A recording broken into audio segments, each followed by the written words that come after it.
It's those grand Goldbergs, presented by the makers of High Test Oxidol. Going, almost gone.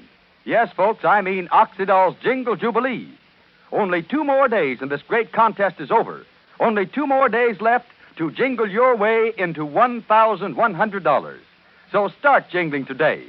8 $100 bills given every day this week, Monday through Friday, just for best last lines to a jingle about Oxidol in washing machines.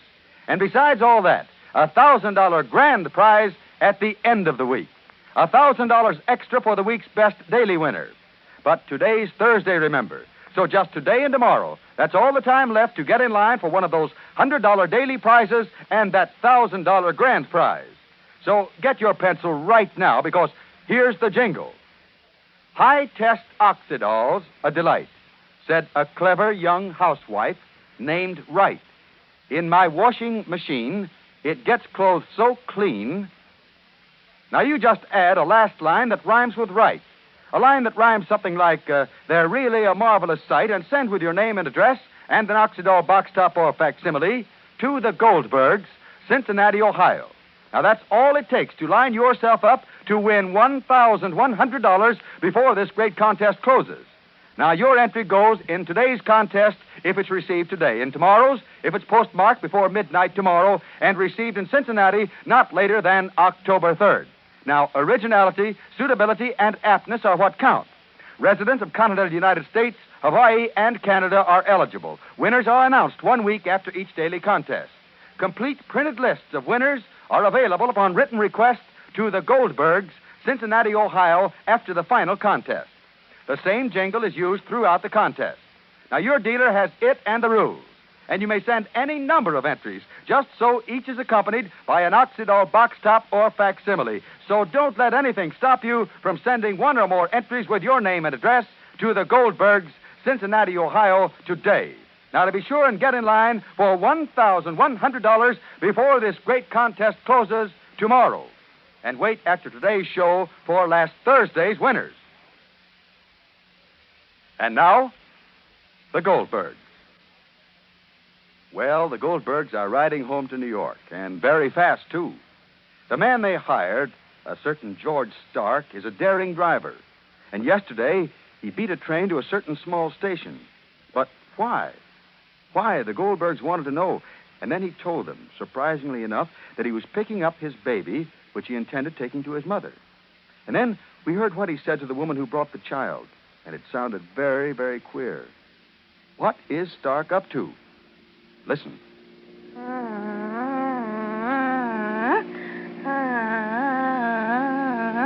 Rosalie, darling, put up the windows on this side so the baby shouldn't get a draft. All right, Ma.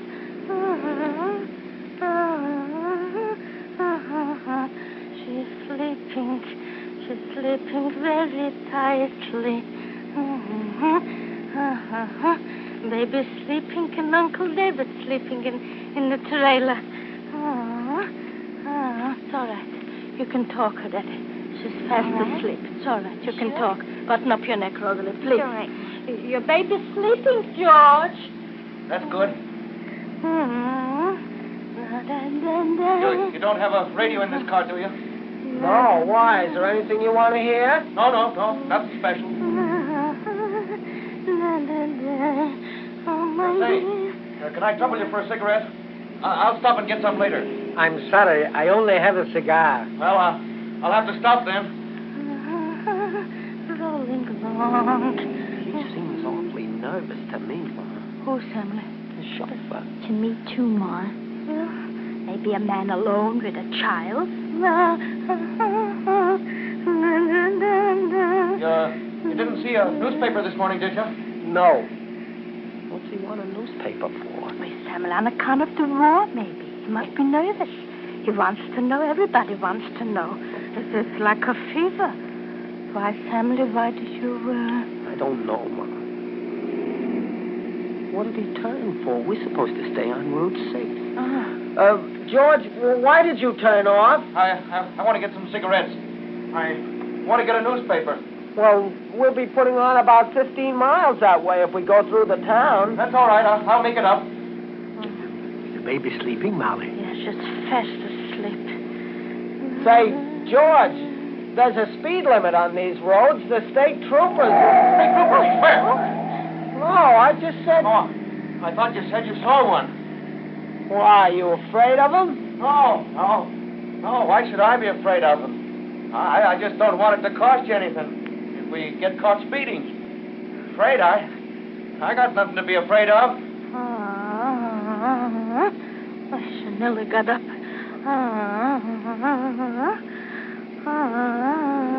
If when we stop, I'd like to warm a bottle for the baby. She's still sleeping, ain't she? Yeah, but anyway, nevertheless, I'll warm it good so it'll stay warm and we wouldn't have to stop after. Here are some stores. Stop here. All right.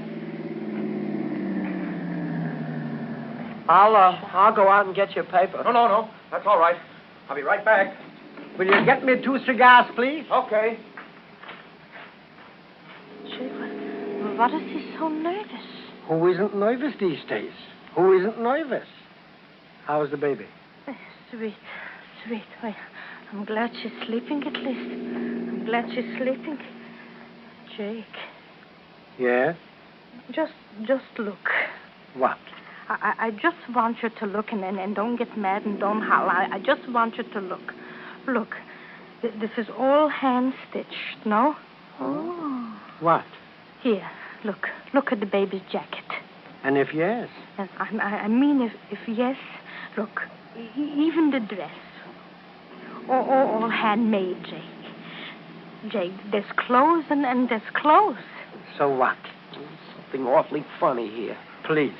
What's so funny? How do you know where these clothes came from? He must have been a chauffeur for rich people before he took this job. And maybe they gave the clothes to him. But anyway... Please, without buts. You're not writing a scenario now. Molly, please. All right, Jake, I'm just saying. So why didn't he introduce us to the lady who brought the baby on the train? Why didn't he say if she's the mother or if she's what? Molly, please. Don't put ideas in my head. Here he comes. He's coming. And please, don't start building up hallucinations, please. Things are going smoothly. Let him go. All right. Did you get your paper? Yeah. My cigar, please? Yeah. I forgot to take out the milk. We can do that later. I've got to get to a telegraph office. I want to send a telegram. I'll make up all this time I'm losing for you. Telegram now. Sure. Did you see what you were looking for in the newspaper? Who said I was looking for anything? Well, I only thought... Sammy.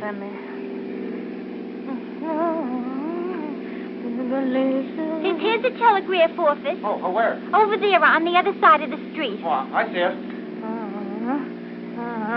You'll take the bottle out, please, of the milk. We can wait till we get out of this town, can't we? Well, no, if you're going out, I mean, anyway, if you're going, I would like very much that you should, Anyway, every time the car stops, so she opens her eyes. I won't be a minute. All right. Mom, Pa, I don't like it. Like what? Well, gee, if you can't feel it, Pa, I can't tell you. Sammy, please. Don't let your imagination skip away with you. Please. Maybe he has some private trouble. Evidently he has. Otherwise, he wouldn't have been taking the child to his mother. It's just another marriage on the rocks. Well, if that's all it is, what did he want the newspaper for? And what did he want to know if we had a radio? And why doesn't he want to get the bottle for the baby? And who was the woman who got off the train? So what do you want me to do? What? Well, I know what I'd do, Pa. I'd pay him for his 2 days' work and give him the baby and go ahead without him. Maybe, Jake. Nonsense. This is all speculation of your own imagination, Molly. And I don't want to hear another syllable pertaining to the same. Not one iota. You hear? All right, have it your own way, Pa. Oh, here he comes.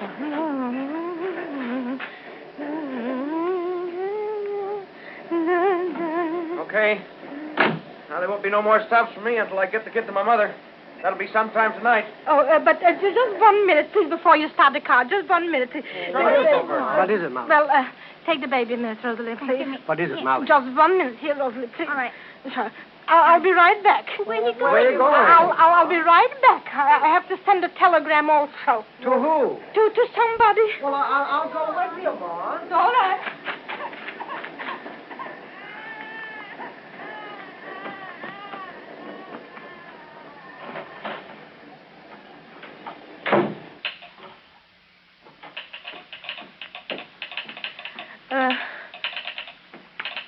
Is anybody? Yeah? Excuse me.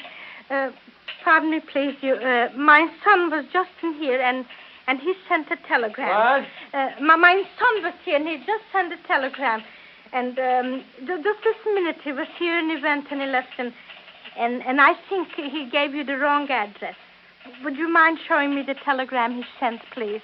What's the name, please? George Stark. All right, just a minute, please. Yes, please. George Stark. With a G. S.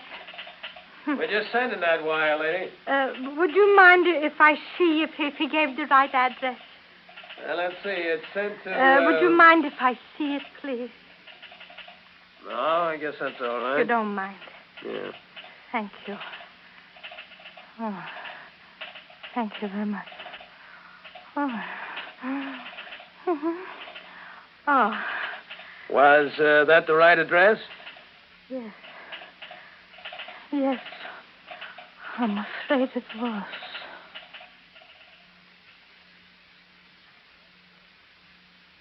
The right address, but what was in the telegram? What did Molly see? And does this throw any more light on George Stark's mysterious doings? Now remember, just today and tomorrow to get in line for $1,100 in Oxidol's Jingle Jubilee. So just add a last line to Oxidol's Jingle and send with an Oxidol box top or facsimile and your name and address to the Goldbergs, Cincinnati, Ohio, today. Your dealer has the jingle and the rules. And now, last Thursday's $100 winners. Mrs. E.M. Dibble, Pueblo, Colorado. Mrs. J. Henry Leno, Dallas Center, Iowa. Mrs. Ernest H. Bishop, Quincy, Massachusetts. Mrs. R.M. Ricker, Alcott, New York. Mrs. Mabel B. Jones, Lakewood, Ohio. Mrs. William H. Frank, Philadelphia, Pennsylvania. Mrs. Pearl Davis, Pittsburgh, Pennsylvania. Mrs. T. Broadhurst, Toronto, Ontario, Canada. Congratulations, winners. Now, be sure to listen to the next episode tomorrow. The Goldbergs find out what they think is the truth. Until then, this is Art Millett speaking for the makers of High Test Oxidol.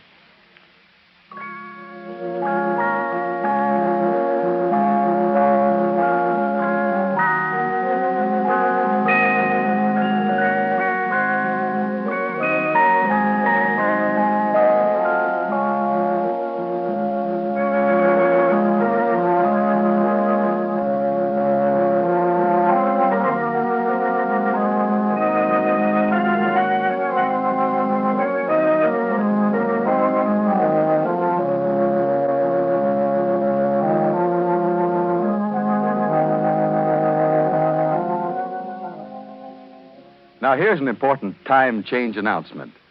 If you live in a community which has not been observing daylight saving time, beginning next Monday, September 25th, the Goldbergs will come to you 1 hour later than it now comes to you.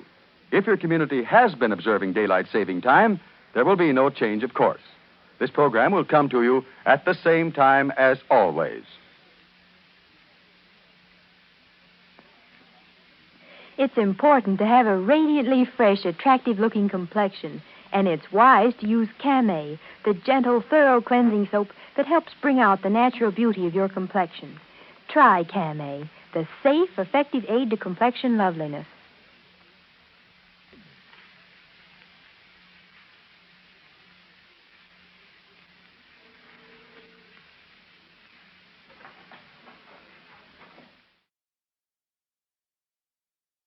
If you wonder what to do about a certain problem that's troubling you today, why not sit down and ask yourself, when tomorrow comes, what will I wish I had done today? That will help you believe that life can be beautiful.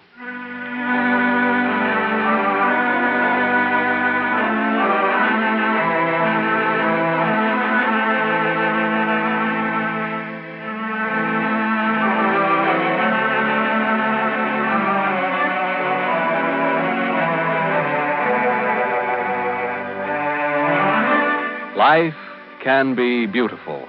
An inspiring message of faith drawn from life, written for you each weekday by Carl Bixby and Don Becker. Brought to you by Ivory Flakes.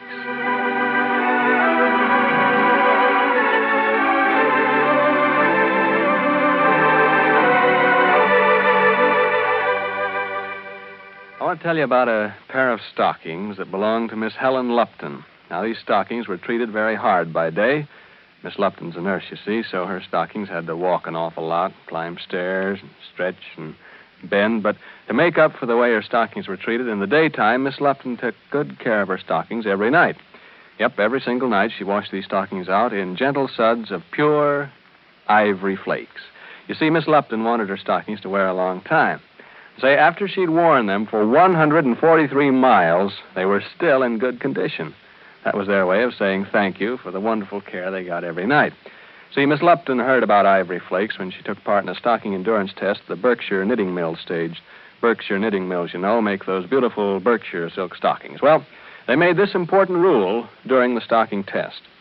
They made each girl promise to wash their stockings every night in ivory flakes.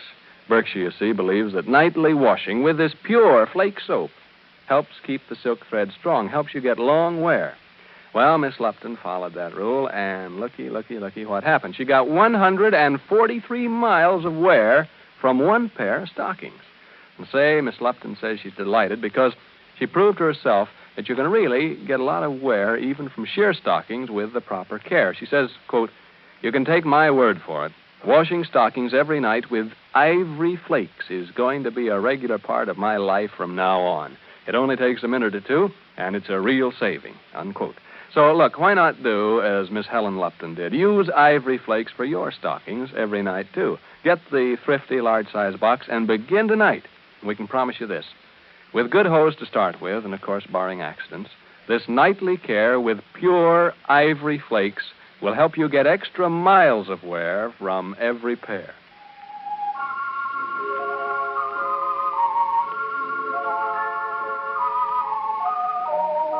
Now again, life can be beautiful. Chi-Chi and Stephen Hamilton are low in spirits today.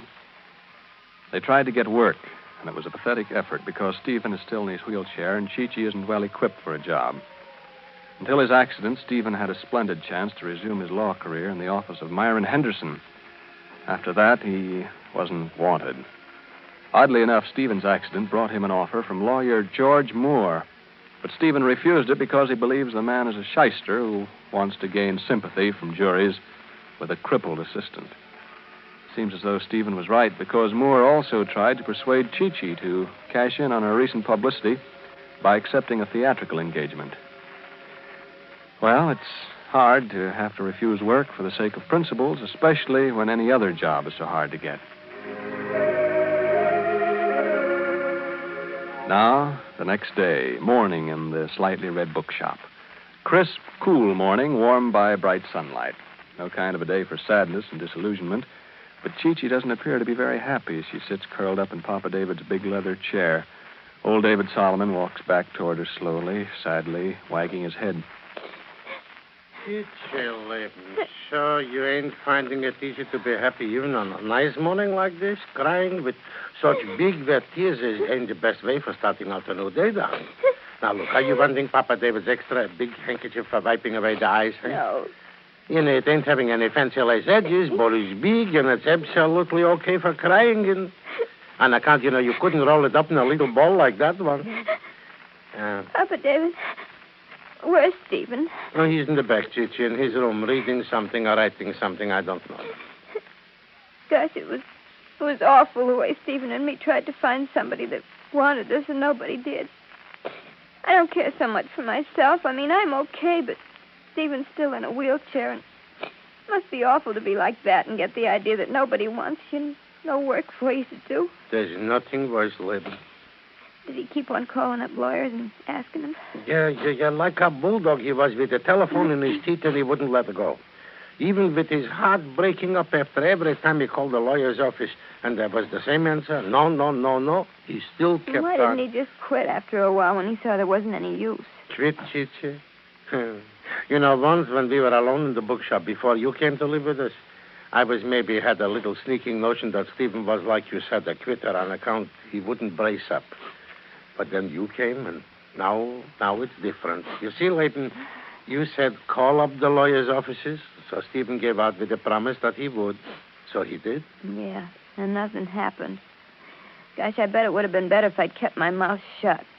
What right have I got to go around butting into other people's lives, telling them what to do and making them feel worse than they did before? Chicha, Leighton, the future is like a thick veil between us and the tomorrows that are yet to come.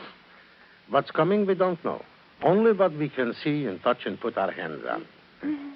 And one of the things is what you give out with saying to Stephen. Don't sit down and hold the hands and wait for life to get beautiful. You got to do something. Maybe that's right, maybe it's wrong. Maybe it bounces back with good results, sometimes bad. But anyhow, you're doing something. That's okay. That's what I thought, but now I ain't so sure. Well, fish ain't biting on the hook if the line ain't in the water. So wait, maybe that was a customer. Oh, you go, Papa David. I still got tears all over my face. Okay, Leighton, I'll go. Hey, oh, good morning, please. Good morning. You're Mr. Solomon, aren't you? You're positively. I've heard Gigi talk so much about you, and I met you once in the hospital right after Stephen came back. I'm awfully glad to see you again. Yeah. Gigi was talking about me. Oh, you don't know who I am, do you? Well, maybe I should know if I had my faraway-looking glasses on. I'm Kate Henderson. Oh, yeah. Miss Henderson. I just dropped in to see Stephen Hamilton. He's here, isn't he? Oh, yeah. I haven't seen him since he went back to the wheelchair. I was awfully sorry about that. Yeah, I know. Don't be afraid, Mr. Solomon. I'm not going to say anything to hurt Stephen. Honestly, I'm not. I have an idea the Henderson family has hurt him enough. My father's a little rigid in some of his ideas. Wait. Please excuse the surprise, Miss Henderson. With a feather, you could knock me over. Huh? Wait, Chichi, Leighton. Oh, is Chichi here, too? Oh, sure. Papa David. Hey, come on, Chichi, quick, come here. Okay, Papa David. Kate Henderson. Oh, gosh, Papa David, it's Kate Henderson. Yeah. How are you, Chichi? I'm fine. I'm just swell. Gosh, am I glad to see you. Say, I haven't got any manners at all, have I? Come on back and sit down. And... Yeah, sit down, Miss Henderson. You sit and talk with Chichi, and I'm going back and tell Stephen what kind of company he's got calling on him. Maybe he ain't even got his hair combed yet. Thank you, Chichi. So, this is the Slightly Red Bookstore. Yeah, and that was Papa David. Hey, is that right, what Papa David said about you coming here to see Stephen? Well, yes, you don't mind, do you? I wanted to see you, too, but I've got some business with Stephen. Gosh, no, I don't mind. You say some business with Stephen? What kind of business? What's it about? I mean, oh, gosh, I haven't got any right to ask you that, have I?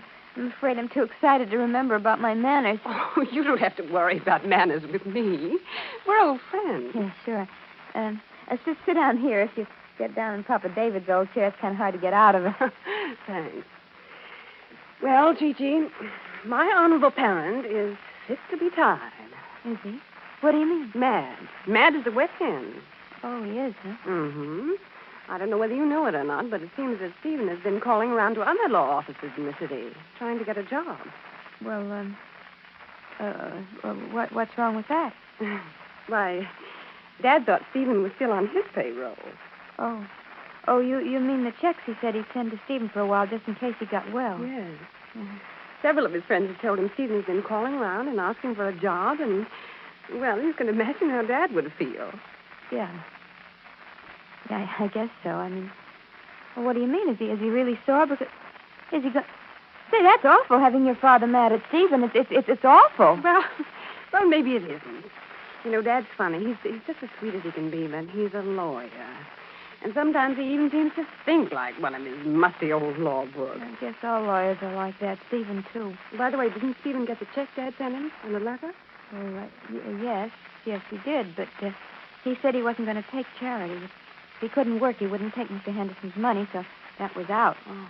Maybe you don't understand how it is with a man like Stephen, Kate. He's got Well, Papa David called them principles, and Steve called them ethics. They make people do funny things. What Stephen wanted and what he still wants is the chance to do something, not to get paid for something he isn't doing. You see what I mean? Yes, I understand. You do. Then you know all about ethics and things. Why, Chi-Chi, I was raised on them. Breakfast, lunch, and dinner. Ethics. Oh, then you know what I'm up against trying to do anything with Stephen. Perfectly. I've had it all my life with Dad. Say, I like you. Well, it took you long enough to get around to it. Well, I didn't get to know you very well out on the boat, but... Oh, gosh, if Mr. Henderson is sore, that's bad. Chi-Chi, what do you suppose I've got in this package? Oh, I don't know. I give up. What is it? Some papers. Records and letters and things. Yeah? It's all about a case that's in Dad's office. It seems that a man named Witherspoon claims he was defrauded and... Gosh, Kate, you mean it's something for Steve to work on, a law case? That's right. It's the complete file on the whole business. It's all mixed up, so I don't know what it's all about, but it might be a big case. And the law firm of Henderson & Henderson wants Mr. Stephen Hamilton to study it and work on it. And see if this Mr. Witherspoon has any, what do they call it, cause of action. Oh. You mean it's a case and your father wants Stephen to work on it and make up a thing about it? Will he do it? I mean, will he accept the checks Dad wants to send him if he has some work to do? Will he? Oh, gosh, I'll say he will. That's what he wants, work, not just money. He wants to be a lawyer, not a sponge. Hey, I just thought of something. You know, calling up all those other lawyers was all right, because if he hadn't done that, your dad wouldn't have got mad, and if he hadn't have got mad, he wouldn't have sent you down here with a case for Stephen to work on. Hey, you never know, do you? I mean, you never know whether something you do is going to turn out bad or good, but you just got to keep on doing something just the same. Stephen was trying to get any kind of a job, and now look, he's got one, his own job back again, because he tried to get one somewhere else. You wait right here, Kate. Now, don't you go anywhere. Don't you move. I'll be right back. Stephen! Hey, Steve, come out here quick! Stephen!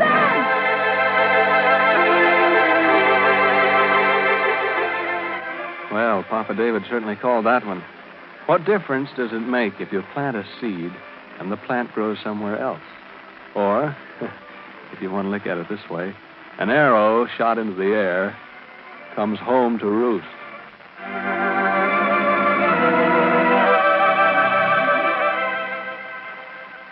You know, when you listen to Life Can Be Beautiful, you get the feeling that Chi-Chi and Papa David and all the others are sort of like old friends, don't you? Isn't that the way it is?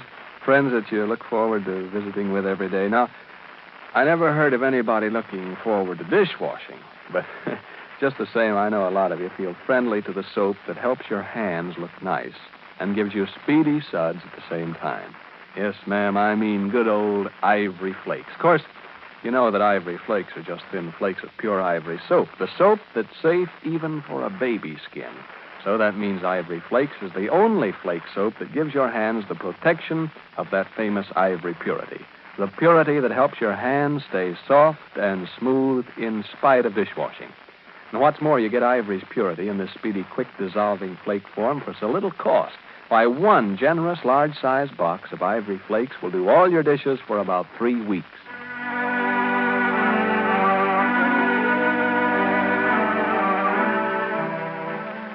Tomorrow, the scene will continue, and Stephen will come out into the store and learn the good news. At least we think it's good news. Surely there isn't anything wrong with it. But what will Stephen think? And more important, what will Stephen do? Is he still worrying about ethics? Be sure and listen tomorrow and learn with Stephen whether or not life can be beautiful. This is Ralph Edwards wishing you a pleasant day for the makers of Ivory Flakes, 99 and 44 100% pure. Now, if your community has not been observing daylight saving time, Life Can Be Beautiful will come to you 1 hour later than usual, beginning Monday, September 25th. Of course, if your community has been observing daylight saving time, this program will continue to come to you at the same time as always. This is the Columbia Broadcasting System. Special announcement. After next Friday, Life Can Be Beautiful will not be heard on this station until Monday, October 2nd. Beginning October 2nd, the new time will be 6:30 p.m. every Monday through Friday. 12:30 the correct time, WJSV, Washington.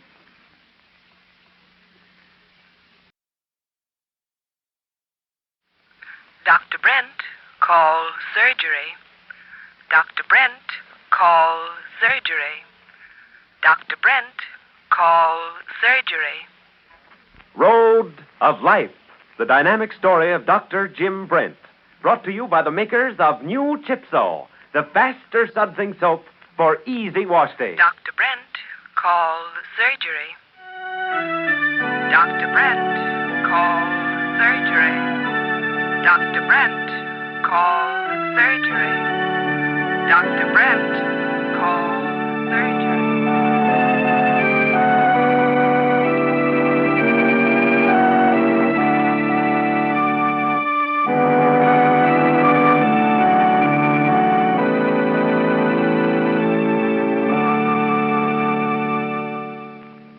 Let me tell you about something that's sensationally new.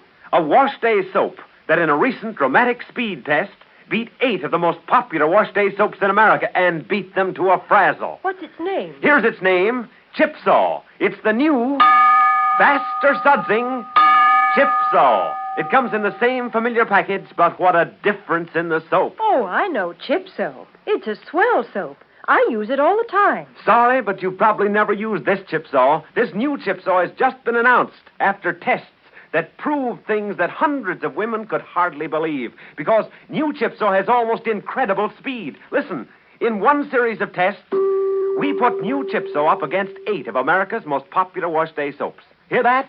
8 of America's leading wash day soaps. Right then and there, new, faster sudsing Chipso proved that it dissolves up to 66% faster, that it actually makes suds up to 44% faster. In another test, Chipso proved that it had terrific dirt-getting power. In still another test, Chipso proved that because it wasn't loaded with harsh chemicals or alkalis, that it was safe for colored washables. Try the wash day sensation of 1939, the new, faster sudsing Chipso. Find out for yourself that no other wash day soap beats new Chipso in safety and power and gives it split-second speed. Now, your dealer now has the new, faster sudsing Chipso, so you can get new Chipso in the same familiar package today.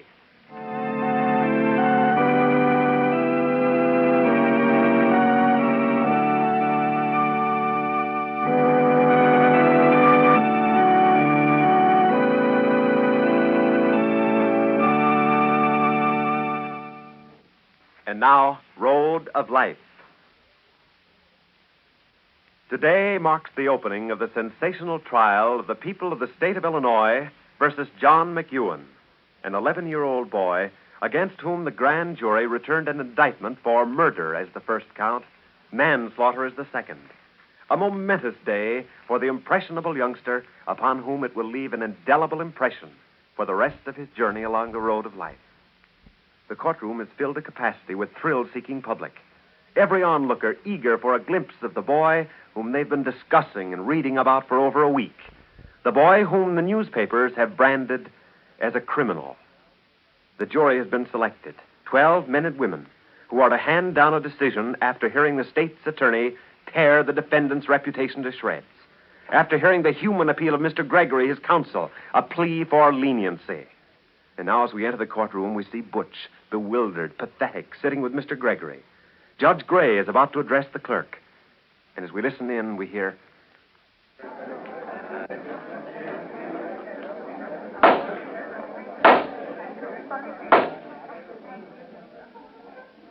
Swear the jury, Mr. Clerk.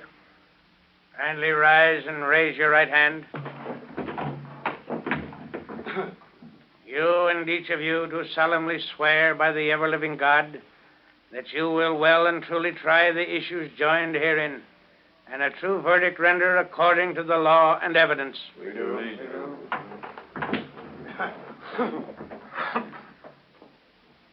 All right, Mr. State's Attorney. Thank you, Your Honor. May it please the court, ladies and gentlemen of the jury.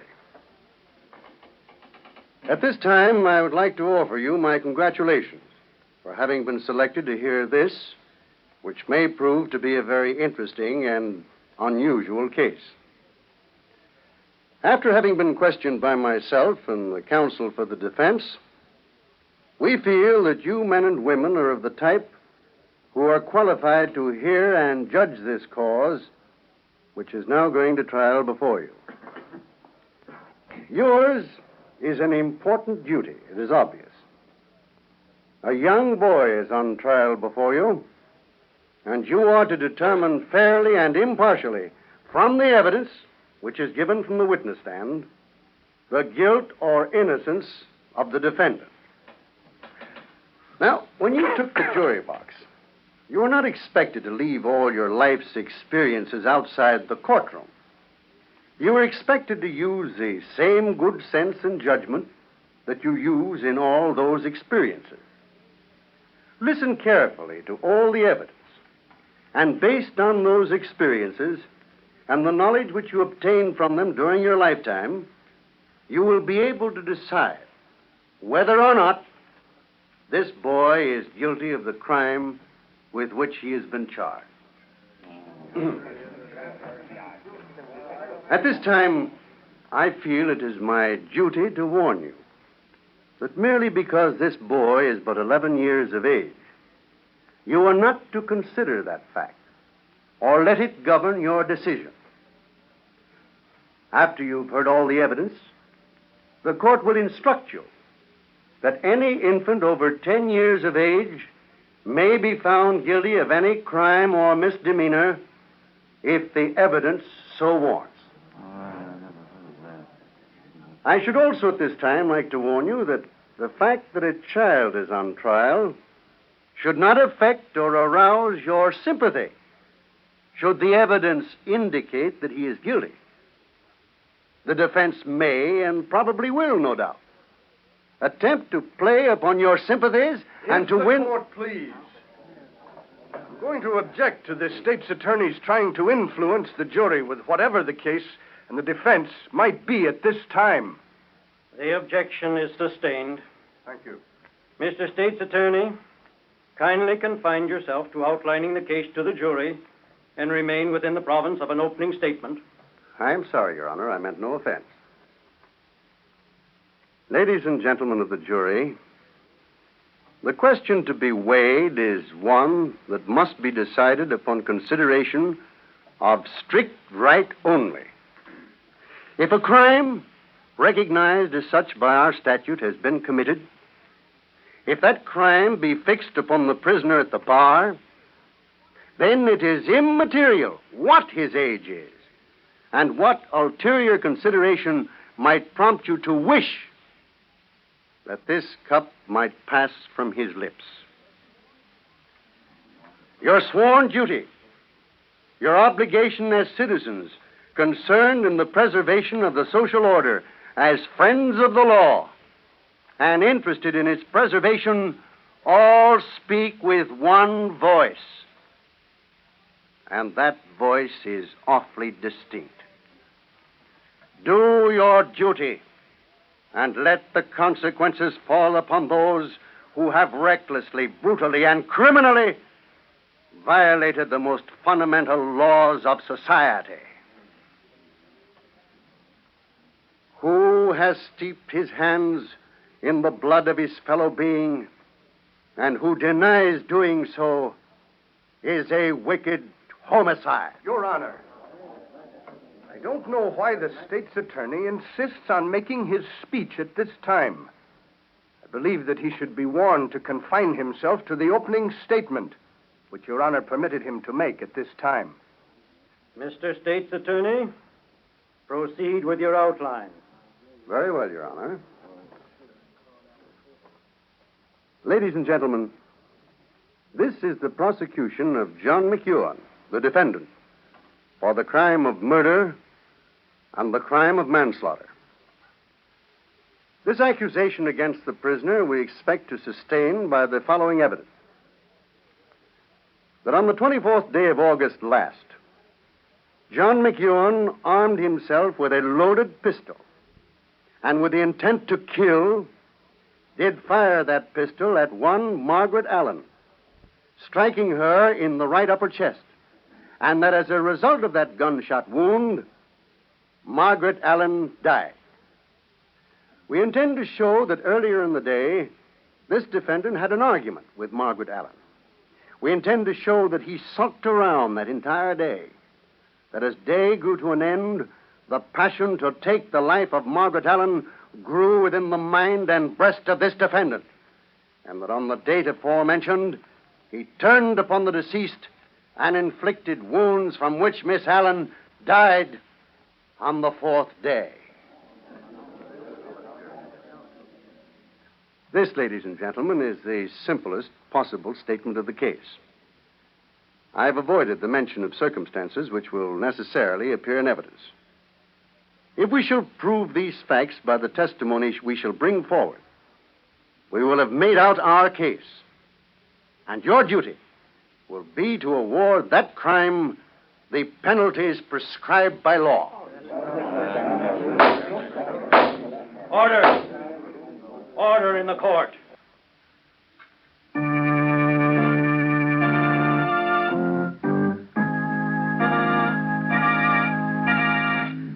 Surgery. Calling Dr. Brent. Surgery. Calling Dr. Brent. Surgery. Calling Dr. Brent.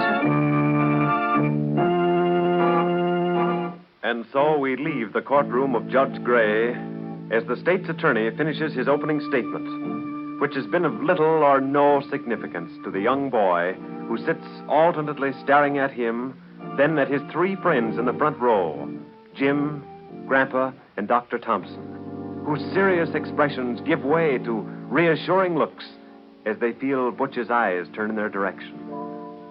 What will Mr. Gregory have to say when he addresses the court and jury? Be sure to listen tomorrow. Here's some startling news. News about the new, faster sudsing chip saw, introduced for the first time this week and now at your dealers. News of economy. Ounce for ounce, you need 26% less of the new, faster sudsing chip saw in your tub, washer, or dishpan than the average of 8 of America's most popular wash day soaps. News of speed and power. When we compared the new, faster sudsing chip saw against 8 of America's most popular wash day soaps, it proved that it dissolved up to 66% faster and makes suds up to 44% faster. With the new, faster sudsing chip saw, your whitewash will be brilliantly white, and you'll still feel fresh and ready for a day's fun. For new, faster sudsing chip saw combines dirt-getting power, real power, with all its speed.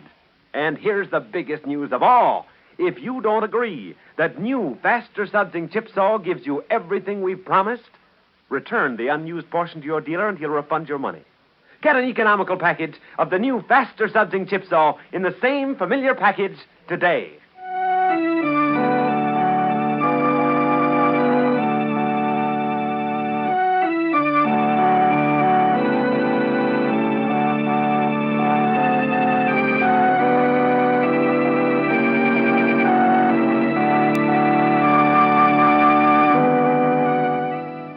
What can Mr. Gregory say when he addresses the jury? Is there any way that the attorney can possibly prove to the court that a third person was present at the time of the fatal shooting of Margaret Allen? Be sure to tune in again at this same time tomorrow. Listen to Road of Life. Attention, please, for an important announcement of a change in time for Road of Life. If your community has not been observing daylight saving time, Road of Life will come to you 1 hour later, beginning next Monday, September 25th. However, if your community has been observing daylight saving time, Road of Life will come to you at the same time as today. This is Stuart Metz, speaking for the makers of Chip Saw, and wishing you good afternoon.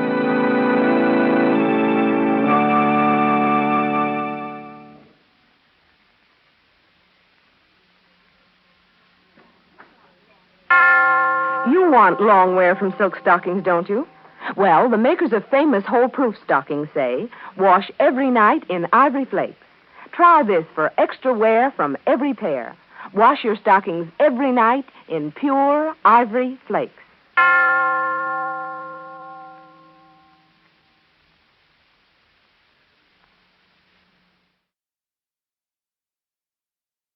To have a friend at each day's end when tasks are done and pay is ours.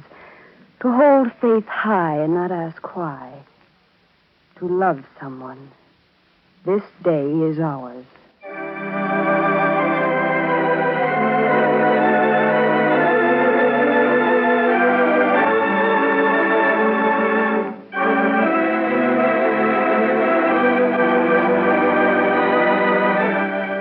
Crisco presents a thrilling love story entitled This Day Is Ours.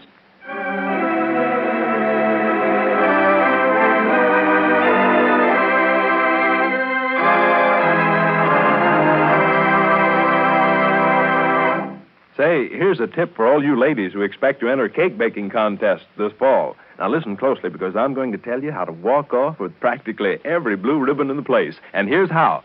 You just get new Sure Mix Crisco and use it with your regular cake recipe. Why, your cake will be so much higher and lighter and tenderer than any cake you ever made before with any other shortening you can buy that the judge will probably suspect you of trickery. But, lady, it won't be trickery. It'll be the result of the greatest shortening discovery in 29 years. Yes, new Sure Mix Crisco is now vitally different from any other household shortening we know of. Why, it'll even act differently in your mixing bowl. All your ingredients will mix more thoroughly, more completely, and you'll have an entirely new type cake batter that'll give you cakes that are lighter and tenderer than any cake you ever made before. And, oh, boy, what a grand eating cake it'll be. Why, before Procter & Gamble introduced new Sure Mix Crisco, hundreds of cakes were made in the Crisco kitchens. Each cake was measured. Then Sure Mix Crisco cakes baked up higher, as much as 15% higher, depending on the type of cake. And, lady, that's the kind of cake you can get with new Sure Mix Crisco. Higher, lighter, tenderer cake. Far better eating cake than you've ever made with any other household shortening we know of.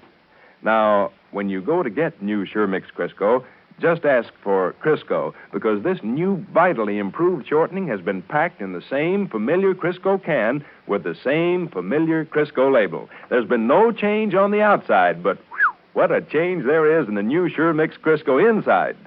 So, why don't you plan right now to enjoy the 3 wonderful cake-making advantages new Sure Mix Crisco now brings you? Yes, change to new Sure Mix Crisco today.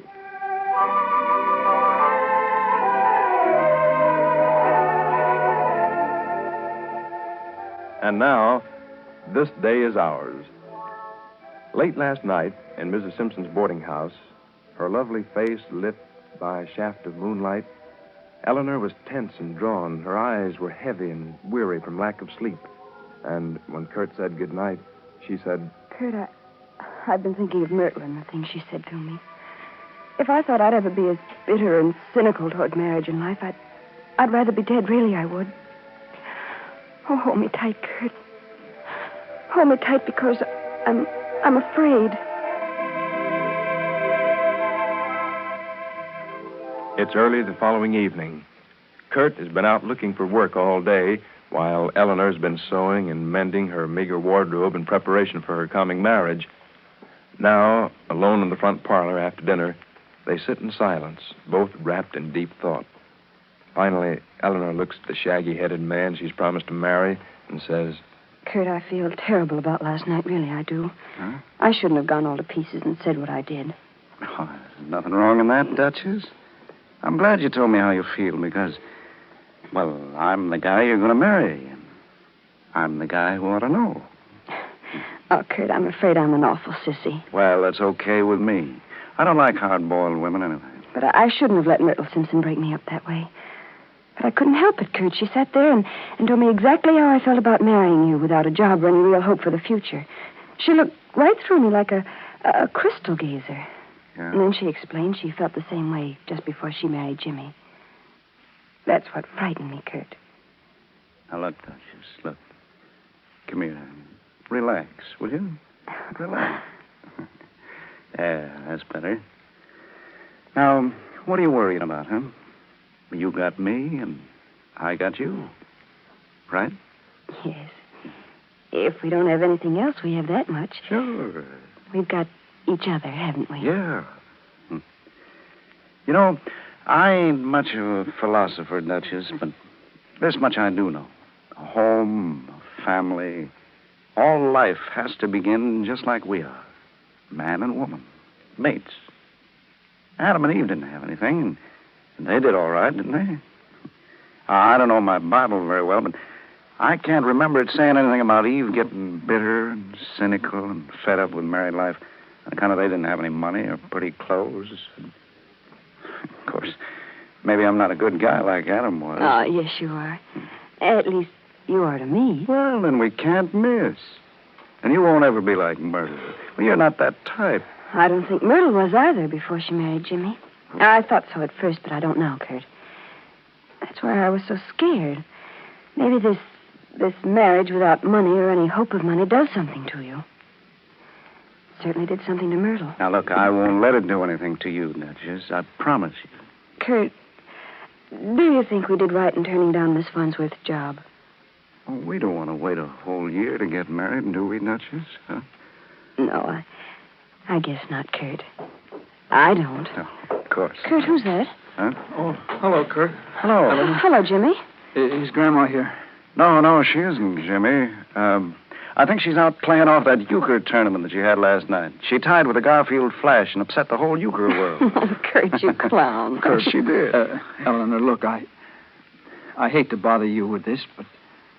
Well, you know Myrtle and you've talked to her. You've seen the way she's been acting. Jimmy, lately. is something wrong? Yes. I've been out all day looking for a job, and when I came home, she was all dressed up, fit to kill. I don't know where she got the money for a new dress, but she's got one. She's going out dancing. Oh. Don't let her go, pal. Put your foot down. Well, I did, but she's going just the same. Yeah, I see.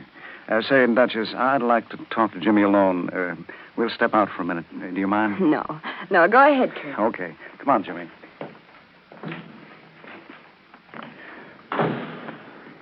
Jimmy, is she going out with another man? Oh, I don't know, but I do know what it'll mean if she goes out tonight, Kurt. This is the first time she's done it, and when she does, I'll lose her. No, you won't, Jimmy. Oh, I know I will.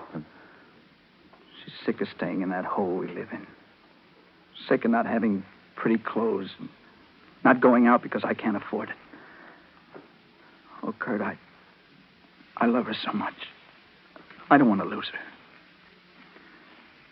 I was going to ask Grandma to come and talk to her, but she isn't here. So, how about you and Eleanor seeing what you can do with her? Well... She was all right for a couple of days after Eleanor talked with her. Gee, I don't want to get you mixed up in my affairs, but I'm at the end of my rope. I need help. Yeah, well, Jimmy, I don't like for Eleanor to hear too much about this kind of stuff. After all, we're getting married ourselves. Oh, I know you are, but Myrtle thinks Eleanor and you are swell. She might listen to you. Oh, please, Kurt. Come on over and talk to her before it's too late, will you? Help me, please. Well... Hey, Duchess, do you think you'll need a wrap? A wrap, Kurt? What for? You and I are going over to Jimmy's house.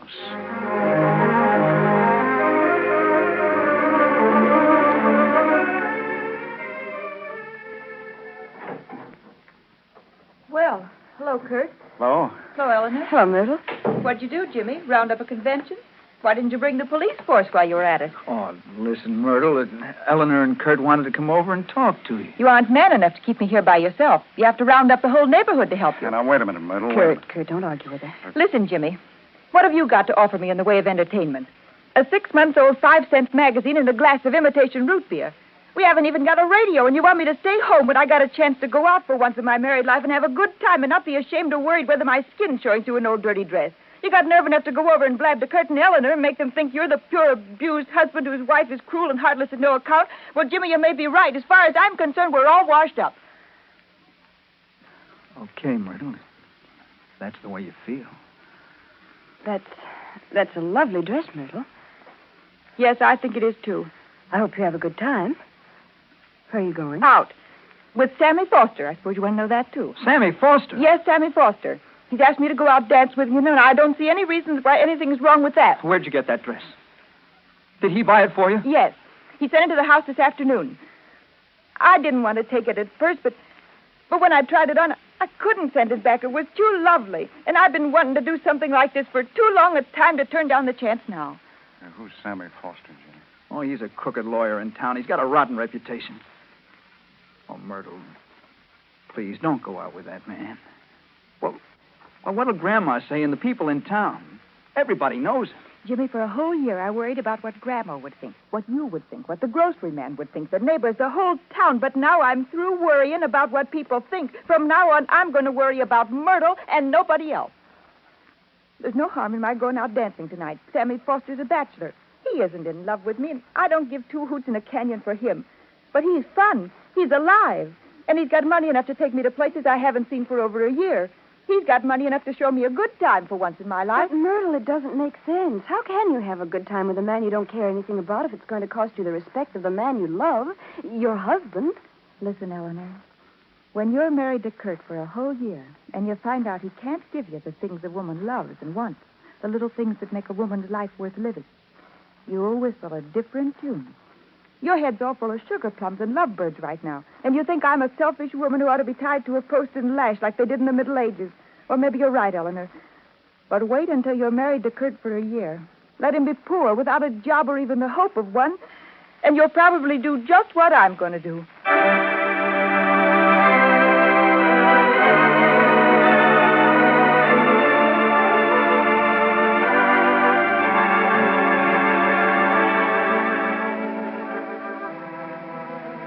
Poor Myrtle Simpson, bewildered, disillusioned, unable to find happiness for the man she married. Will her pathetic story influence Eleanor and Kurt, even though they are now determined to marry?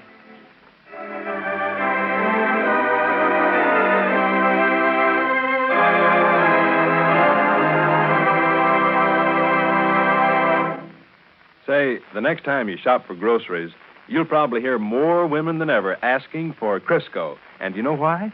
Well, Crisco isn't just Crisco anymore, that's all. No, ma'am. It's new Sure Mix Crisco now, and it brings you 3 new wonderful cake-making advantages. Yes'm, as our baking tests show, new Sure Mix Crisco will give you higher cakes, lighter cakes, and tenderer cakes than you ever made before with any other household shortening we know of. And, what grand eating cakes they'll be, too. Now, maybe you don't think that a shortening can make so much difference in cakes. Well, there's one good way for you to find out. Just use new Sure Mix Crisco yourself. Now, Sure Mix Crisco is packed in the same familiar Crisco can with the same familiar label. So just ask for Crisco. But when you use this vitally different shortening, you'll know why it's new Sure Mix Crisco now. And here's news, lady. Listen to me. Do you want $5,000 cash to drop into your bank account? Yes'm, I said $5,000. And I mean $5,000. That's the grand prize in Crisco's exciting new all-cash slogan contest. And listen, there are 100 other prizes, each $50 cash. For complete information, set your dial to this program next Monday, September 25th. Don't forget.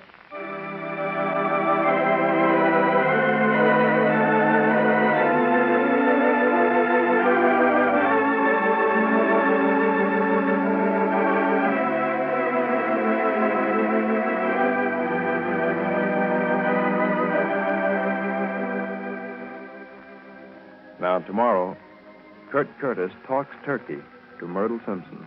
A dramatic scene with this straightforward young man. A moving scene with this young woman who has yet to experience the thrill of lifting her head high and saying with sincerity, "This day is ours." Oh, let me remind you again, folks, before I forget it. If your community has not been observing daylight saving time, This Day Is Ours will come to you 1 hour later than usual, beginning Monday, September 25th. That's next Monday. Of course, if your community has been observing daylight saving time, this program will continue to come to you at the same time as always.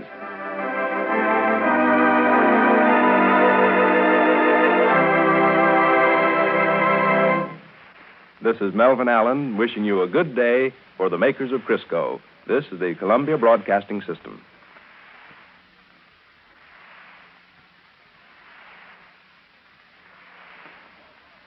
1 o'clock, the correct time. Regatta radiogram. Quote, death-defying outboard motorboat races, Friday, 11:30 a.m. to 4:30 p.m. off Haynes Point. Unquote. WJSV, Washington.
into the House wing of the Capitol. Barricades have been placed in the corridors leading to the House side of the building and at the entrances and exits of the House wing. Guards have orders to permit no one to pass unless he has special credentials. Special passes will be required even of all news and radio reporters and employees of the House. The Metropolitan Police Department will send 175 men to the Capitol at noon to augment the 150 members of the Special Capitol Police. In addition, the usual elaborate Secret Service detail that accompanies the President will be present. Trouble is reported to have broken out in Romania. A Bucharest radio announcement picked up in Hungary says Romanian Premier Călinescu has been assassinated. Telephone connections between Budapest and Bucharest have been cut. There is no further direct information, but here in Washington, the Romanian legation has an unconfirmed report that 2 or more of the Premier's assistants also were killed. The legation understands, but this is also unofficial, that the assassins were members of the outlawed fascist Iron Guard. This is a group with German sympathies. Meanwhile, the Western Front is quiet, but there's furious activity behind the lines. Britain, France, and Germany are moving up men and materials for a long and grueling siege. France announces that her general mobilization is complete. 6 million well-drilled men are now under arms, either at concentration points or at battle stations. This vast army is being steadily increased by British arrivals. British artillery already is at the front. British and French warplanes dot the landscape with every level pasture and airdrome. In the no-man's land between advance lines, cautious feeler operations are underway. The French report local activity plus artillery action on both sides. And on the other side of the Rhine, a westward migration of German troops, tanks, and warplanes is being speeded. The Germans say Poland's army has been destroyed, and Nazi troops are being shifted to the west. The Allies are worried by rumors of Nazi military preparations in the Aix-la-Chapelle district, near Belgium and the Netherlands. They apparently fear that a Nazi thrust through these neutral nations may be made. But in Berlin, German propaganda minister Goebbels indignantly denies this as a, quote, British lie, unquote. Goebbels insists the Reich never has had any intention to violate Dutch and Belgian neutrality. Goebbels also denies British reports of an uprising in what used to be Czechoslovakia. London stands behind its story, but Czech sources say the rebellion is dying down, although there still is trouble in some rural areas. On the high seas, German submarines have struck again. The freighter Kensington Court has been sunk. Its crew of 34 was rescued by British Royal Air Force planes. The British failed to get the undersea raider, but there are indications that the British did attack a submarine off Dover. Some believe that the heavy firing heard in the Straits of Kattegat off Denmark yesterday may have been a British attack on Nazi submarines, but this is wholly unofficial. Poland's position becomes increasingly precarious, but Polish troops are still holding out. Warsaw radio reports that the capital's defenders have counterattacked, advancing 2 miles in the suburbs. The Germans admit the Poles are still fighting at Warsaw and at Lemberg or Lwów in the south. Russia, however, claims Lwów has fallen to the Soviet army, as well as Grodno in the north. Capture of Grodno sent thousands of Polish refugees streaming into Lithuania. The Russian press now admits that the Soviet advance has been fiercely resisted at points. Moscow newspapers pay tribute to what they describe as unheard of and previously unwitnessed mass heroism by the Red Army.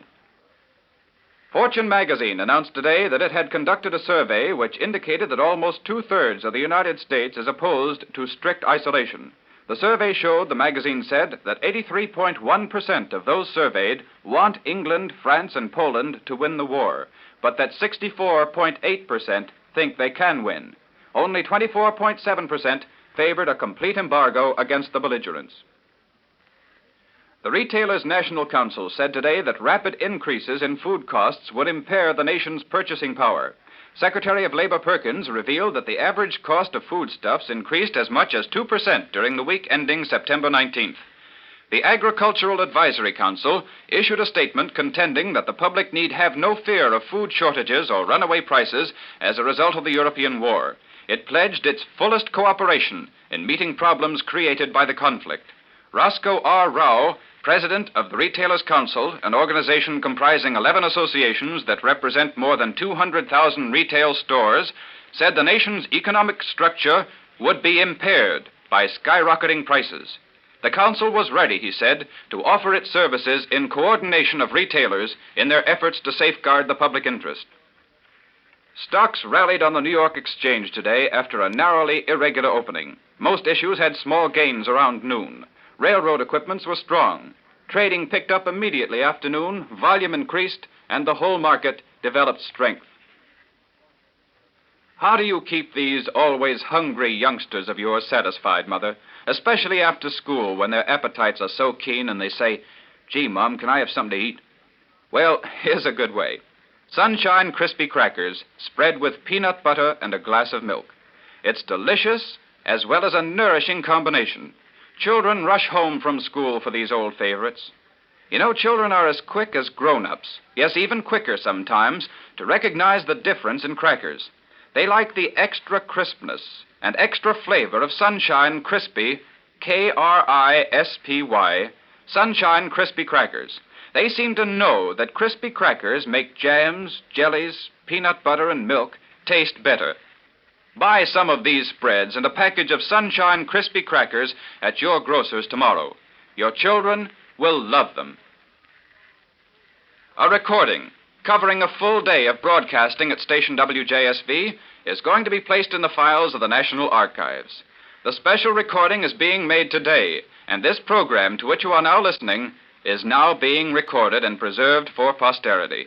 The full day's activities from the opening station announcement at 6 o'clock this morning until 1 a.m., when the Star-Spangled Banner is played, will be recorded. Today was chosen for the record because history will be made in the United States this afternoon.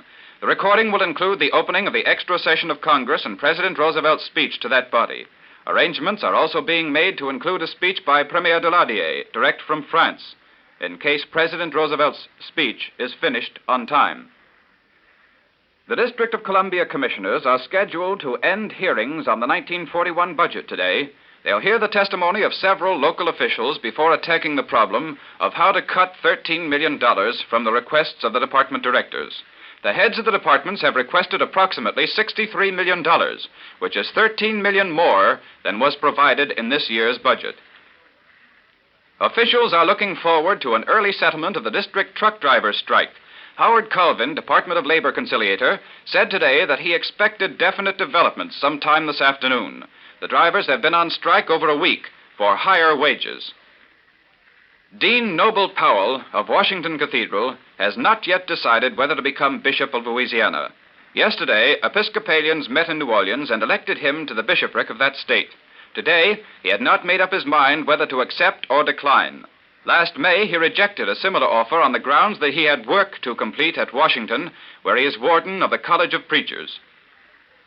The Children's Hospital drive for funds is not reaching expectations. Miss Mattie Gibson, superintendent of the hospital, reported today that the drive has reached only one-third of the amount needed to erase a $27,000 deficit. Officials said that they hope to raise several $1,000s from the presentation of 2 operas at Constitution Hall on October the 2nd and 3rd. Residents of Fairfax County, Virginia, are continuing their campaign to raise funds to buy the Arlington and Fairfax Auto Railroad. The Fairfax Commuters League has already raised $3,000 toward the purchase of the abandoned railroad. Officials said that $22,000 would be needed to buy the line's property between Fairfax Courthouse and Falls Church. Another $55,000 would be needed to extend the service to Lacey, where bus connections for Washington would be made. The grade crossing at Landover, Maryland, the scene of Maryland's latest grade crossing death, will soon be replaced. Nathan L. Smith, chief engineer of the State Road Commission, has announced that plans for the bridge, which will replace the crossing, have already been completed. State officials are now taking steps to purchase land for the construction of the overpass. The latest crossing victim was James McCarran of the 3200 block of 12th Street Northeast. McCarran, the father of 5 children, was killed when his automobile crashed into a freight train yesterday. The Queen of the President's Cup Regatta will receive her crown tomorrow night in impressive coronation ceremonies at Haines Point. Miss Ruth Overton, daughter of Senator John Overton, will be crowned Queen of the Water event by Edward Noble, Under Secretary of Commerce. A Coast Guard cutter will carry Miss Overton to the scene of the coronation. After she receives her crown, the new queen will review a colorful parade of boats and canoes. The climax of the ceremonies will come when a fireworks display is set off. The 3-day Cup Regatta will get underway tomorrow morning when the outboard motor races take place. The American Automobile Association is going to hold its next annual meeting in Washington. It was announced today that the association would meet on November 16th and 17th with about 500 delegates attending. Mr. Russell Singer of Washington, D.C., is secretary of the association. Soldiers of yesterday are coming to the aid of soldiers of today. The American Legion announces that its members in Washington will assist the Red Cross in its annual drive for funds. Part of the money raised will be used to aid victims of the European War.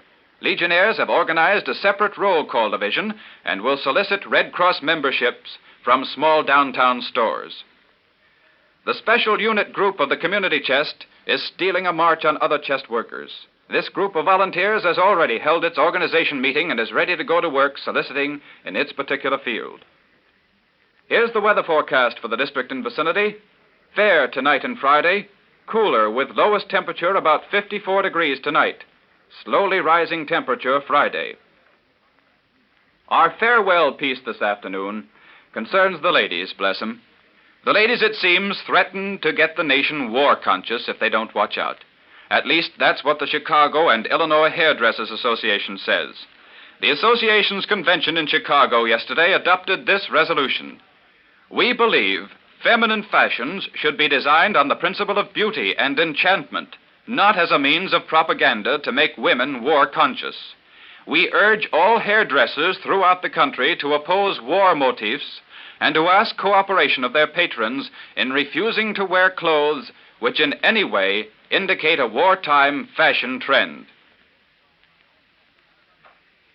Don't miss the highlights of the news in Washington and vicinity as reported by Hugh Conover, your Sunshine reporter, and brought to you every afternoon, Monday through Saturday at 1 p.m.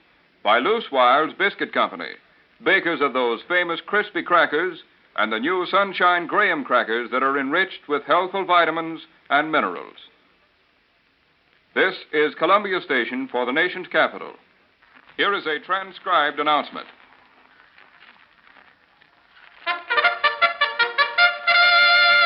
Here's the inside on the 1940 cars. Best Bets Buick. Your nearest Buick dealer is waiting to tell you all about it.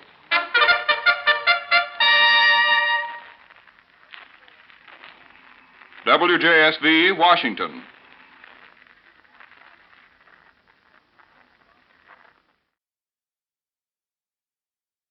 The Life and Love of Dr. Susan.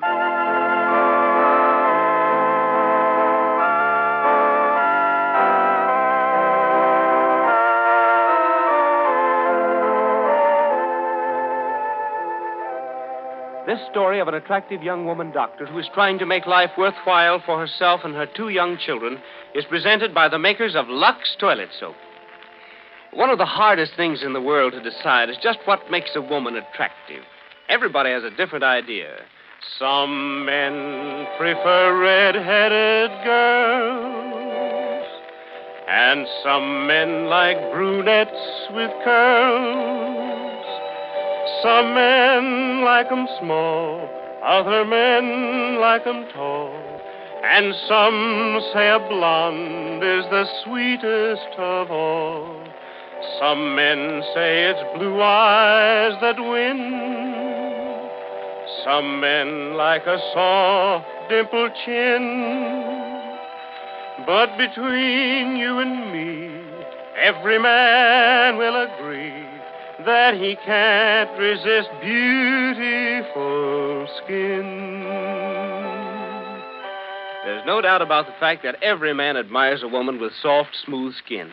And that's why it's so important for a woman to be sure she's giving her skin the right care. With Lux Toilet Soap, you can be sure you're doing that. Lux Toilet Soap has active lather that removes all dirt and dust and stale cosmetics. It helps you keep your skin soft and smooth, the way it ought to be. And that's important. Use cosmetics all you like, but give your skin the protection of perfect cleansing with active lather. Why don't you start in tonight using the soap 9 out of 10 screen stars use, the gentle soap that helps you keep your skin soft and smooth, Lux Toilet Soap. And now for the story of Dr. Susan.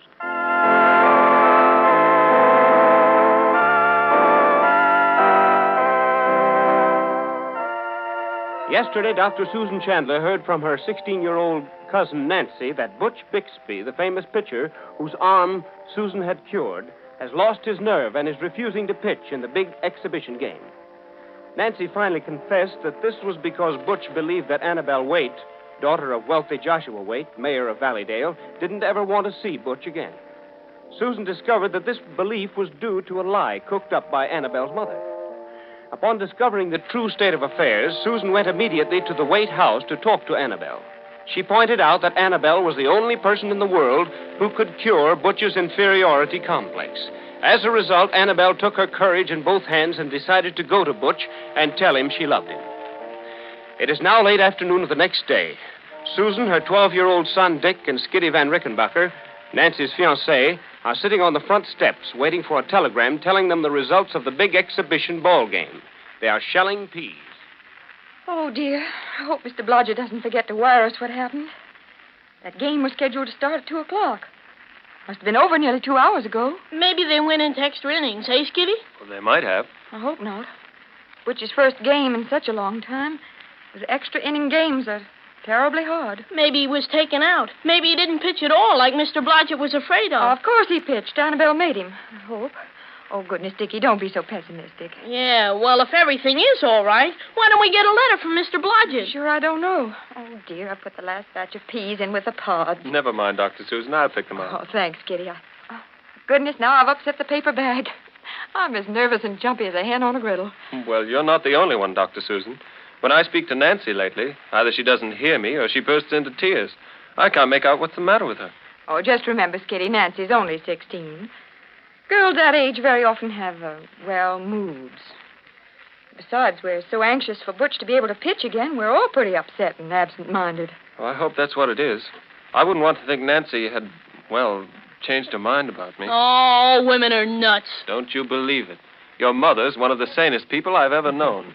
Thanks for the compliment, and hand me some more pots. Sure. And your grandmother's no slouch either, Dick. Yeah, but Nancy and Marilyn, phooey. Hey, Mom. Yes, Dickie? Can't you do something to keep her from tagging after me all the time? Marilyn, I mean. She's getting to be an awful nuisance. Oh? I always thought you and Marilyn were so congenial, Dickie. Think of all the good times you've had together. Yeah, but that was when we were kids.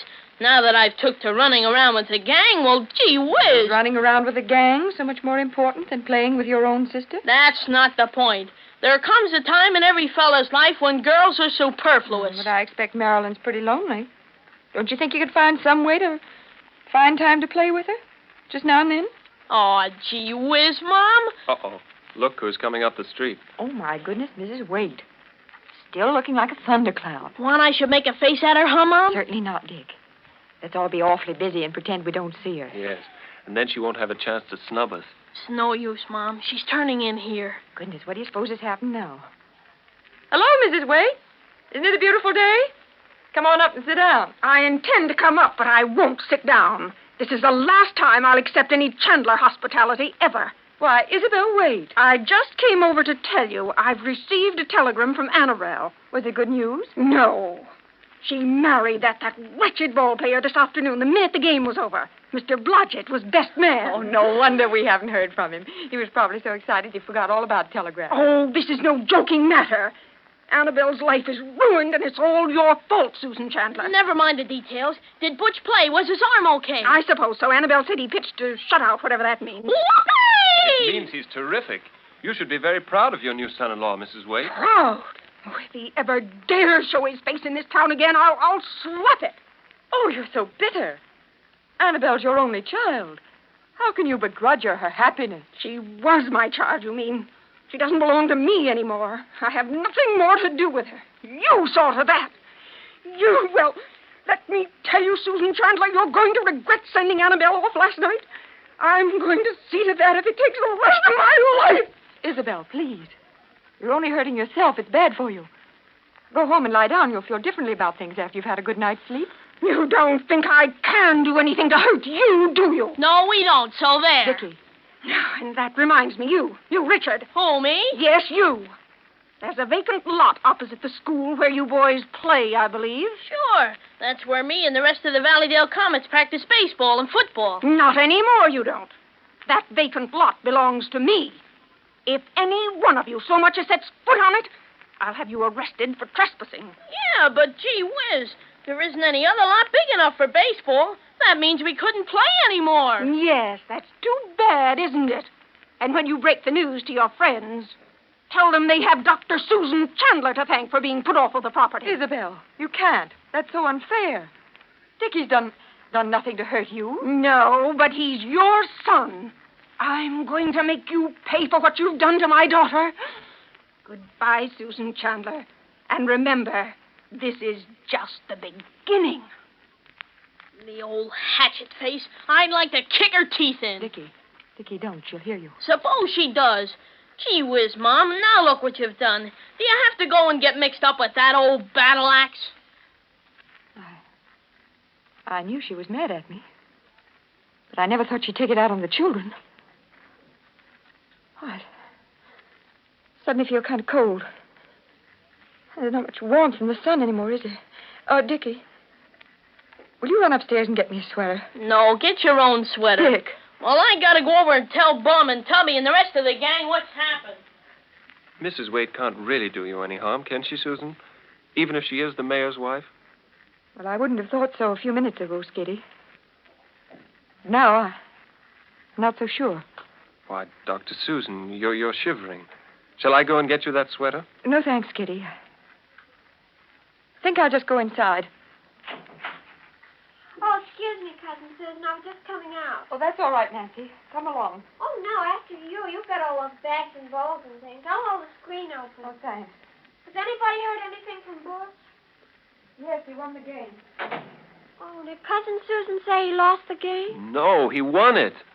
Well, my goodness, that's what she's been hoping for. She doesn't have to look so glum about it. Did anything else happen? Yes. Butch and Annabelle got married right after the game. Oh, I see. You don't sound very excited about it. Well, why should I? Well, I just thought... Never mind. Skip it. Nancy, Uh-huh.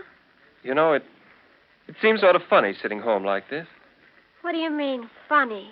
Well, usually when it gets to be fall, along about now, I'm all busy packing up and everything, getting ready to go back to college. It seems kind of funny to be sitting doing nothing. But you wouldn't be going back to college anyway. I mean, even if you weren't here with us, you graduated last year. Yes, I know, but well, I always thought I might go on and get an engineering degree. But of course, that's no good now that we're getting married, I mean. It'd be sort of superfluous for a married man. Well, you don't have to get married. Nobody's going to make you. Go ahead and break the engagement. Go ahead if that's what you want. Nancy, I don't want to. I never said I did. I thought that's what you've been trying to do. I have not. That's not true. But for days you've been acting all queer and touchy, as if you didn't want to have me around anymore. Oh, Skitty, I'm sorry. I know I've been perfectly horrid. I wouldn't blame you at all if you broke the engagement, but I don't want you to, honest. Then you still love me, Nancy? Oh, yes, I love you very, very much, only I've been sort of distracted lately. It's like, well, when fireworks go off in your face, you sort of forget how bright the sun is. Huh? I guess I must be awfully dense, but I don't get it. Never mind. It doesn't matter. Nothing matters except that we ought to get married. Quick, before anything else happens to distract us. You mean before Christmas? Oh, yes, now, next week. But I thought you wanted a big wedding with a veil and bridesmaids and everything. No, if Annabelle can marry Butch without all that, well, so can I. I mean, the important thing is we love each other, isn't it? Well, yes, I guess so, sure. You don't sound very convincing. Well, gosh, I was just thinking we can't elope or anything like that. Why not? Well, you're underage. I could lie about that. No, sir. Marriage is a serious business. I'm not going to start it off like that. We've got to get Dr. Howard's consent. He's your legal guardian, isn't he? Oh, yes, but Cousin Susan's the one that counts. Uncle Howard will do anything she tells him to. Oh, okay, then I'll have a talk with her. When? Well, how about tomorrow? No, now, right away. All right, Nancy, if you say so. Gee, and I thought you didn't want to get married anymore. Well, I do, and you've got to make Susan let us. Sure, leave it to me. It won't be easy, Skitty. You have to be firm with her. Don't give her a chance to say no.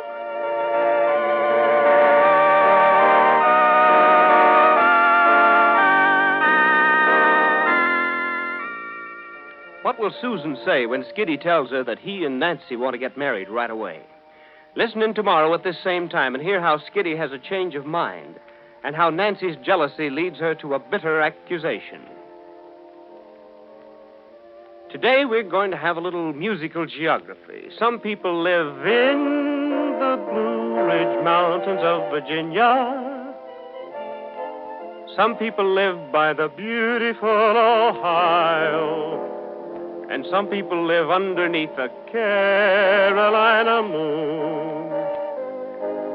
And still other people live in 1010 Tennessee. And you know, it's a wonderful thing. No matter where you live, you can always buy Lux toilet soap.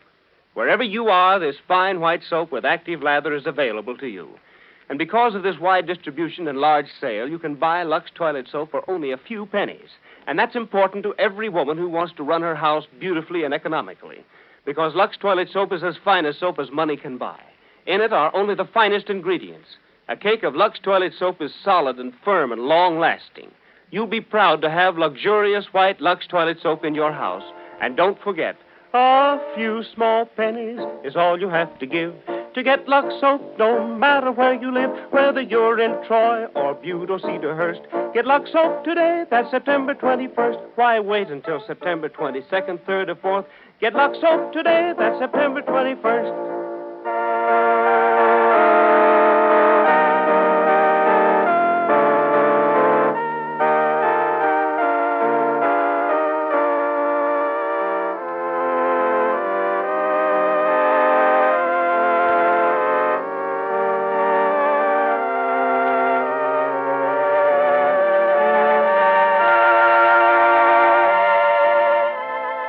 The life and love of Dr. Susan comes to you with the good wishes of the makers of Lux Toilet Soap each day, Monday through Friday. Be with us tomorrow, won't you? And ladies, there's another dramatic treat in store for all of you tomorrow at 11:30 Eastern Daylight Time, 10:30 Central Time, when you can hear the famous serial Big Sister over most of these stations. This is the Columbia Broadcasting System. 1:30 Sanitary Food Store time. Nothing could be more tasty and wholesome for school sandwiches than delicious Sanico ham. Get one today. Sanico ham save you time and money. Buy a Sanico ham today at your neighborhood sanitary food store. WJSV, Washington.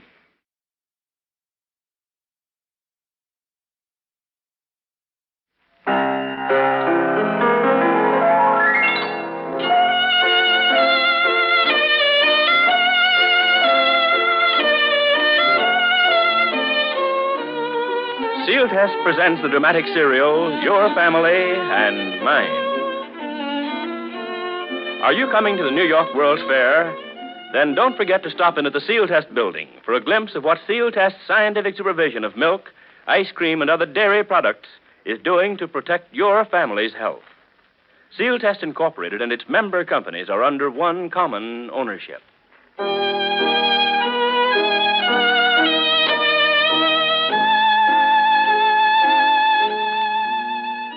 Ever since Woody Marshall returned from Paris, blind as a result of an airplane crash, Judy Wilbur has been devoting every waking hour to him. Steve Morgan, who had hoped to win Judy away from Woody, realizes now that Judy's strong sense of duty will compel her to remain loyal to Woody, even though Woody has insisted that she consider herself free. Now at the hospital, while Woody is undergoing the operation that may or may not restore his eyesight, we find Steve Morgan walking Judy around the hospital, trying to take her mind off what's happening to Woody. Let's walk another block, Judy. Oh, no, Steve. We better turn back.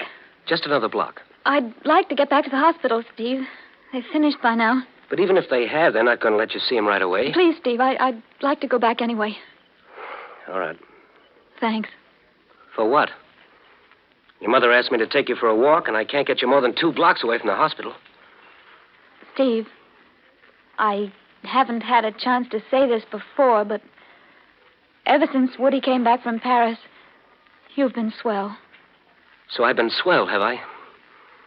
Because I had to accept what happened? Because I was forced to stifle the things that cried for words in me, and because I had to ignore the agony that was eating my heart away? Steve, don't. Have you been doing any writing lately? Not a line. But you said... I can't write. I never could. That isn't true. Anybody who can turn out a short story like that first one you showed me... That was a freak. I had one story in me, and that's all. That isn't true, and you know it. Well, the way I feel these days, I wouldn't know the truth if it came up behind me and hit me with an axe. Steve, when you let that old bitterness begin... I'm sorry, Judy. You've got enough on your hands without my adding to it. You have so much talent. You've got to do something with yourself. Why? Why? Because there are a lot of people who have faith in you. Even Woody thinks you're swell. Does he? You know he does. Shall we walk just a bit faster? Sure, if you want to. But they're not going to let you see Woody for some time. They don't usually let visitors see patients right after they're brought down from the operating room, Judy. Dr. Travers said he'd let me look at him just for a few moments. He only said that to get you out of the hospital for a while.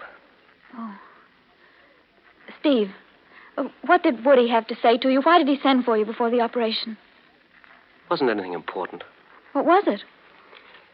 Nothing, Judy. He said that if you didn't come on time, he'd ask them to delay the operation until you did come. It must have been important. But it really wasn't. All right. If you don't want to tell me. Well, he said that you'd be needing someone to stand by you. He knows how I feel about you, and he wanted... So that was it. He doesn't think the operation's going to succeed. In spite of that cheerful attitude, he feels it's hopeless. No, not exactly. As a matter of fact, he told me that... Well, he had a feeling deep down that his sight might be saved. The operation's going to be a success. For more reasons than one. What'd you say? I said, let's hope so. What else did he say to you, Steve? Oh, not much else that I can remember. Did he say anything about our engagement? Well, not exactly. He did. He did say something, didn't he? He told you that if the operation failed, if it didn't restore his sight, he was going to break off the engagement. That he wasn't going to tie me down. He did say that, didn't he, Steve? Well, he did say something of that sort. As if I'd let him. To myself, knowing that when he needed me the most, I'd turn my back on him. Judy. Judy, what about... Well, what about your own happiness? What about your own right to a normal life? I'll make my life with him normal. Other people have done it. I know it takes courage, but I'll have to find the courage. But, Judy, what about us? We must forget about that. I need you, Judy. His need is greater. I can't give you up. You've got to forget about me. Judy, I was just a hobo until I met you. You took me by the hand and showed me the way to a new life. And you'll go on, Steve. You'll go on and find your happiness in that new life. You'll do important things. You'll write. Without you, I won't be able to do a thing. We'll have to learn, both of us, how to do without each other. Steve, he's blind. He's helpless. He's only been blind a few weeks. I was blind all my life, Judy. Darling, listen, you can't let yourself get trapped this way. You've got a right to... I need you and I love you. The two of us must forget about everyone and everything except ourselves and our own need for happiness. If you don't mean that, you can't mean it. Oh, you're right. Forget everything I said. I had no right to say things like that to you. Not now, anyway. Oh, Steve. If only he weren't the fine person he is, if I could only hate him. If only I could hate someone, if I didn't have to fight this nameless enemy that's so ruthless and without pity. Oh, all I can do now is hate myself. You mustn't talk that way. Oh, Steve, we're back at the hospital. Are you coming in with me? Yes, I'm right with you. What did the doctor say, Mums? When did they bring him down from the operating room? About 10 minutes ago, Judy. Did the doctor say anything? How'd the operation go? Well, he said he thought it went rather well. So did Dr. Travers. But, of course, they have no way of knowing, not until they remove the bandages. When will that be? They didn't say, dear. Can we go in, Mother? As soon as the intern who's in with him says we can. He'll be out in a few minutes. You better sit down, Judy. No, I'm all right. I couldn't get her to walk very far, Mrs. Wilbur. I know, Steve. Thank you just the same. Mr. Marshall was here up to a few minutes ago. He said he'd be back soon. Oh, Doctor. Doctor, may we go in now? Yes, but only for a few minutes. We won't stay long. Let's go, Mother. I must warn you, he's still unconscious. You mustn't be alarmed by the things he's saying. He isn't aware of what he's saying. We understand, Doctor. Thank you very much. You coming, Steve? Yes, ma'am. Mums. Steady, Judy. Mums, he looks so pale. That's to be expected after what he's been through. He's trying to say something. Now, the intern warned us not to... Judy, He's calling me. He doesn't know what he's saying. He's still under the anesthetic. Judy, I can't see you. Judy, come over to the light. I've got to see you. Judy, you're standing in the dark. Woody! Darling, please. Look out! Look out! Try to pull her out. She's going into a tailspin. Look out! He's reliving that plane crash. No, don't say that. No, anything but that, no. Not my eyes, no. This is horrible. He's suffering. No, he isn't, Judy. He doesn't know what he's saying. Not to be able to see again. I can't bear it. It's all coming out now. Judy. All that grief that was in his heart, that he tried to hide from us. He can't hide it now. We've got to get Judy out of here, Mrs. Wilbur. Judy. Yes, I know. Judy, come with us, dear. Blind. Never again to see a plane. Never again to look into people's faces. Judy. Judy, you've got to come with us, dear. Judy, please. No, not yet. I can't leave him. But, darling, there's nothing you can do for him now. Judy, where are you? He's calling me, Mum. No, I can't do it. Haven't I given up enough? Do I have to lose her, too? I love her. I won't give her up. I won't. Mums, darling, the things he's saying. Judy, please come with us. Judy. No, Steve, no, please don't try to spare me. I've got to listen to all this. I've got to hear what he's saying. Judy, where are you? I'm here, Woody. I'm here, right here beside you. Judy, darling. Please come with us. Steve, you and Mother go. I'm going to stay here. We're not going to leave you here, darling. I can't go now, Mums. We promised the intern that we wouldn't stay. Judy. Oh, if only I could see her. If only I could see her face when she finds out that I'm blind. Is that too much to ask? The plane, she's going into a spin, the plane. Oh, I've got to look into her face. I've got to see what happens to her when she learns the truth. Heavens, he didn't see my face. Judy, you're not going to leave me, are you? Oh, Judy, I'm not going to be a burden, I swear it. I've... Cut the switch! Cut the switch, we're falling! Cut the switch! Judy, if you don't want to stay, I don't want to keep you. If it's only pity that holds you to me, then I don't want it. I can't bear the thought of you pitying me. No. No, Doctor, no. Judy. Judy, say you'll stay with me. Say you'll help me rebuild my life. Judy, talk to me. Judy, tell me you'll stay. Judy, where are you? Judy. Oh, I'll stay, Woody. I'll be with you from now on. I'll never leave you. Judy. I'll never leave you.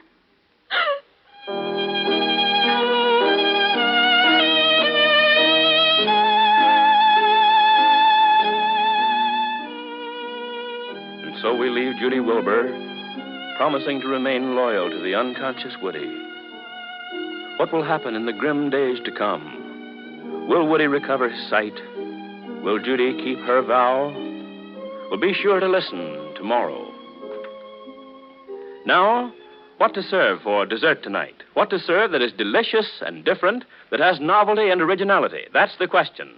And here's your Seal Test hostess, Mary Preston, with the answer. And the answer that will fit all of those requirements is that grand new ice cream flavor which Seal Test created for September, Banana Rune ice cream. Right you are, Mary. There's a dessert that will go down in history. For you see, folks, Banana Rune ice cream is really two flavors in one. It's mellow with the true flavor of ripe bananas and the deep almond flavor of crisp, oven-baked macaroons blended with rich cream and other choice ingredients. Yes, Banana Rune ice cream certainly is delicious and different. A real flavor discovery, if there ever was one. And there's so many delightful ways of serving it, too. In homemade sundaes, for instance, with a luscious sauce. or in a big, generous ice cream pie. Or for one of those extra special occasions, you can make some crisp, dainty meringues to serve with it. And no matter how you serve it, you'll hear loud cheers from the family for this exciting new combination of luscious banana ice cream with golden flakes of crisp macaroon. You can buy this delightful new banana and macaroon ice cream from your nearest dealer who displays the seal test symbol. And as for those inviting ice cream treats I just mentioned, well, just drop us a line for our booklet, Intriguing New Ways to Serve Ice Cream, and you'll find out how to make them all. This beautiful illustrated booklet of ice cream treats is free to all of you. And for your free copy, just drop a line to the Seal Test Kitchen. That's Seal Test, spelled S-E-A-L-T-E-S-T. Seal Test Kitchen, 230 Park Avenue, New York. And now here's a message from your own community. Listen. Chestnut Farms, Chevy Chase Milk, and Southern Dairy's ice cream are Seal Test approved. Now, we'd like to add another recipe to Mary Preston's list.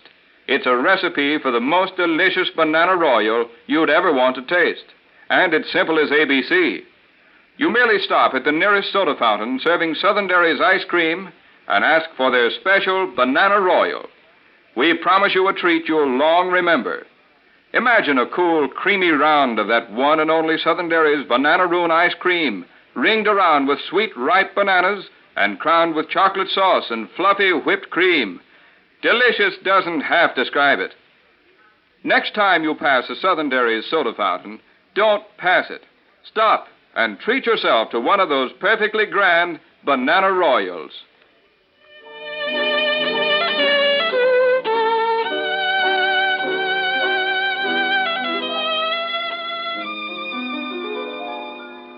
Tomorrow, Woody recovers consciousness, and the terrible uncertainty that lies before him forces Woody to a new decision about Judy.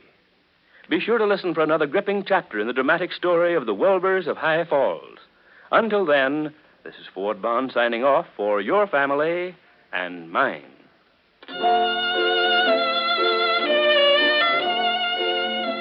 This is the Columbia Broadcasting System. We wish to thank the sponsors of Scattergood Baines and the career of Alice Blair for relinquishing their time in order that you may hear the following special broadcast. The career of Alice Blair will be presented immediately after the next...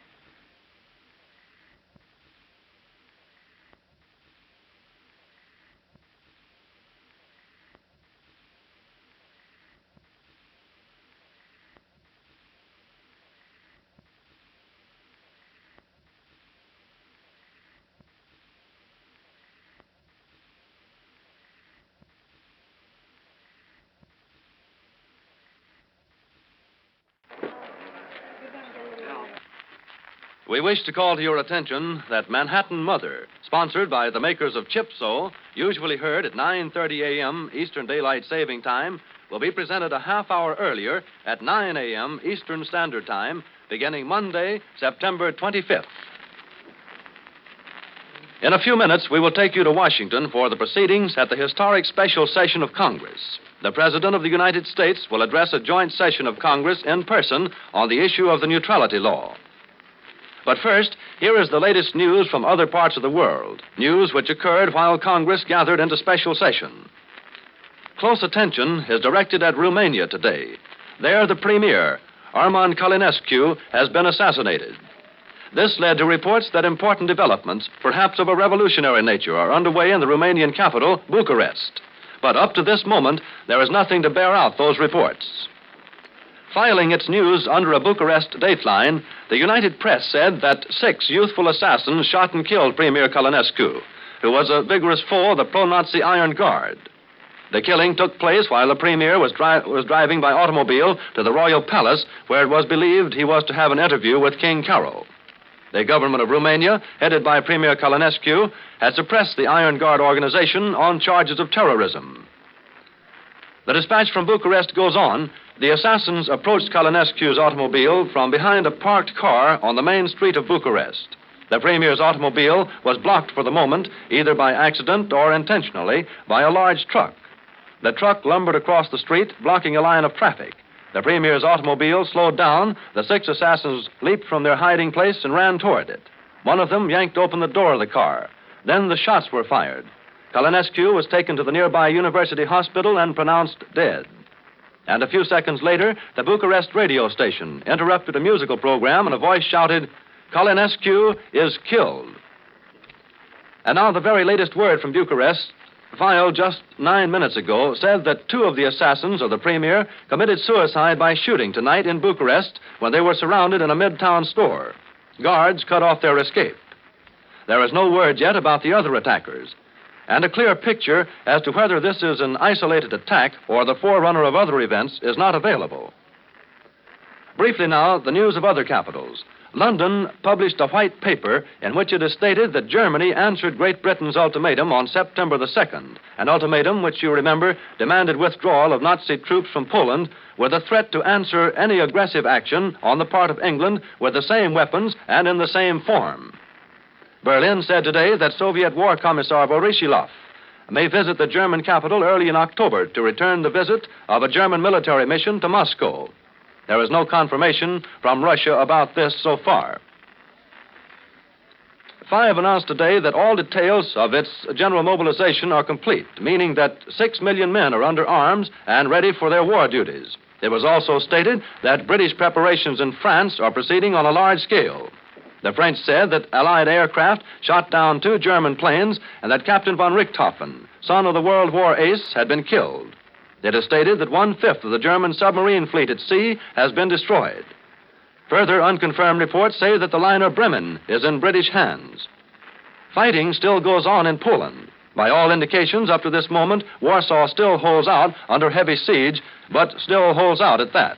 The Poles say also that Lvov is holding out. And here in New York, stocks advanced fractions to 5 points in moderately active trading today, while bonds were mixed with 18 U.S. governments at new lows, and wheat gained 1 1/4 and 1 1/2 cents a bushel. More news as it occurs. For word from our own capital, we take you now to Washington.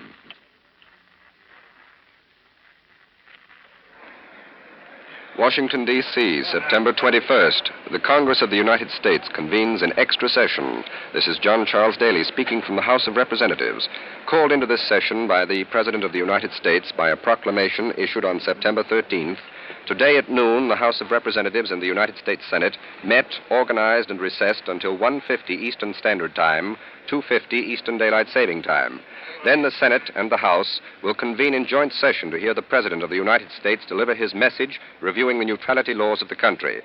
Columbia's microphones will be opened on the rostrum of the House to bring you the address of the President. In the meantime, as we await the arrival of the President, Albert Warner, Columbia's Washington news analyst, who is in the small library of the House, has several distinguished members of Congress whom he will interview. Albert Warner.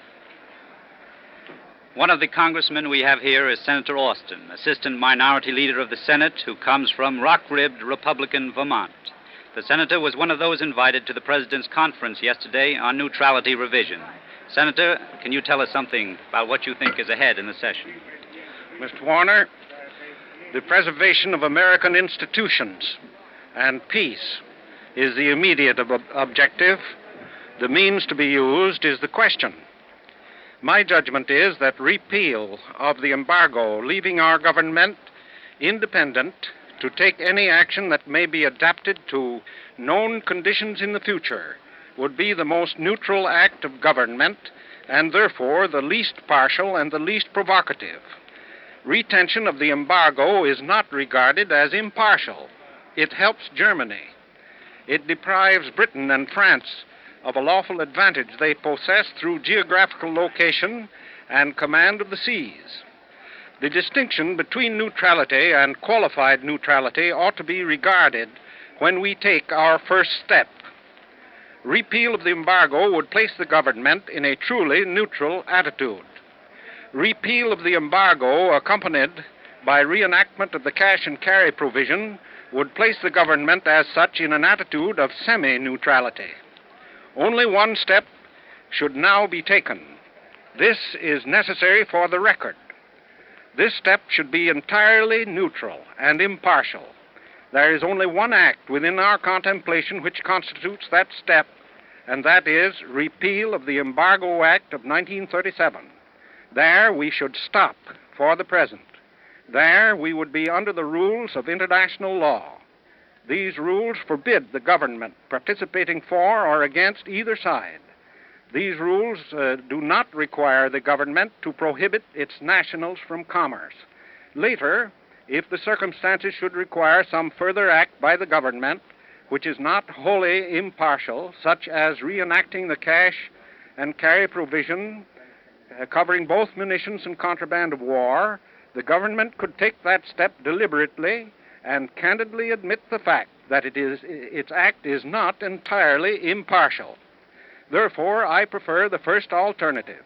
However, I seek information and guidance, and am particularly concerned that Congress should act in accord with an enlightened public opinion, because the vitality of our foreign policy depends upon the support of a united people.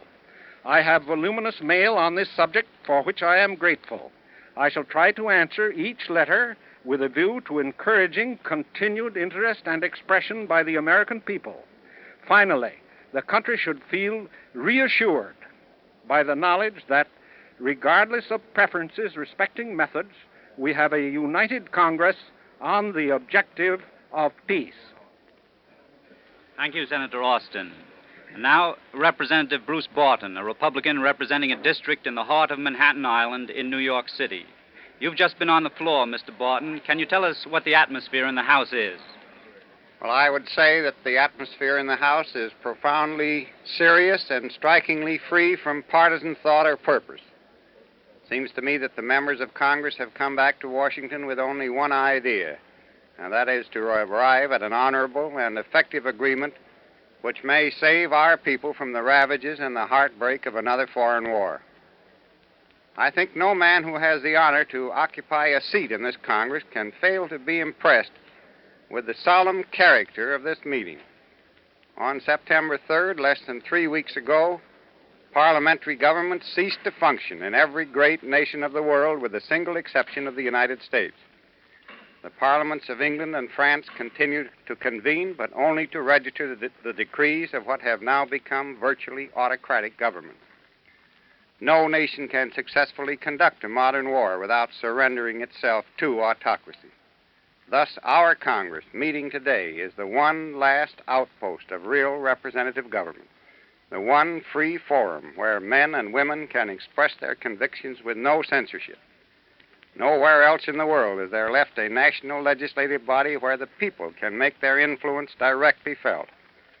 That they are making it felt, that they propose to participate positively and continuously in the discussion, is indicated by the mail that is flooding our offices. So great was the volume this morning that delivery was delayed more than an hour. Across the oceans, the decisions of life and death for the masses of men and women are being made by small groups of men behind closed doors. Here in America, and only in America, the people, through their Congress, in free and open meeting, argue their convictions and arrive finally at the united policy which becomes law. The Senate has just entered the House chamber. Now we'll have a word from Senator Burns, a Democratic leader from South Carolina. This Congress has been called not to consider the question of whether this government will go to war, but to consider neutrality legislation. I know of no man in public life holding responsible position who is not sincerely anxious to have the United States keep out of war. The question is how best to accomplish this objective. I favor the repeal of the embargo provision. I think that the people of America should have the right to sell the products of our farms and factories to Germany, Great Britain, or any other government, provided they pay cash and carry home their purchases. I believe that in considering neutrality legislation, the Congress will approach it in an entirely nonpartisan manner. You can rest assured the Congress is actuated only by a desire to promote the best interest of the American people and keep this nation out of war. Thank you, Senator Burns. And now, as the President is expected here in a few minutes, may I turn this over to Charles Daley. Here is what's been happening in the House of Representatives while Mr. Warner was interviewing the celebrities from the two houses of Congress. At approximately 1:55, Speaker Bankhead called the House to order, and then the Senate, preceded by Vice President Garner, the Secretary and Sergeant of Arms, entered the chamber. Now, the Speaker Bankhead and Vice President Garner are seated together on the Speaker's platform of the rostrum, and in a moment they will appoint committees to go out of the House to conduct the President into the chamber. Speaker Bankhead and Vice President Garner are consulting now relative to the appointment of the committees, and the members of the Senate are taking their seats. The floor of the House is, as usual, the ordered excitement that one expects in a joint session of the Congress, for the Senate will take up the first 3 rows of the regular House-assigned seats, and then the House members are moved back and extra chairs put in back of the circular rows of seats that ordinarily suffice for the members of the House. Shortly, the President's cabinet will be inducted into the chamber itself by Mr. Sinat, the House doorkeeper, and they will take their seats at the foot of the rostrum, the dais from which the President will speak. The senators are still filing into the House of Representatives and taking their proper places, and Senator Austin, who has just spoken to you, I can see now taking his seat. Senator Bankhead is in the process of naming committees. Gentleman from North Carolina, Mr. Dowden. Gentleman from Massachusetts, Mr. Martin. The Senate committee will be Mr. Barkley of Kentucky, Pittman of Nevada, Mr. McNary of Oregon. Vice President Garner, as you just heard, named the 2 committees that will go out and conduct the President of the United States into the House chamber so that he may make his address. In just a moment now, the doorkeeper, Mr. Sinat, will announce the President's cabinet, and they will file in and take their places in a row of armchairs that, as I have told you, have been placed at the foot of the regular line of seats. Now, Speaker Bankhead, I think, will make the announcement of the President's cabinet's entrance into the House chamber.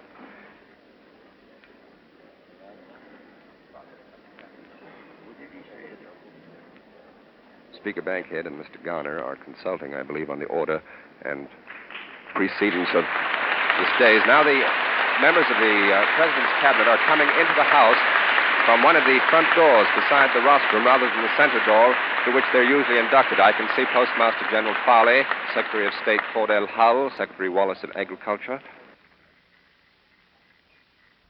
Adam Perkins, the Secretary of Labor, and they have all taken their places now, and the Joint Committee will escort the President into the chamber in just a moment. Colonel Starling, the Chief of the White House Secret Service, has been going up and down the corridor, which runs off this House library, and we can anticipate that the President will be here very shortly.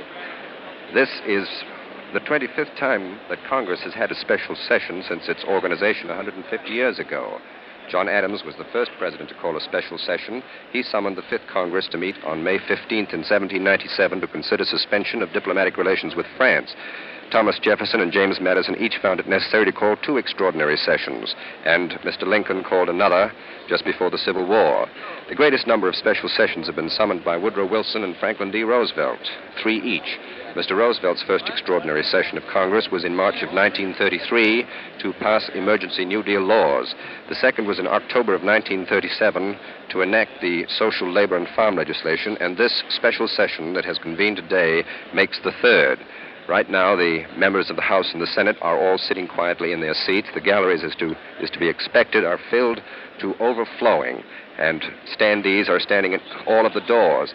The presidential box is directly opposite us across the full length of the House, and it's very hard to recognize anybody sitting in the box from here, but we can see some of the presidential confidential secretaries, Miss Grace Tully, and I believe Miss LeHand is up there, too. Outside of that, all of the boxes, right up to the very edge of the standing room, are filled to overflowing, and although the scene is not as bright as it was on the occasion of the 150th anniversary of the Congress last spring, the color is still there. There are many ladies in the audience, and they're all dressed in bright new autumn clothes. Colonel Starling, the Chief of the White House Secret Service, has just come in the door immediately to the right of the rostrum and has spoken to some of the members of the Secret Service standing there, so we can expect now that the President will be here shortly. An hour before the scheduled convocation of Congress this morning and 3 hours before President Roosevelt's speech, vantage points up here in the galleries of the House where the joint session is to be held were taken over by newsreels and still cameramen. Even then, a few spectators with the coveted passes that entitled them to seats arrived. That was at 11 o'clock this morning. At that time, your reporter was here, and there were only 2 members on the floor itself, and they were Representatives Curtis and Graham. Both, incidentally, are among the few who have established perfect attendance records at the last session. Microphones were put in their places, and automobile parking in the plaza in front of the Capitol was banned. 2 hours ago, also, large crowds of spectators began to trek across the lawns and take up vantage points near the entrance to the House so that they might see the president as he arrived.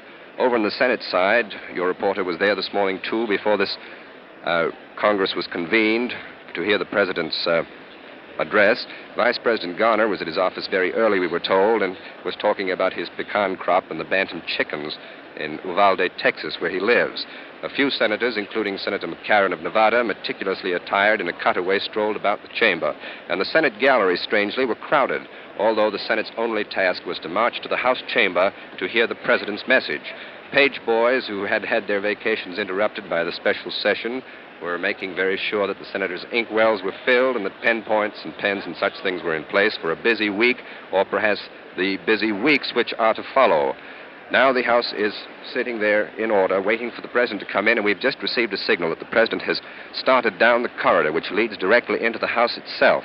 And we can expect Mr. Roosevelt to come through the door leading to the Speaker's platform in just a moment.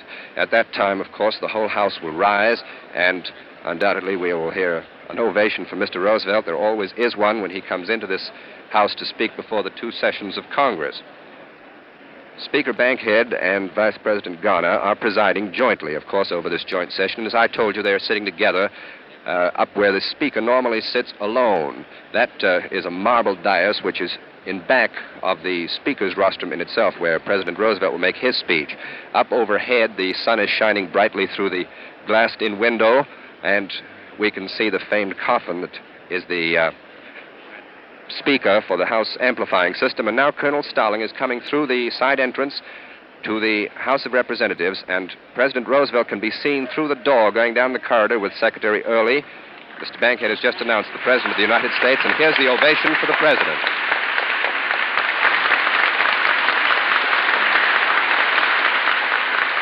You can hear the ovation. Colonel Starling has just gone up and tested the Speaker's platform to be sure that it was sturdily built. And President Roosevelt, with the 2 committees, one from the House and one from the Senate, is walking slowly up the ramp. Now you can hear the shouts and the roar of the crowd as President Roosevelt starts to walk up towards the Speaker's platform on the arm of Brigadier General Watson, his secretary. Behind him is his bodyguard, Tom Qualters, and the 2 committees now are being conducted off the Speaker's dais and back to their seats. Vice President Garner has shaken hands with some of the members of the committee, and both the Vice President and Mr. Bankhead are smiling and saying a few words to Mr. Roosevelt as he walks toward the Speaker's platform. The ovation continues for the President as he stands there and now lifts his splendid head to smile at the crowd in his usual manner. He stands there quietly for a moment, and in just a minute now, President Roosevelt will begin his speech. Ladies and gentlemen, the President of the United States.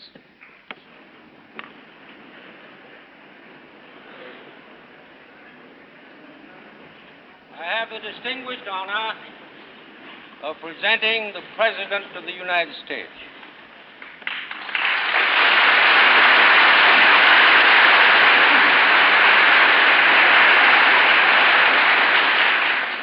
Mr. President, Mr. Speaker, members of the Senate and the House of Representatives, I have asked the Congress to reassemble in extraordinary session in order that it may consider and act on the amendment of certain legislation, which in my best judgment so alters the historic foreign policy of the United States that it impairs the peaceful relations of the United States with foreign nations. At the outset, I proceed on the assumption that every member of the Senate and of the House of Representatives and every member of the executive branch of the government, including the President and his associates, personally and officially, are equally and without reservation in favor of such measures as will protect the neutrality, the safety, and the integrity of our country, and at the same time keep us out of war.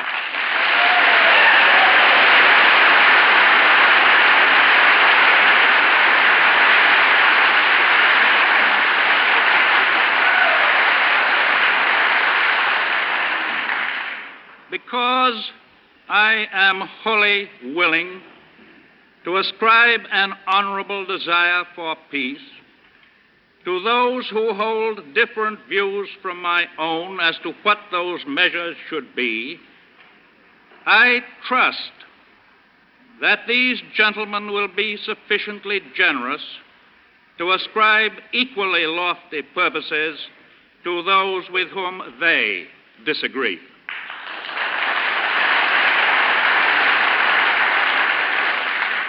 Let no man or group in any walk of life assume exclusive protectorate over the future well-being of America, because I conceive that regardless of party or section, the mantle of peace, the mantle of patriotism, is wide enough to cover us all.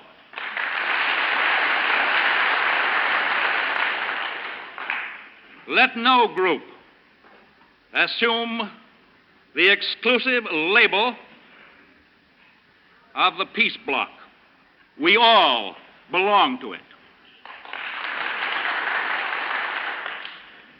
I have at all times kept the Congress and the American people informed of events and trends in foreign affairs.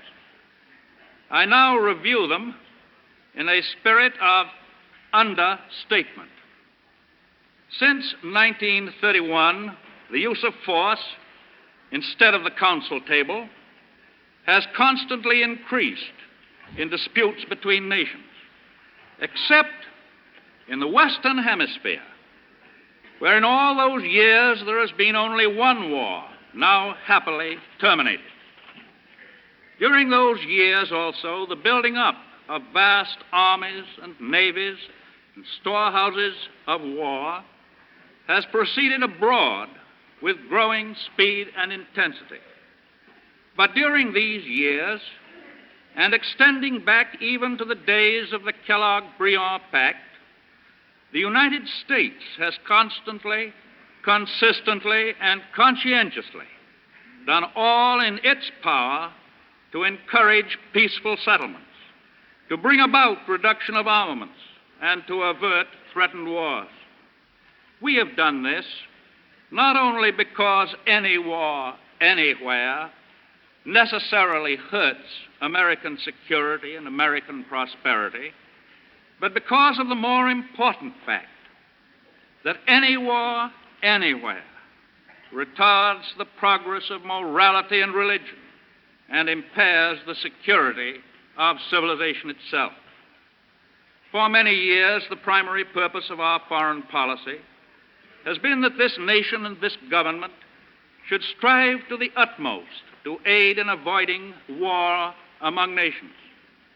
But if and when war unhappily comes, the government and the nation must exert every possible effort to avoid being drawn in to the war. The executive branch of the government did its utmost within our traditional policy of non-involvement to aid in averting the present appalling war. Having thus striven and failed, this government must lose no time or effort to keep our nation from being drawn in. In my candid judgment, we shall succeed in those efforts.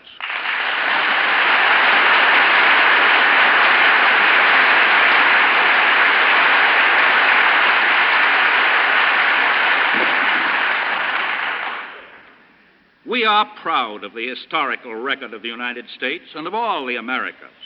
During all these years, because we have thrown every ounce of our influence for peace into the scale of peace.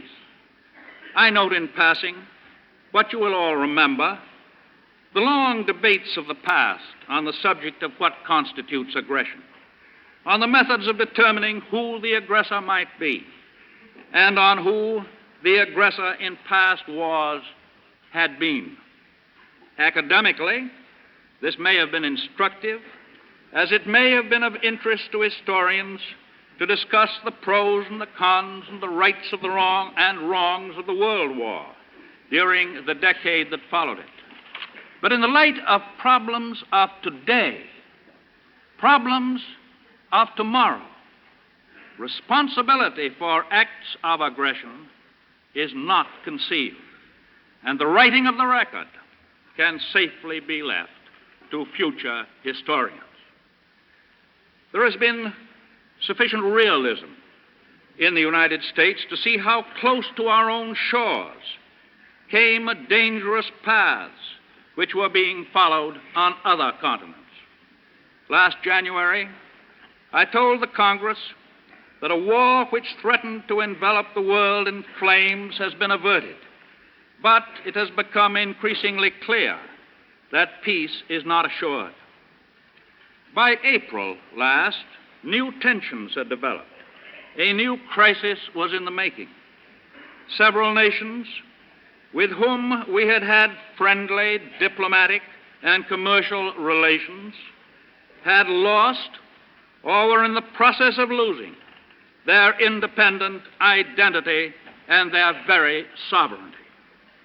During the spring and summer, the trend was definitely toward further acts of military conquest and away from peace. As late as the end of July, I spoke to members of the Congress about the definite possibility of war.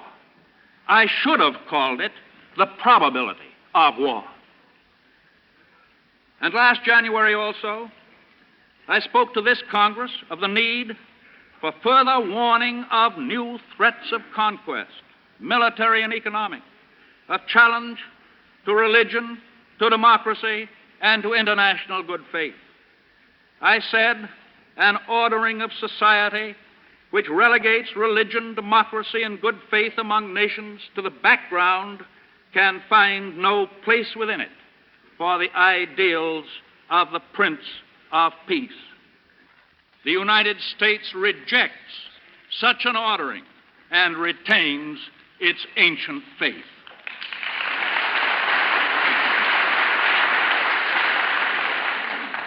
And I said, we know what might happen to us of the United States if the philosophies of force were to encompass the other continents and invade our own.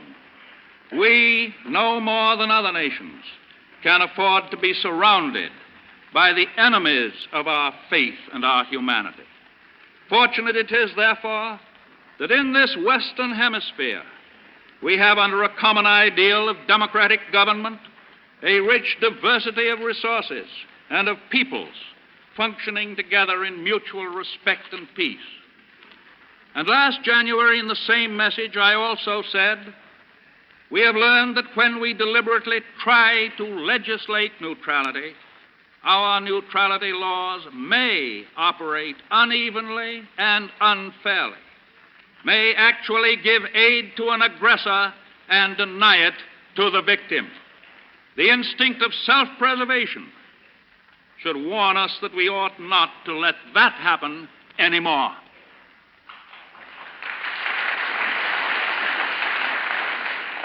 And it was because of what I foresaw last January from watching the trend of foreign affairs and their probable effect upon us that I recommended to the Congress in July of this year that changes be enacted in our neutrality law.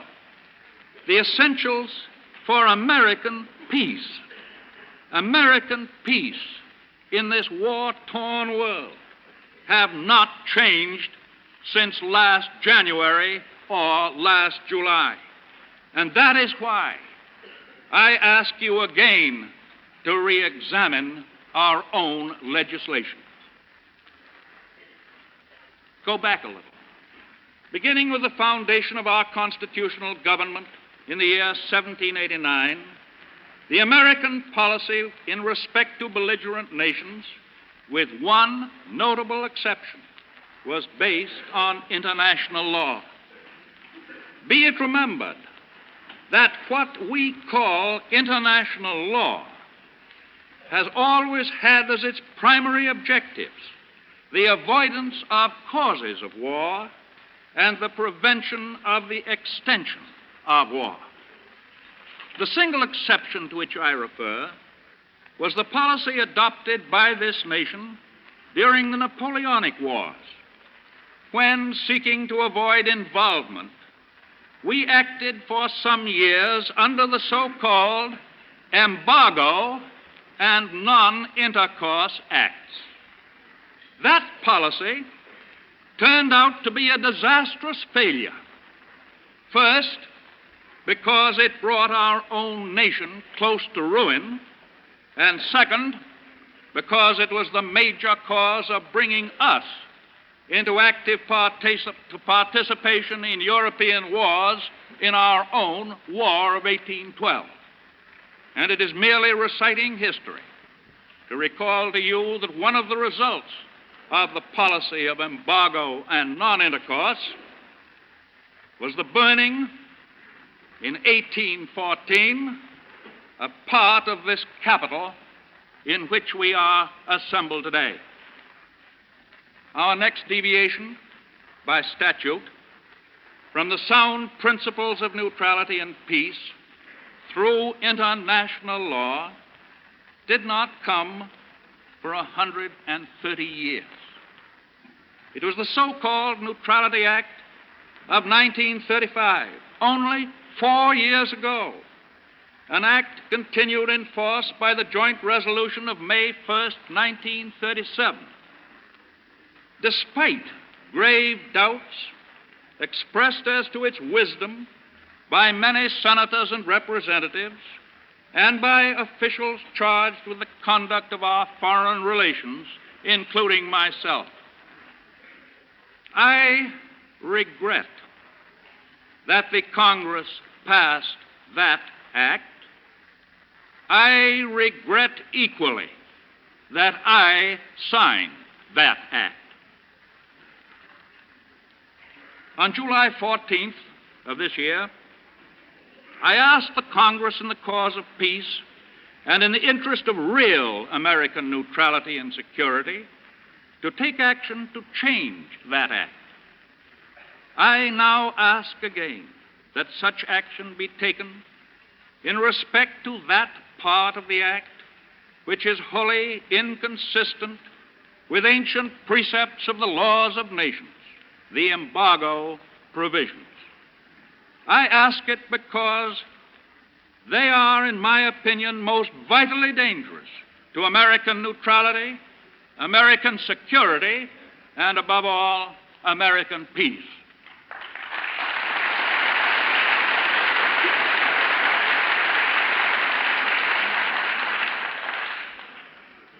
These embargo provisions, as they exist today, prevent the sale to a belligerent by an American factory the sale of any completed implements of war. But they allow the sale of many types of uncompleted implements of war, as well as all kinds of general material and supplies. They furthermore allow such products of industry and agriculture to be taken in American flag ships to belligerent nations. There in itself, under the present law, lies definite danger to our neutrality and our peace. From a purely material point of view, what is the advantage to us in sending all manner of articles across the ocean for final processing? Final processing there, when we could give employment to thousands by doing it here.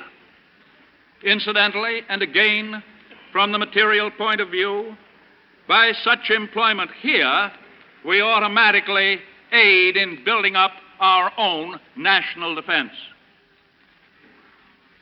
and if abnormal profits appear in our midst, even in time of peace, as a result of such an increase of our industries, I feel certain that the subject will be adequately dealt with at the coming regular session of the Congress. Let me set forth the present paradox of the existing legislation in its simplest terms. If prior to 1935 a general war had broken out in Europe, the United States would have sold to and bought from belligerent nations such goods and products of all kinds as the belligerent nations, with their existing facilities and geographical situations, were able to buy from us or sell to us. This would have been the normal practice under the age-old doctrines of international law. Our prior position accepted the facts of geography, the facts of conditions of land power and sea power and air power alike, as they existed in all parts of the world. If a war had broken out in Europe in 1935, there would have been no difference, for example, between our exports of sheets of aluminum and airplane wings. Today, there is an artificial legal difference.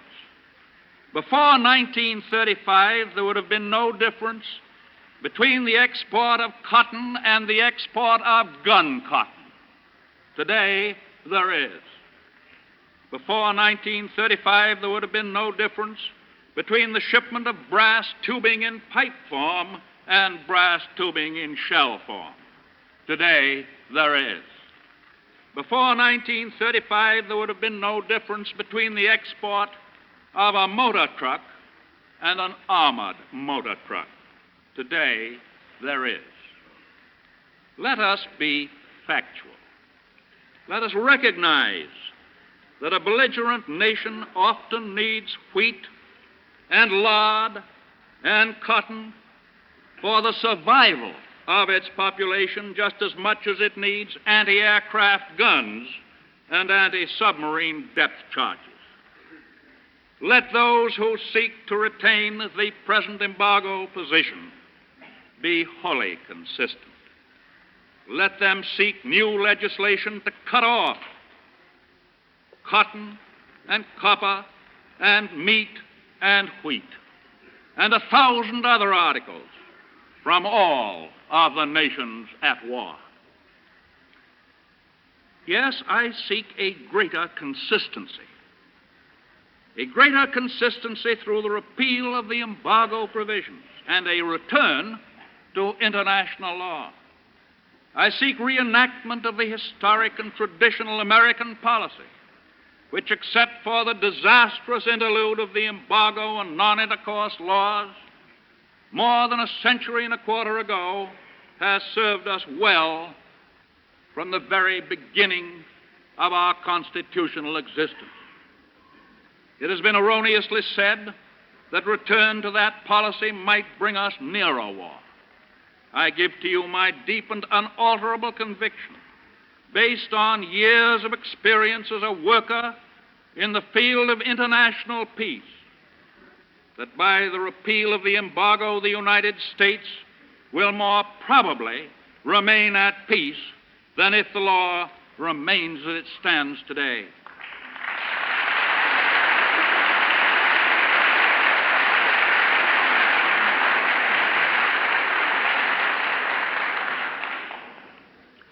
I say this because with the repeal of the embargo, this government clearly and definitely will insist that American citizens and American ships keep away from the immediate perils of the actual zones of conflict.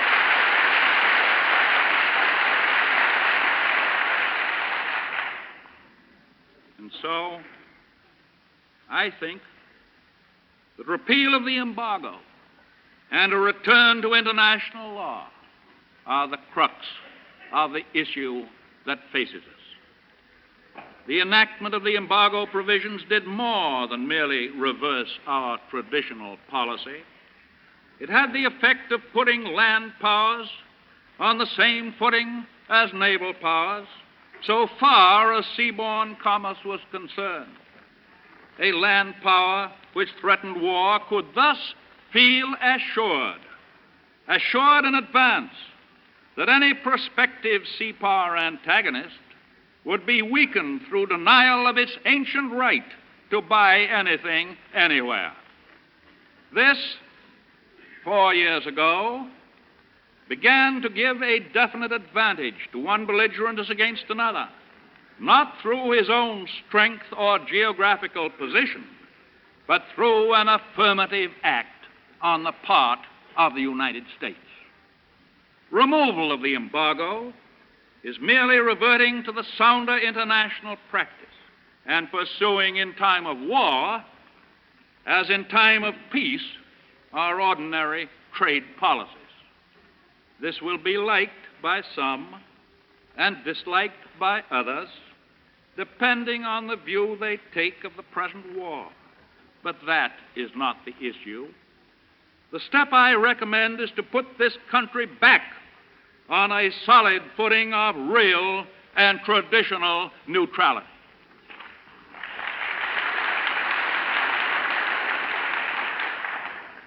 When and if,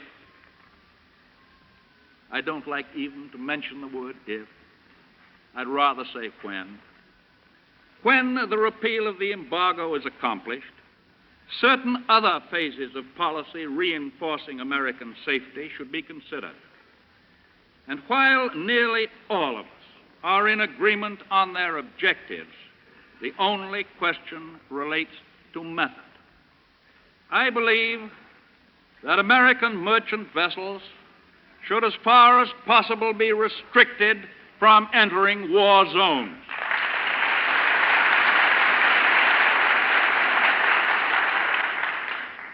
But war zones may change so swiftly and so frequently in the days to come that it is impossible to fix them permanently by act of Congress. Specific legislation may prevent adjustment to constant and quick change, and it seems therefore more practical to delimit the actual geography of these war zones through action of the State Department and administrative agencies. The objective of restricting American ships from entering such zones may be attained by prohibiting such entry by the Congress, or the result can be substantially achieved by executive proclamation that all such voyages are solely at the risk of the American owners themselves.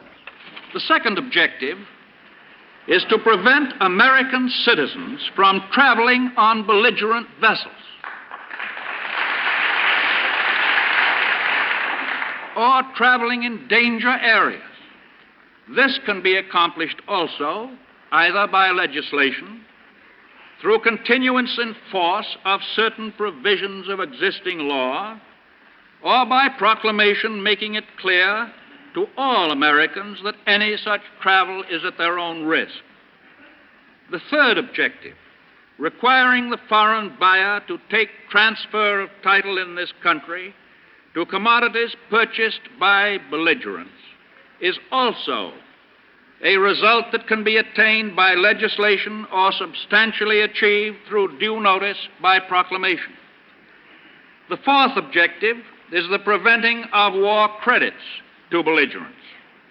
This can be accomplished by maintaining in force existing provisions of law, or by proclamation making it clear that if credits are granted by American citizens to belligerents, our government will take no steps in the future to relieve them of risk or loss.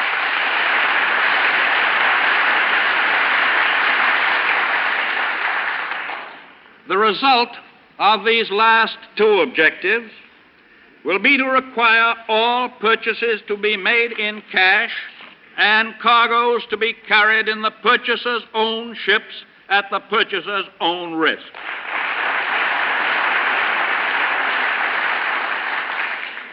Two other objectives have been amply attained by existing law, namely regulating collection of funds in this country for belligerents and the maintenance of a licensed system covering import and export of arms, ammunition, and implements of war.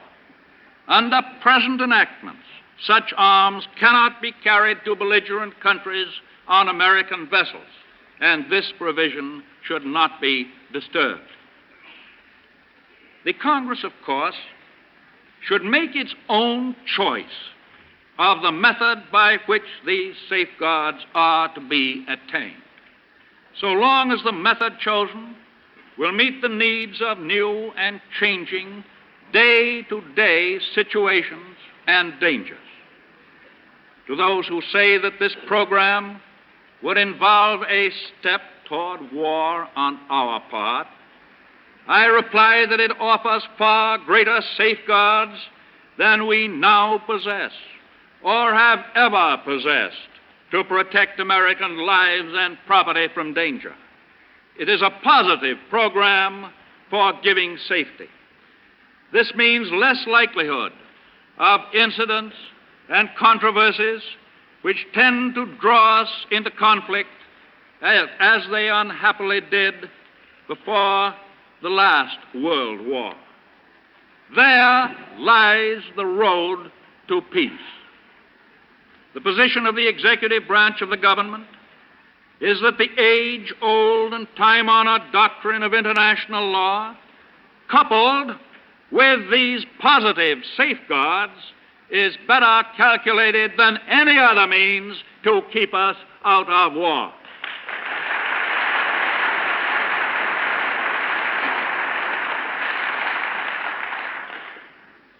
In respect to our own defense, you are aware that I have issued a proclamation setting forth a national emergency in connection with the observance, safeguarding, and enforcement of neutrality and the strengthening of the national defense within the limits of peacetime authorizations. This was done solely to make wholly constitutional and legal certain obviously necessary measures. I have authorized increases in the personnel of the Army, the Navy, the Marine Corps, and the Coast Guard. Increases which will bring all four of them to a total still below peacetime strength as authorized by the Congress. I have authorized the State Department to use for the repatriation of Americans caught in the war zone the sum of $500,000 already authorized by the Congress. I have authorized the addition of 150 persons to the Department of Justice to be used in the protection of the United States against subversive foreign activities within our border.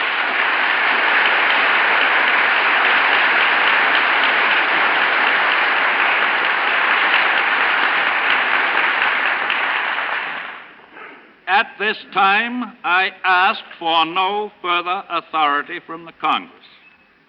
At this time, I see no need for further executive action under the proclamation of limited national emergency.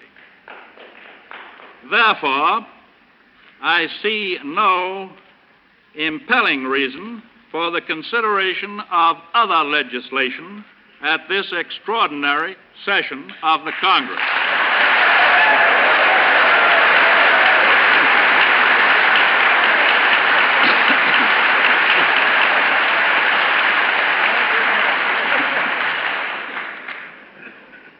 It is, of course, possible that in the months to come, unforeseen needs for further legislation may develop, but they are not imperative today.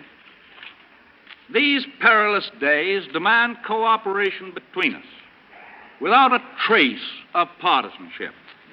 Our acts must be guided by one single hard-headed thought: keeping America out of this war.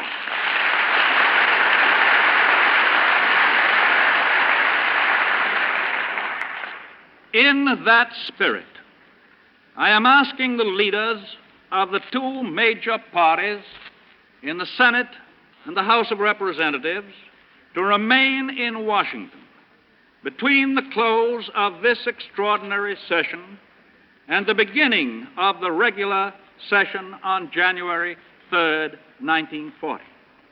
They have assured me that they will do so, and I expect to consult with them at frequent intervals on the course of events in foreign affairs and on the need for future action in this field, whether it be executive or legislative action. And further, in the event of any future danger to the security of the United States, or in the event of need for any new legislation of importance, I will immediately reconvene the Congress in another extraordinary session.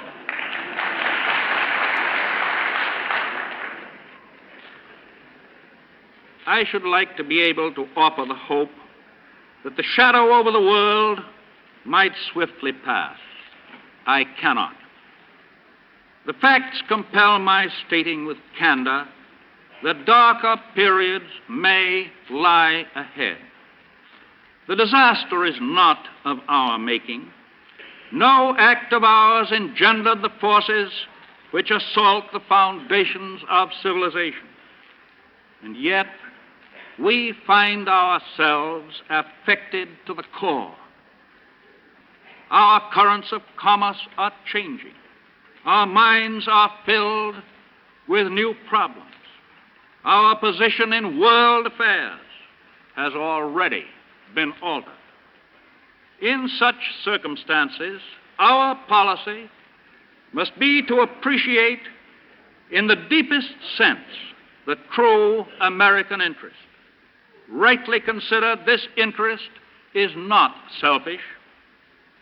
Destiny first made us with our sister nations on this hemisphere, joint heirs of European culture. Fate seems now to compel us to assume the task of helping to maintain in the Western world a citadel wherein that civilization may be kept alive. The peace, the integrity, and the safety of the Americas, these must be kept firm and serene.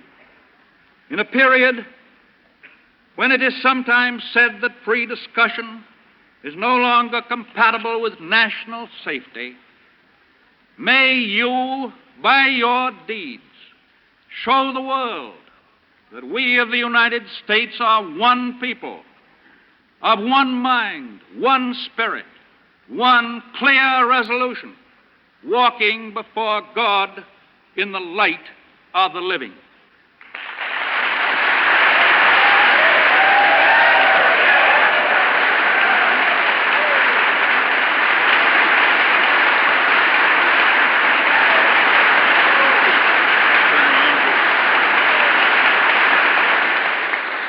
And thus the President of the United States concludes his address reviewing the neutrality laws of the country before a joint meeting of the newly convened special session of Congress in the House of Representatives in Washington, D.C. In just a few minutes, the joint session of the Congress will be adjourned, and the respective houses are expected to convene again on Monday. The applause for the President continues as he slowly turns from the Speaker's platform to go out of the door and out of the Capitol building. We expect to be back here at the Capitol shortly for some important news. This is John Charles Daly speaking from the House of Representatives in the Capitol building in Washington, D.C. We return you now to our New York studios. While the President of the United States was addressing both houses of Congress, Premier Daladier began a message to the people of France.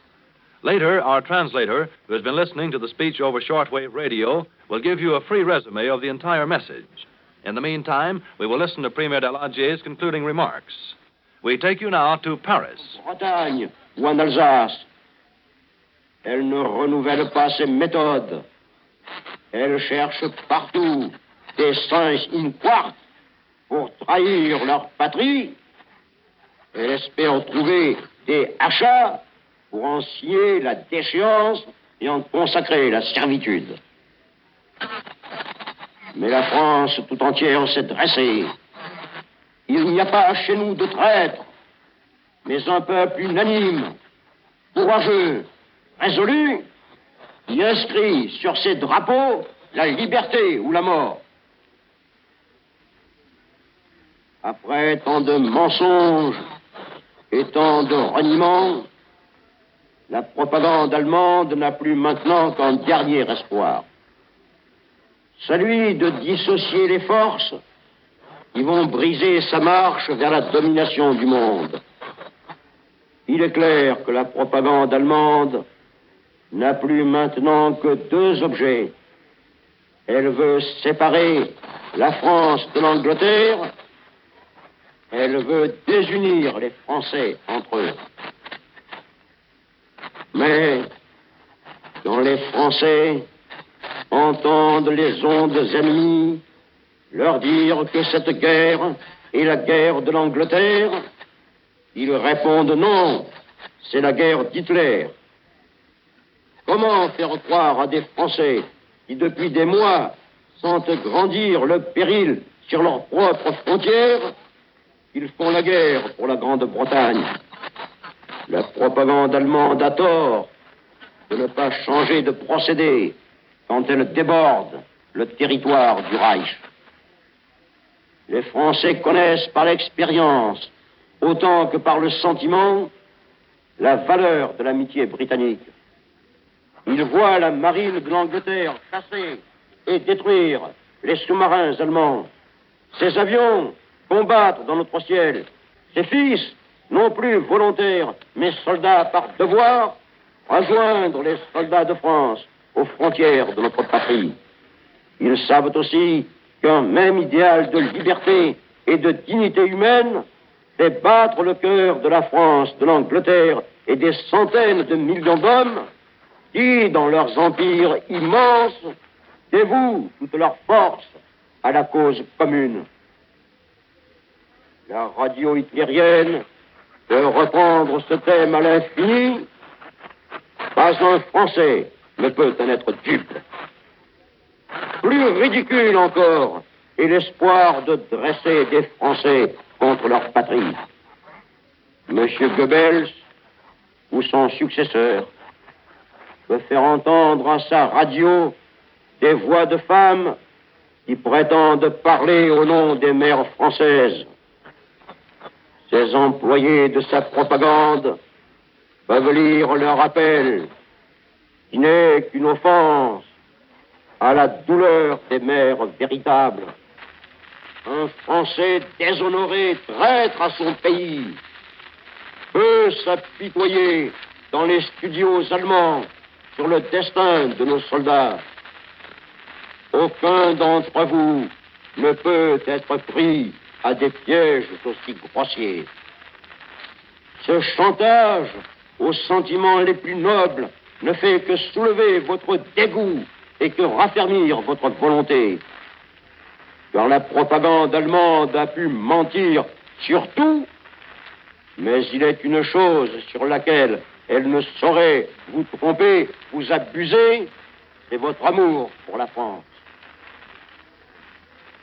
L'amour de la France a renouvelé le miracle qui assura notre salut chaque fois que nous avons été en péril.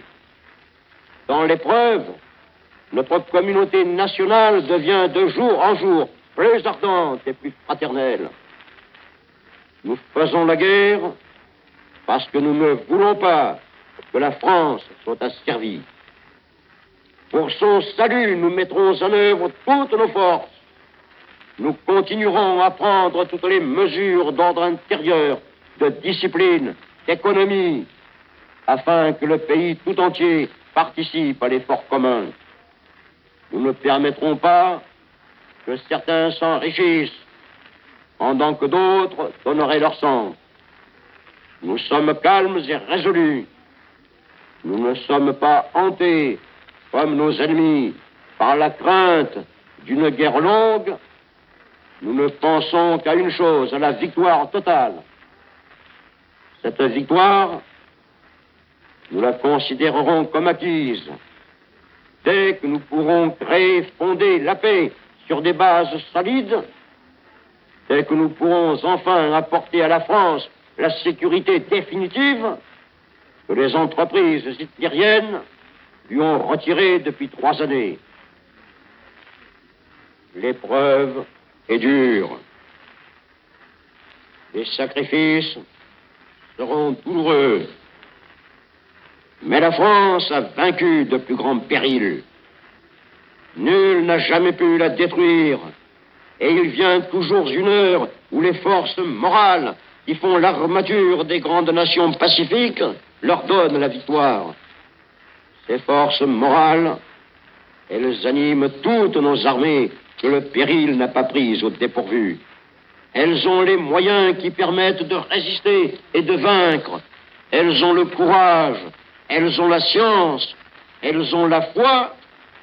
Elles combattent pour l'indépendance et la sécurité de notre patrie et pour en finir à tout jamais avec les entreprises de domination de l'Allemagne. La France n'a pas pris les armes pour incendier des villes, livrer à la mort des femmes et des enfants, torturer des hommes sans défense.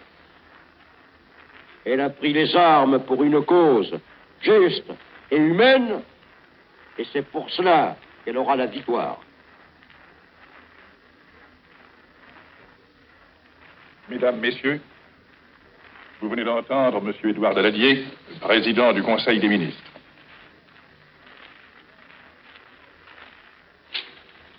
From Paris, CBS has brought you the voice of Premier Daladier addressing a message to the people of France. In our studios in New York, translators have been copying the message in English, and now, in just a moment, we'll present a free resume of what Premier Daladier said. Are you ready, sir?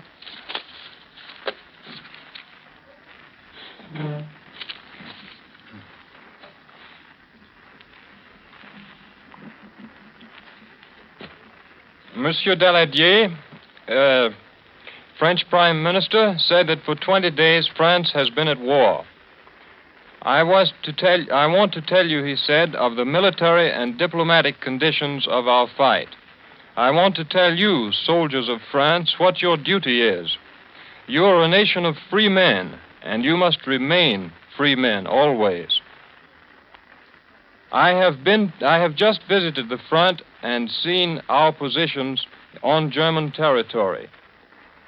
I have seen the value and the intelligence and skill of our high command, which avoids every temptation of sending its men forward recklessly and having them slaughtered.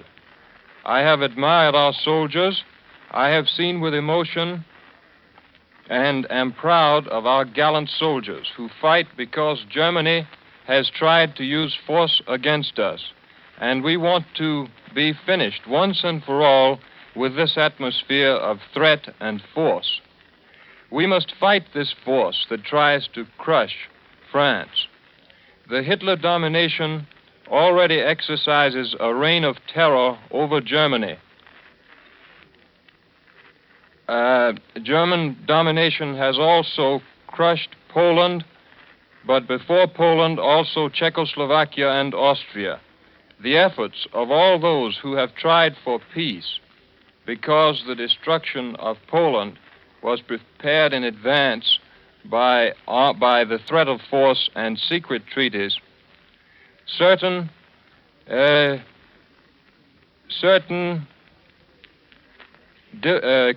positions were gained. But now Poland not only has given herself up in martyrdom, but has shown heroism after her first defeats, because her mobilization was not complete when the German mechanized divisions marched through her territory. Poland consolidated her resistance later along shortened lines. but the German motorized divisions were too strong. Russia also came into the fight through a secret pact. The division of Poland was decided upon by Russia and Germany. Hitler had the precious contract, that is, the contract with Russia, in his hands before he even attacked Poland. What man of honor could be content with Hitler's promises of today, since all his previous pledges he has torn up one by one? In 1934, Hitler said that Germany would respect the Locarno Pact, but in 1936 he occupied the Rhineland. Later he told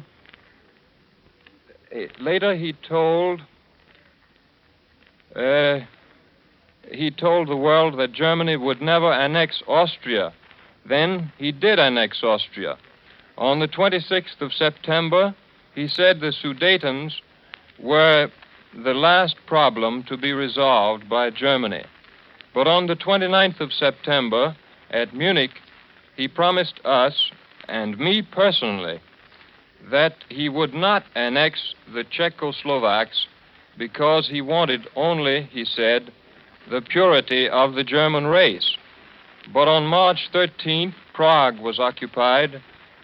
Bohemia was reduced to servitude. Later, Hitler said that Germany considered Poland's frontiers were permanent and irrevocable. Now, after tearing up Poland, he says that he wants nothing more. He has promised not to touch France, but we know too well that he will do the same thing to us if he can. His ambition is to isolate France from all her friends. Germany is developing her propaganda everywhere. She wants to separate our provinces one from the other. But all of France has arisen like one man. There is no traitor among us. We want liberty or death. After so many lies, German propaganda has only now the further hope of separating her enemies and dominating the world. She wants to separate France from England and disunite France among herself. But to all this we reply, no. It is not our war, but Hitler's war.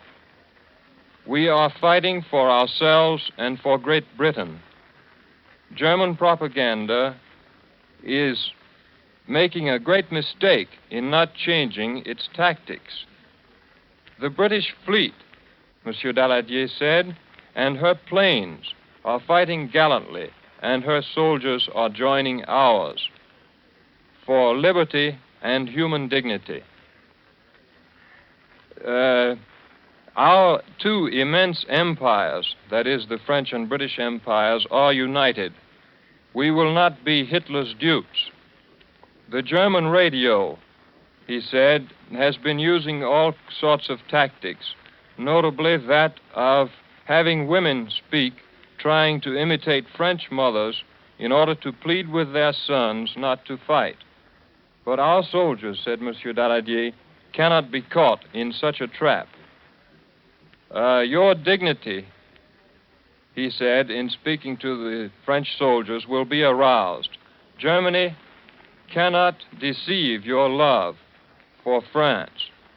The love of France has consecrated our ardor all along the line, he said.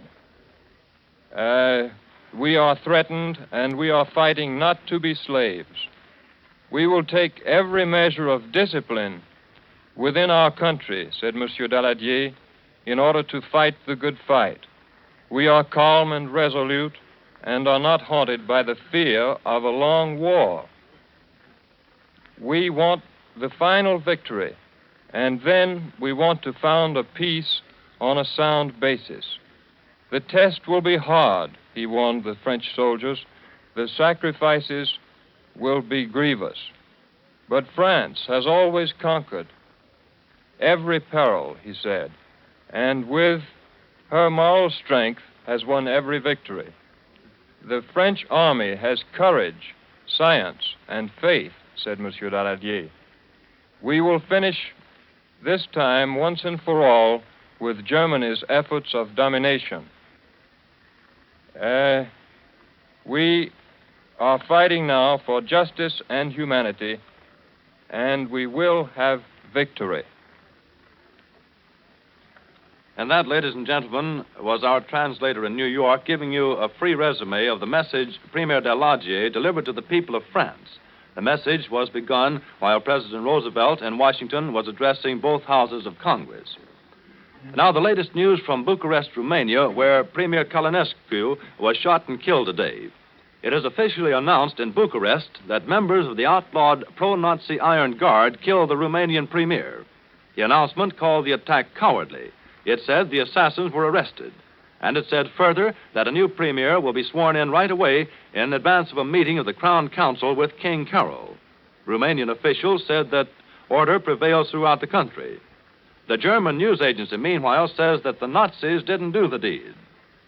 Reports received in Bucharest said that Romanian police at Cernoti, which is near the Polish frontier, had raided the German house there, and it was reported had found material outlining the attitude which German residents were to take in the event German troops were to arrive at the Polish-Romanian frontier, a border now manned on the Polish side, not by Germans, but by the troops of the Red Army of Soviet Russia, following the Russian occupation of eastern Poland. Bulletin, Paris. Germans today subjected French positions on the Western Front to the heaviest shelling of the war. Here are just a few more dispatches. Berlin, the Romanian legation says an army leader, General Ernst Balif, has been named to replace Premier Călinescu. This indicates a strongly militant government in this pivotal Balkan kingdom. Romanian officials say they will enforce a rigid policy of neutrality. Paris. Europe's western battlefront is quiet today, but it may be only the lull before the storm. Troops are on the march in both France and Germany, moving up to bulwark front lines. France has now completed general mobilization with 6 million men under arms, and British troop movements in France continue at a feverish pace. We repeat the bulletin which counteracts that remark that we were just giving you in that dispatch, that Germans today subjected French positions on the Western Front to the heaviest shelling of the war. Further broadcasts on the European situation will be presented by CBS later in the day and evening. There will be a summary of developments as reported by the press associations at 6 o'clock Eastern Daylight Saving Time, and H.V. Kaltenborn will analyze the day's happenings at 6:15. The Columbia Broadcasting System and its affiliated stations present the nightly broadcast of Elmer Davis and the news at 8:55 p.m. Eastern Daylight Saving Time. This is the Columbia Broadcasting System. 3 o'clock, the correct time. WJSV, Washington. Once again, we're speaking from the House of Representatives in the nation's capital. When we returned you to New York some minutes ago, shortly thereafter, the joint session of the Congress was adjourned, but the House of Representatives stayed convened. Just a minute or two ago, the House of Representatives concluded the business of the day and convened, or rather adjourned to convene again on Monday. Albert Warner, Columbia's Washington News analyst, is still here in the small library just off the House of Representatives floor and has several more distinguished members of Congress whom he will interview. Albert Warner. Representative William B. Bankhead of Alabama, Speaker of the House of Representatives, is here with me now. Speaker Bankhead presided with Vice President John Garner at the joint session which has just concluded. Speaker Bankhead, I wonder if you'll tell us a little about the session ahead. Well, I do not know, sir, that I'm in a position now to give a direct answer to your query as to something about what's going to take place in the session of Congress ahead of us. As all know, we have just convened today, and neither the Democratic nor Republican leaders have had an opportunity yet to fashion or formulate any definite program of action. But I think that I'm justified in assuming that for quite a while at least, the Senate of the United States will be the center of attention as far as legislation is concerned, because, as you know, during the last session of the House, we passed through this body the Bloom Bill in modified form, And it's my information that the Senate committee will meet either tomorrow or Saturday to take up consideration of some form of that bill. I do not know how long it will be in committee or when it comes out, how long it will be debated. That's a matter that's entirely to be determined by future developments. You, of course, have just listened to the address of the President of the United States. I'm very happy to say to you that he was received in the House of Representatives by great cordiality and tolerance and respect by both sides of the House, both the Democratic and Republican membership. And I was tremendously impressed with the apparent spirit pervading all members here that for the time at least, partisan politics should be adjourned, and that all of us, representing all political groups, should be unified in purpose and in spirit to do all that we can prudently by tolerance and moderation and sound judgment to preserve the peace of the United States and to prevent our being drawn into any war. You're going to be spoken to now by one of my dear friends on the Republican side, Congressman Ditter of Pennsylvania, who I am sure will enlarge somewhat upon the spirit of friendship and harmony as far as national unity is concerned, which I have just undertaken to express. I thank you. Thank you, Speaker Bankhead. As the Speaker has said, Representative Ditter of Pennsylvania, Chairman of the Republican Congressional Campaign Committee, and one of the minority leaders of the House, is with us now. Mr. Ditter? I read that. We are at a fateful hour in the history of the American people. Every member of Congress is conscious of that fact. Our deliberations in this session of the Congress may determine whether we follow positively and aggressively the constructive pursuits of peace or allow ourselves to be drawn into the consuming inferno of war. Before such a challenge, affecting the destiny of 130 million people, all thought of partisanship gives way to the deepest impulses of patriotism. The heart of America cries aloud for peace. Only calm thinking and deep Americanism will enable us to see clearly through the bellowing fog of alien propaganda to the clear path of national interest. The greatest service, as I see it, that America can render to the world is to keep aglow the beacon light of liberal, constitutional government.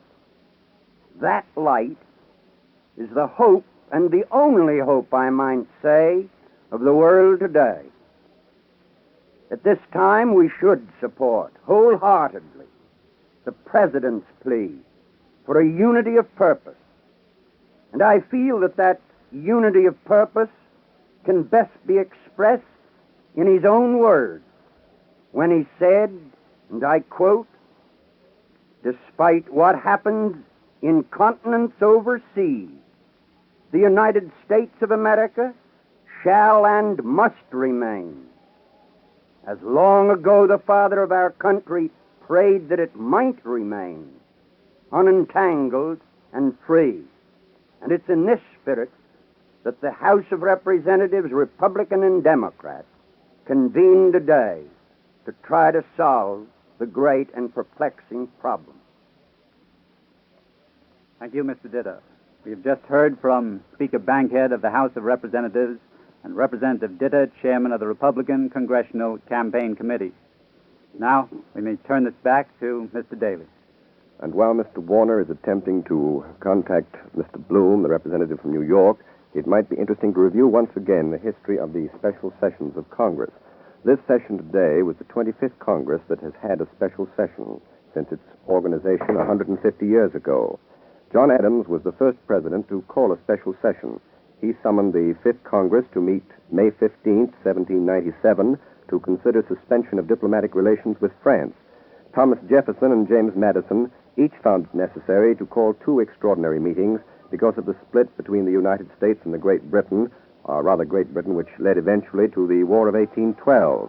Again, Abraham Lincoln called a special session of the 37th Congress on July 4th in 1861, just prior to the war between the states. The greatest number of special sessions had been summoned by Woodrow Wilson and Franklin D. Roosevelt. That it means 3 each. Mr. Wilson, of course, called his special sessions just prior to and during the World War. Mr. Roosevelt's first extraordinary session of Congress was in March of 1933 to pass emergency New Deal laws. The second was in October of 1937 to enact social, labor, and farm legislation, and today's special session was called, as you know, about the neutrality laws. Now, here is Mr. Warner back again with another distinguished member of Congress. Mr. Warner. We have with us a woman congressman, Representative Norton, Mrs. Norton of New Jersey, chairman of the House Labor Committee. I wonder if you'd tell us a little about what you think will be in store in the session ahead. Well, I believe that the Congress will abide by the suggestion of the President and shall not consider any legislation other than the legislation concerning the embargo. At least that is my hope. I believe that the Congress was very much impressed by the message delivered by the President, and I think the great majority of us were entirely in favor of all that he had said. I wonder if you look forward to a long session and to a bitter fight over the arms embargo. No, I do not. From my conversation with a great many members today, I believe the session will not be long. I believe we may be out of here not later than 3 weeks from now. I hope I'm a prophet. As I understand it, the House will be going into 3-day recesses until the Senate acts. Yes, of course, the House already has acted upon this legislation, and until the Senate acts upon it, I presume there will be nothing for the House to do but await the will of the Senate. And no doubt, when the bill comes back to us, why, we shall have our day in court. Thank you very much, Mrs. Norton. You're very welcome, and thank you very much for asking me to come here. Mr. Daly. And thus the Columbia Broadcasting System concludes its broadcast relevant to the address of the President of the United States before a joint session of Congress on the neutrality laws of the country. You have heard the address by President Roosevelt, and prior to his address and following it, Mr. Warner, Columbia's Washington News analyst, interviewed several prominent congressmen. This is John Charles Daly speaking from the House of Representatives in the capital of the United States in Washington, D.C. This is the Columbia Broadcasting System. 3:10 p.m., BULOVA, Bulova Watch Time. Here's a distinguished timepiece, the 21-jewel Bulova President, in the charm and color of natural gold. Curved, streamlined, an exceptional value. The broadcast of the baseball game between the Washington Senators and the Cleveland Indians will begin this afternoon at 4 p.m. WJSV, Washington.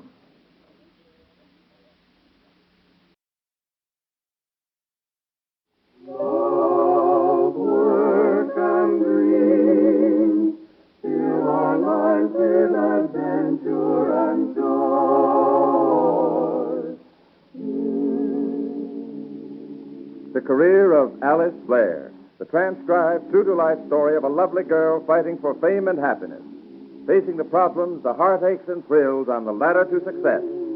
At this time every day, Monday through Friday, join Alice Blair in her fascinating career.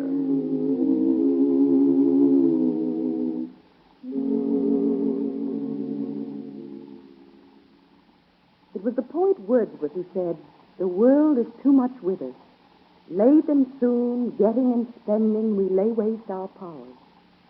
And I'm afraid in many ways he was right, especially where we women are concerned. Our daily whirl of activities, the evenings we're out late, those busy mornings cleaning house, everything conspires to play havoc with our complexion. And goodness knows a woman's complexion is part and parcel of her natural charm. That's why it's so important to guard the skin by proper cleansing. I mean with a pure cold cream, Daggett and Ramsdell Perfect Cold Cream, because Daggett and Ramsdell Perfect Cold Cream removes dirt, dust, and makeup without robbing your skin of the natural oil. For your own fresh attractiveness, use it before you go to bed and then again in the morning. ask at your drugstore or beauty counter for the big, generous 45-cent jar of Daggett and Ramsdell's perfect cold cream.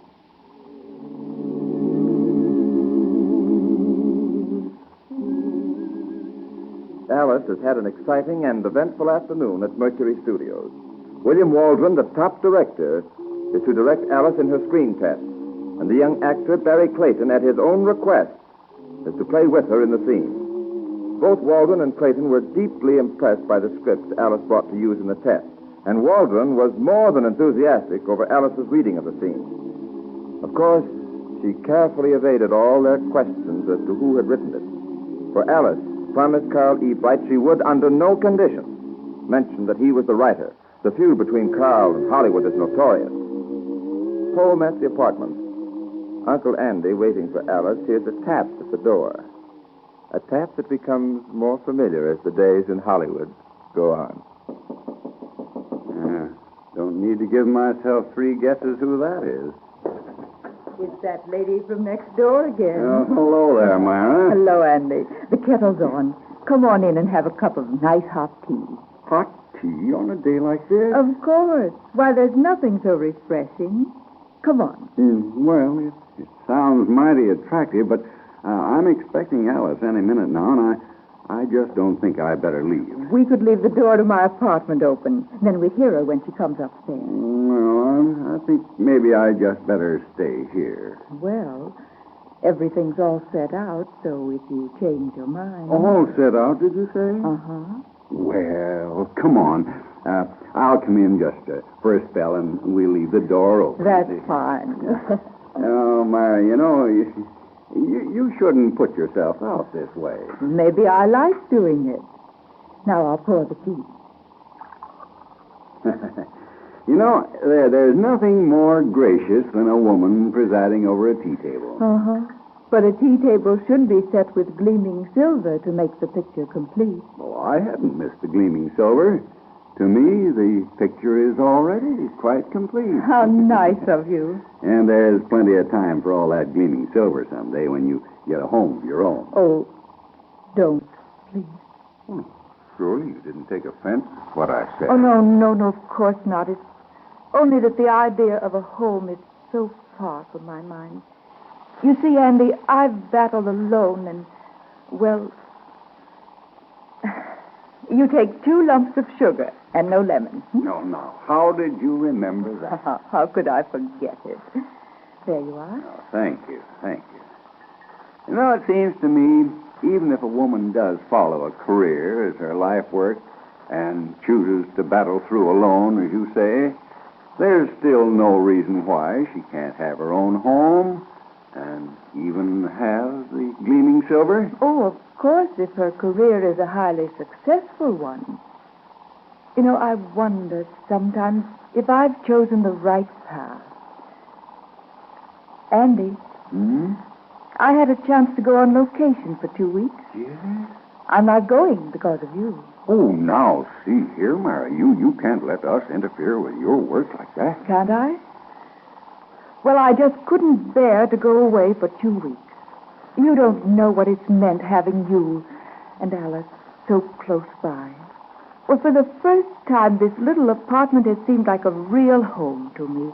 I never knew what I was missing before. It's been such fun asking you in for tea, running in and out, asking your advice. Oh, but, you know, this will have to stop, Myra, if it's to interfere with your work. Well, is work everything? Oh, come on, let's not even think of it. I did it because I wanted to. Well, no, I don't like that one bit. No, not another word about it, do you hear? We're going to have a lot of fun. We're going to be very, very giddy over the weekend. Oh, I have such wonderful plans. Andy, have you ever been to Venice? To Venice? Mm-hmm. Well, no, I should say I haven't. Would you like to go with me? Go to Venice? Would you? Oh, you sweet thing. I don't mean to Venice, Italy. I mean Venice, California. Oh. You know, down by the beach. Oh, It's like Coney Island. Oh, well, that's a horse of a different color. Andy, you're too wonderful for words. Will you go with me? We'll have a rollicking time. Well, it sounds a bit giddy for a man of my age. Oh, a man of your age. When you get on a roller coaster, you'll forget there's such a thing as age. Me on a roller coaster? Uh-huh. Oh, the very idea. Oh, that's just the way you talked about dancing the other night. And you turned out to be the best partner I ever had. Yeah, well, that's a bit different from a roller coaster. Oh, you old blasé New Yorker. Of course, I realize that Venice isn't nearly as big as your Coney Island, but things don't have to be big to be cozy, do they? Not at all.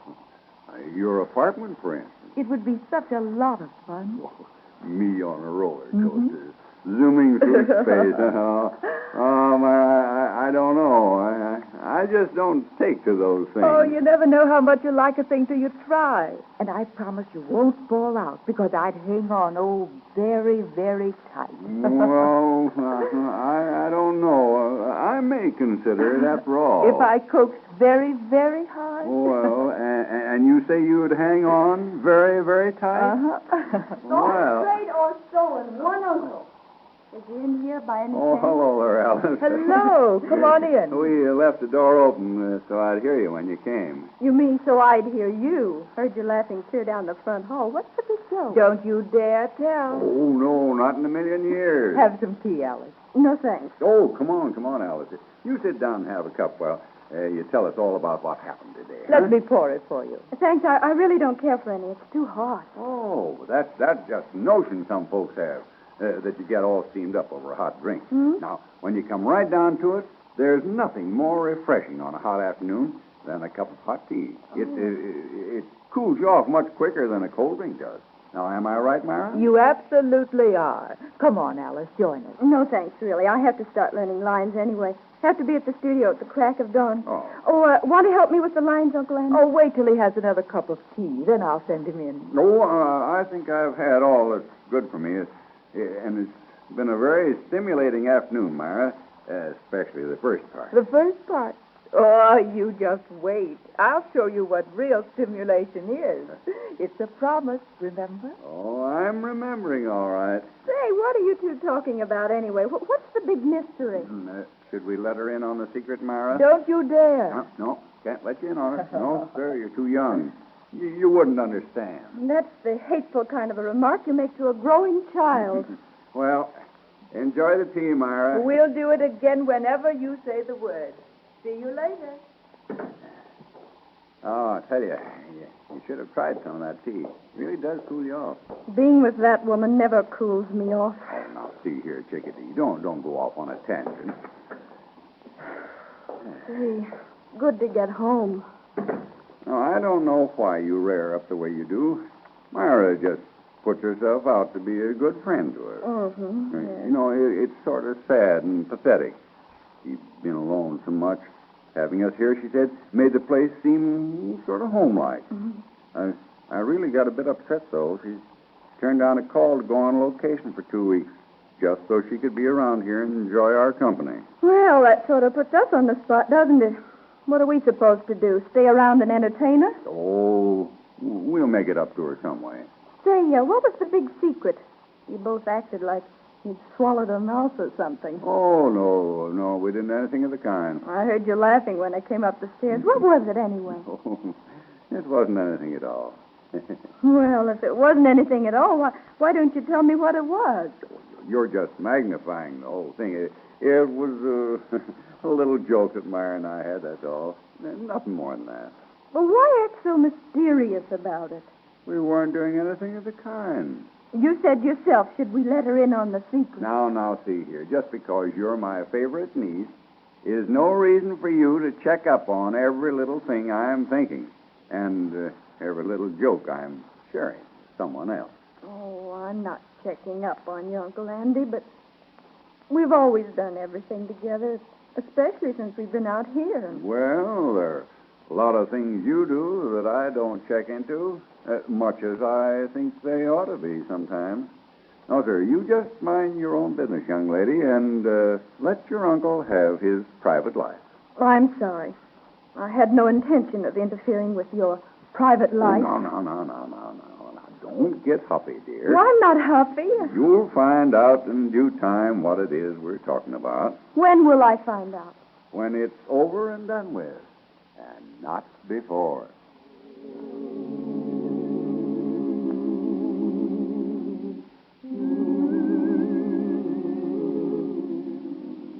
That innocent little remark is destined to lead to an awful lot of trouble. Is Alice right in her suspicions of Myra? Is Myra out for Uncle Andy?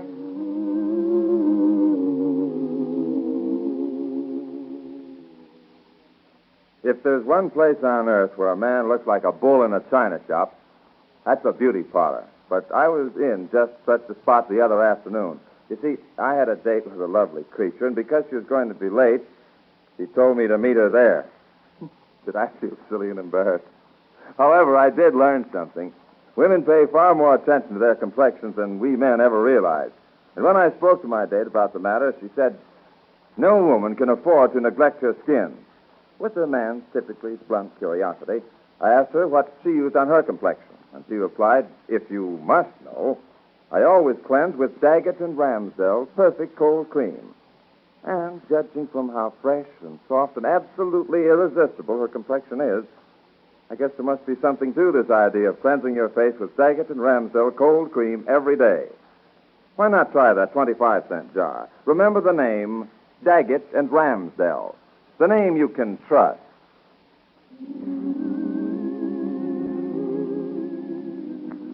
Is Uncle Andy interested in Myra? Or is he, manlike, flattered by her attention? Alice draws her own conclusion when she comes home unexpectedly in tomorrow's exciting transcribed career of Alice Blair.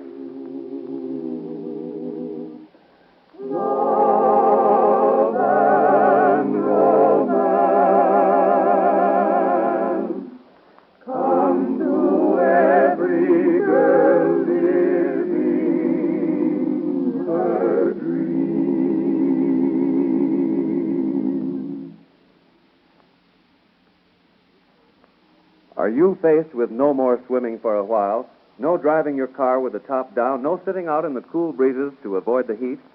These are the sad consequences of having a summer head cold. The summer variety of colds usually hits you in a very uncomfortable spot, the nose. Nothing is as mean or persistent as a stuffed up nose.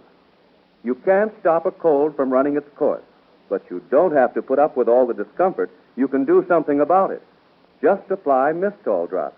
They're great for relieving the discomforts of a summer head cold. Mistol drops coat the nasal passages with a gentle, soothing oil. Swelling is temporarily relieved. You can breathe easier. Get a bottle of Mistol drops today. And ask your doctor about Mistol drops with ephedrine. Remember, Mistol drops with ephedrine are green. Mistol drops without ephedrine are red. But don't accept substitutes. Be sure you get genuine, soothing Mistol drops, available at all good drugstores. This is Columbia Station for the nation's capital. Because of the importance of President Roosevelt's address to Congress, the transcription of the talk will be broadcast over WJSV at 10:45 this evening. WJSV, Washington.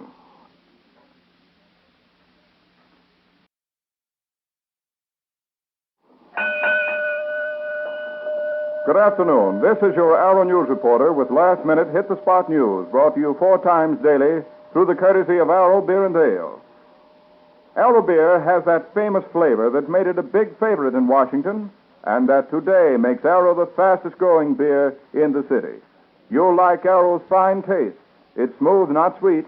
You'll find it better, not bitter. Every bottle always hits the spot. President Roosevelt has just called on Congress to repeal the embargo provisions of the American Neutrality Law. The President asked the legislators to substitute for the embargo a cash-and-carry system of trade with the warring nations.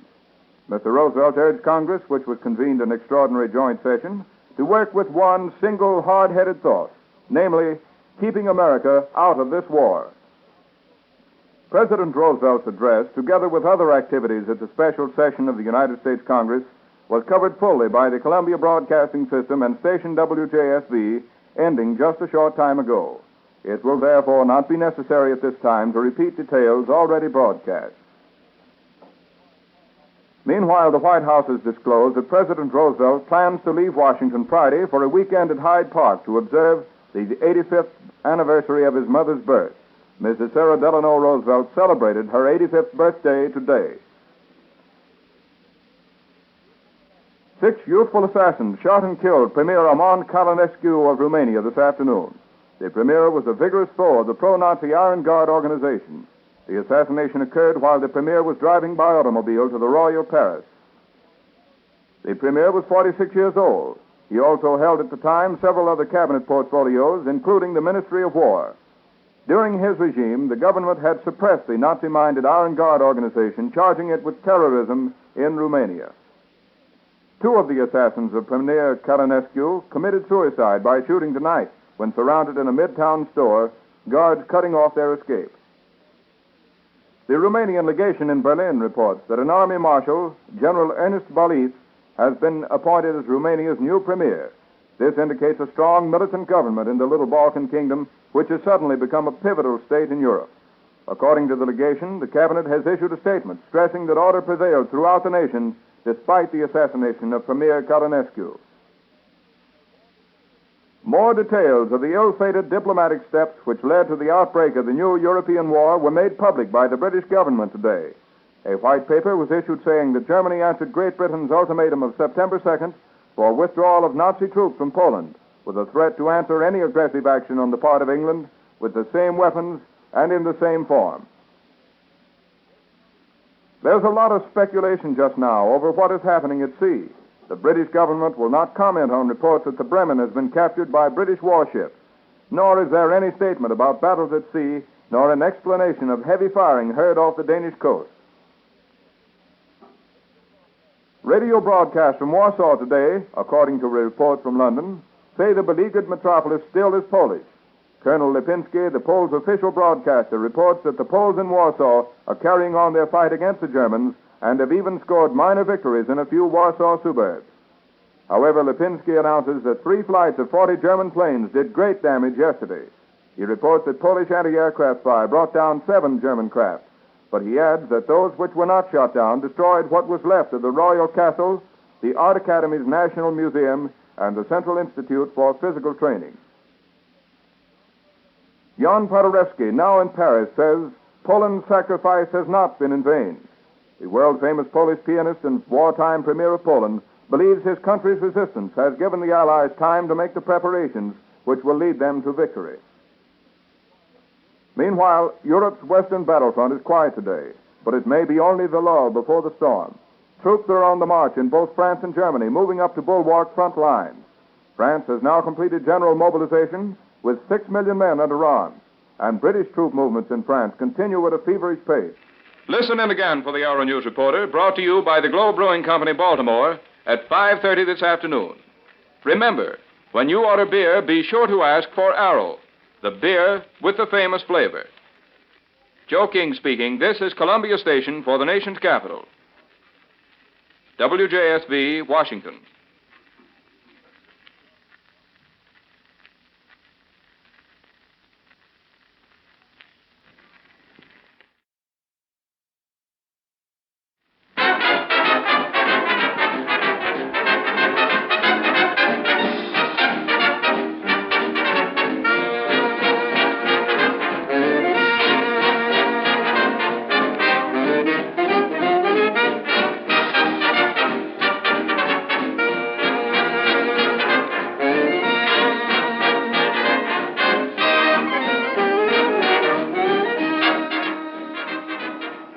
Tantalizing twins of popular songdom are coming your way again, meaning transcribed rhythm and romance.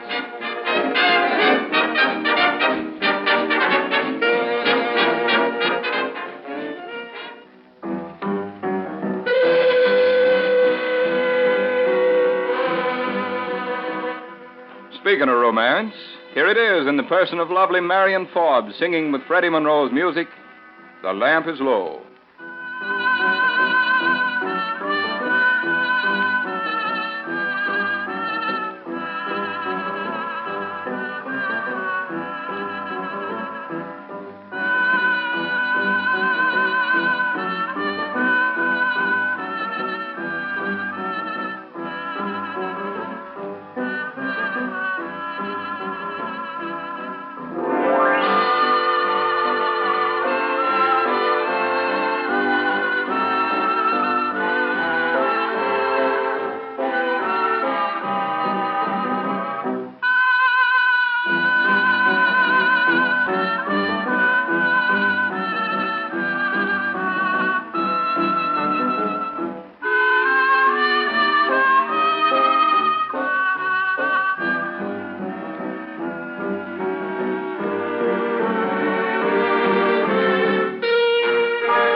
prices on imported goods are going up.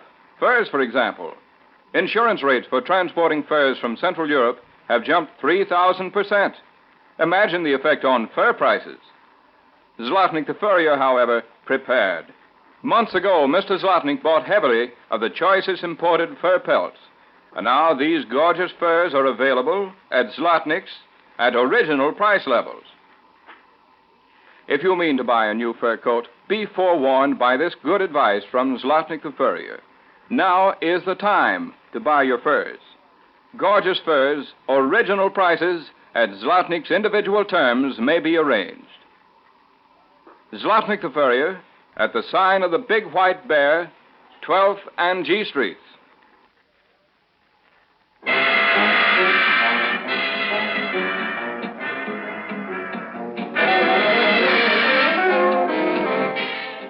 Rhythm, yeah, man. Swamp Fire.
What do you do when the laundry comes back? Absolutely nothing when you use Manhattan's famous Manhattan service. Everything is beautifully hand-finished, even including men's shirts ready to use. Expensive? Oh, not at all. For Manhattan has reduced the price of the deluxe, completely hand-finished Manhattan service to only $1.59 for 9 pounds. Formerly it cost, $1.79. Your things are separated by color and type and washed by Manhattan's net bag method. All flat work is ironed and mended. Napkins, tablecloths, guest towels are sized to give proper body. Wearing apparel is starched if desired, mended, buttons sewed on, carefully finished by hand. Bath towels are fluff dried, too, and socks neatly darned. Telephone DuPont 1111 for a Manhattan route man. Remember that number, DuPont 1111.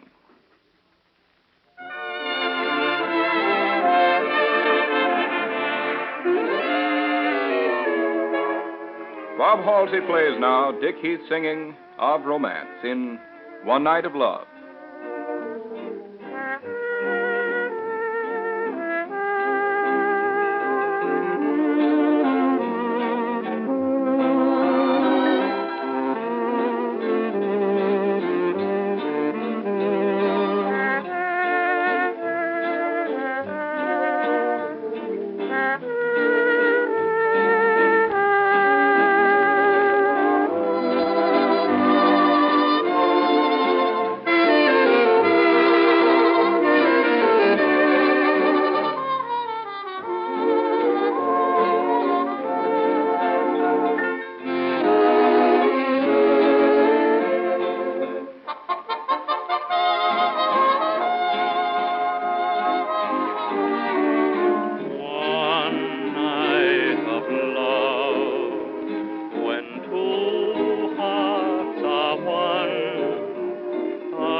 I find my lover gone, I'll whisper with a smile, I have lived a little while.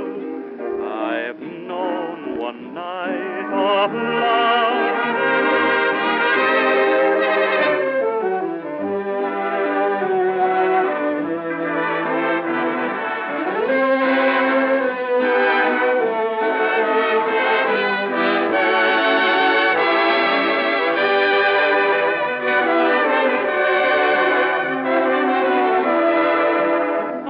With a smile, I have lived a little while. I have known one night of love.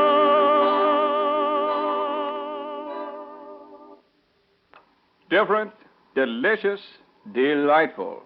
3 Ds, different, delicious, delightful. And another D, don't. Don't miss it. MGM's riotous revelation of the secrets of the fair sex, the women. Norma Shearer, Joan Crawford, and Rosalind Russell had 135 women in the movie that's all about men. See the girls as they really are. Peek behind the boudoir shades with Claire Booth, who wrote the shocking comedy that had New York gasping for a solid season.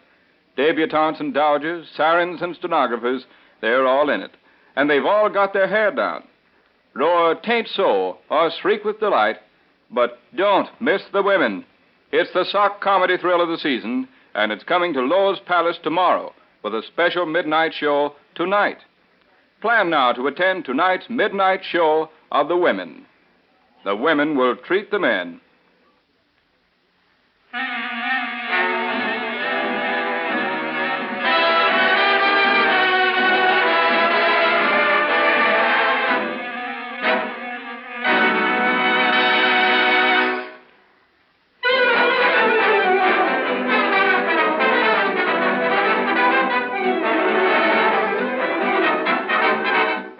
It's Dick Halsey's orchestra, it's classical, and it's swing.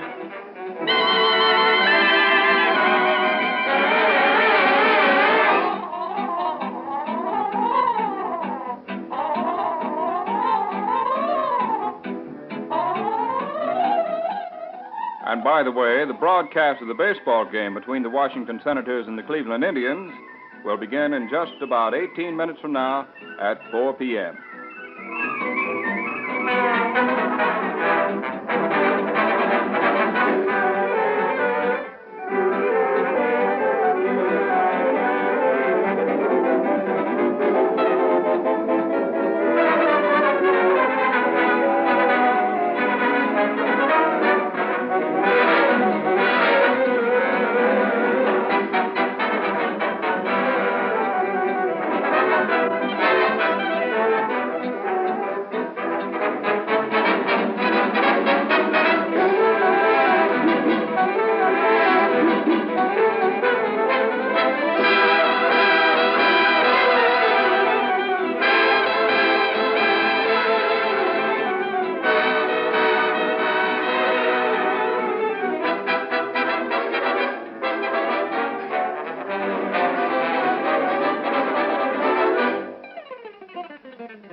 Transcribed Rhythm and Romance will be back Saturday at this same time, so string along then, if you will. And tomorrow we'll present Hits and Encores. Joe King speaking. This is Columbia Station for the nation's capital. Romance, romance, rhythm, and inconceivable pain that gave our budding affair. Because of the importance of President Roosevelt's address to Congress, The transcription of his talk will be broadcast over WJSV at 10:45 this evening. WJSV, Washington. The following broadcast is electrically transcribed.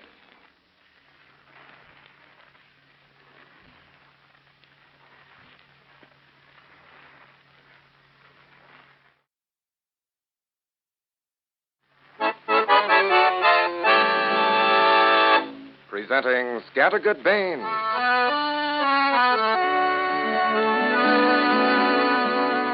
Scattergood Baines is brought to you by the Wrigley Company and the merchants who display and sell Wrigley's Spearmint Chewing Gum. To have a smile that people admire, you must have bright, good-looking teeth. And that's one reason you ought to chew delicious Wrigley's Spearmint Gum regularly every day. You see, according to modern dentists, the safe, gentle friction of the gum upon your teeth helps to cleanse the surface of your teeth and so helps to keep them bright and pretty. Then, too, the chewing of fresh-flavored Wrigley Spearmint gives your gums a natural exercise that helps to stimulate circulation and tends to strengthen the gums. That's good for your teeth, too, so aid your teeth and your smile this simple, enjoyable way. Chew healthful, satisfying Wrigley Spearmint Gum regularly. Get several packages today.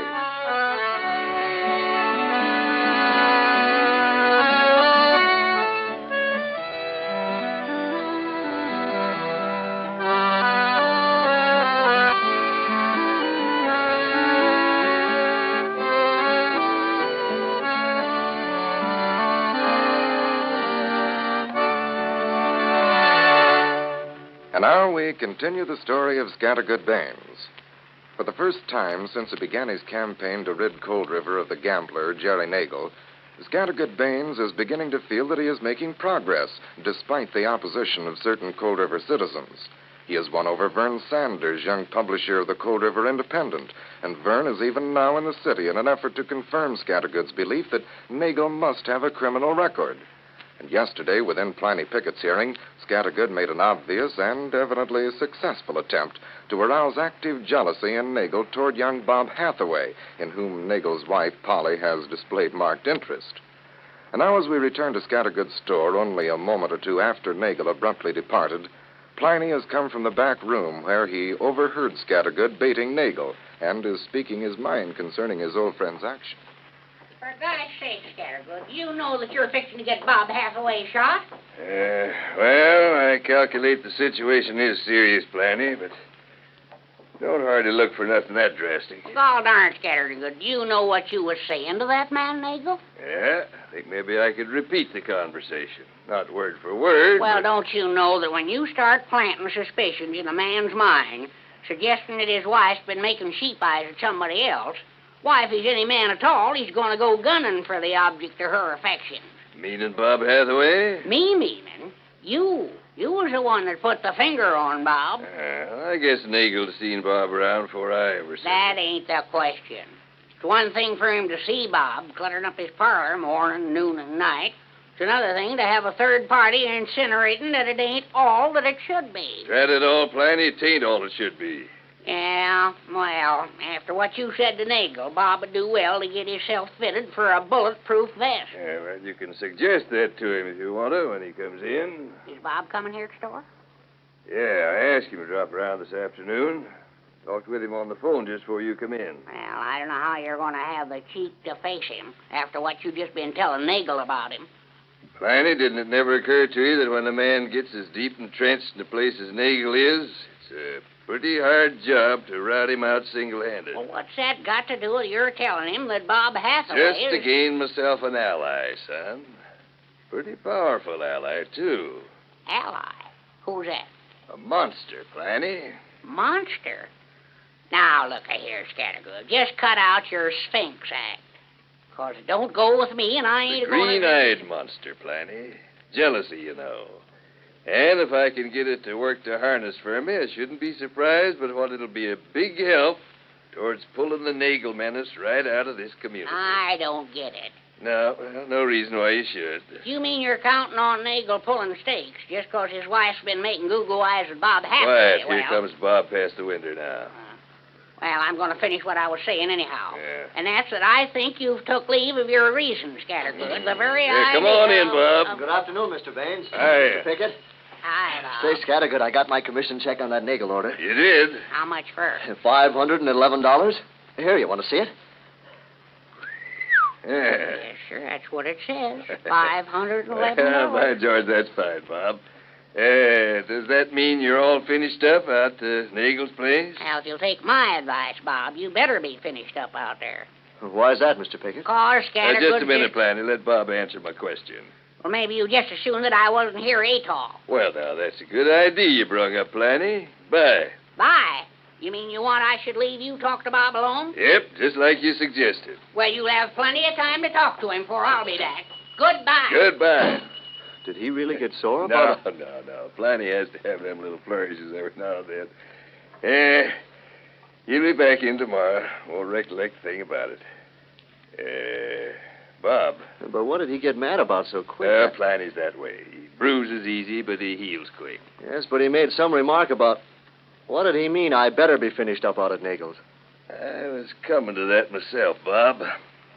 That's why I didn't urge Planny to stay. He kept jumping the gun on me. Question is, now that you've got your order all in, collected your commission, are you going to have to be out to Nagel's anymore? Why, no, Mr. Baines. That is, not for business reasons. But you're keeping up the social contact, eh? Oh, why, of course. Mr. and Mrs. Nagel have been awful nice to me, and, well, if they invite me out there, I don't know how I can get out of going. It'd be embarrassing not to... I doubt if Mr. Nagel will embarrass you with any more invitations, Bob. Listen, Scattergood, are you telling me I can't see the Nagels anymore? Is that why you asked me to come up to the store this afternoon? No, son. Just the opposite. Well, that's different. I thought maybe from the way you spoke you were trying to choose my friends for me. Oh, no, nothing like that, Bob. Fact of the matter is, I was going to suggest that you see Mrs. Nagel often these next few days. That is, if you're willing to take the risk. What risk? There is a risk, you know. Well, I certainly wasn't aware of it. No, I know you wasn't. Bob, would you judge that Nagel is a man that could be dangerous when he's riled? Well, I sure wouldn't like to have Mr. Nagel sore at me. Well, he is now. What makes you think so? I was talking to him last night, and Yeah, well, I've talked to him since then. About me? What'd you say? You see, Bob, all the time you've been out there installing that order, Nagel's been regarding you as just a big country boy, just out of high school, born and raised in a small town. Good looking, but too fresh and inexperienced with the world for him to be jealous of you. Jealous? Yeah. Why should Mr. Nagel be jealous of me? Maybe he shouldn't. Just let me go on. Nagel was in here a while ago, and while I was talking to him, I kind of give you a build-up, Bob. He said something about you being a kid, and I called him on it. I told him he's all wrong, looking on you as just a green country boy, that you're a man getting on in the world. Was I wrong? Why, no, Mr. Baines. I'm certainly not a high school boy anymore. Since I've been traveling for the Seaburn Supply Company out of the city, I don't see how anyone could call me green. Well, green ain't a bad color, Bob. It's cheap better than yeller. What do you mean by that, Mr. Baines? I mean I've sat back here and give you a tough job to handle, son. Before this, Nagel has just been kind of tolerating you as a big overgrown boy. Probably seen his wife had taken a liking to you, but didn't make nothing of it, because he didn't figure you was a serious rival. You couldn't be. But honest, Mr. Baines, I was only... Now, let me finish, son. So I changed all that. I built you up so as you was somebody to be contended with. And when Nagel left this store, he was all swole up with poison. Poison against you, Bob. Gee, why did you do that, Scattergood? Would you excuse me from giving you the details right now, son? Why, I guess you've got a reason, but... Question is, Bob, can you take it? Yes, I suppose.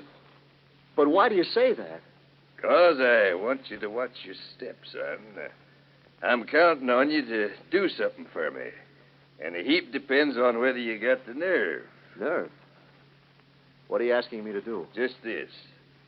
Would you be willing to go to the Nagels and ask them to have dinner as your guest at the hotel and maybe take you in a movie later? Oh, why, sure, I'll do that, Scattergood. I've been thinking I ought to do something to repay them. Well, Ed Potts ought to be here any minute now. I told him to come here with his livery car so as he could drive you out this evening. Oh, he won't need to do that. The Nagels are in town. Their car was parked over in front of the post office when I came up the street. Well, there's Ed stopping out in front now, anyway. When he comes in, I'll tell him he won't need the car. By the way, when you're talking to the Nagels, just forget that you and me had this little talk, will you? Oh, sure. It was something I was going to do anyway. Well, here I am, Scattergood. The car's outside. I'm sorry, Ed. Ain't going to need it now. Gosh, why not? Because he wanted me to drive out to Nagels, but they're in town now, Oh, so... Sure they're in town. I seen their car out in front of the barber shop when I drove up. Mrs. Nagel's sitting out there waiting for Ern Baker to get done shaving Jerry. Oh, good. I guess I better go out and ask them right now before they start home. Remember what I told you, son.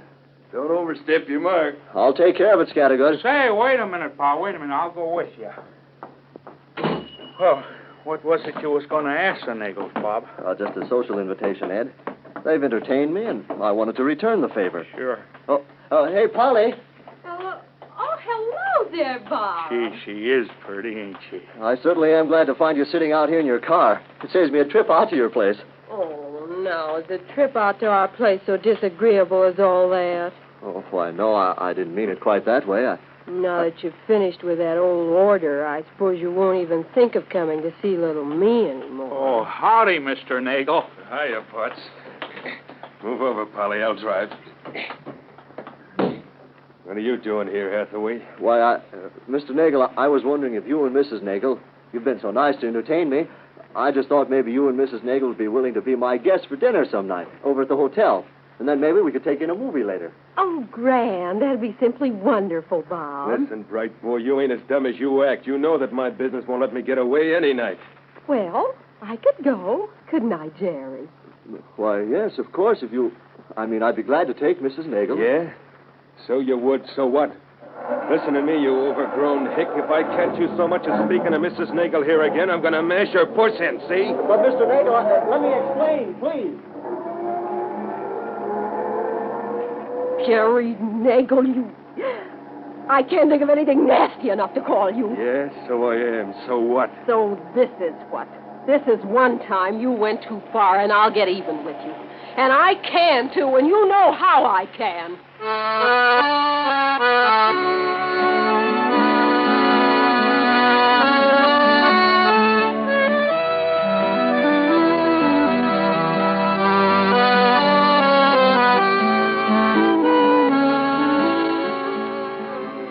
Now, before we leave you, here's Scattergood Baines to talk to you. Thank you, son. I just happened to think. People always get along much better when they swear by and not at each other.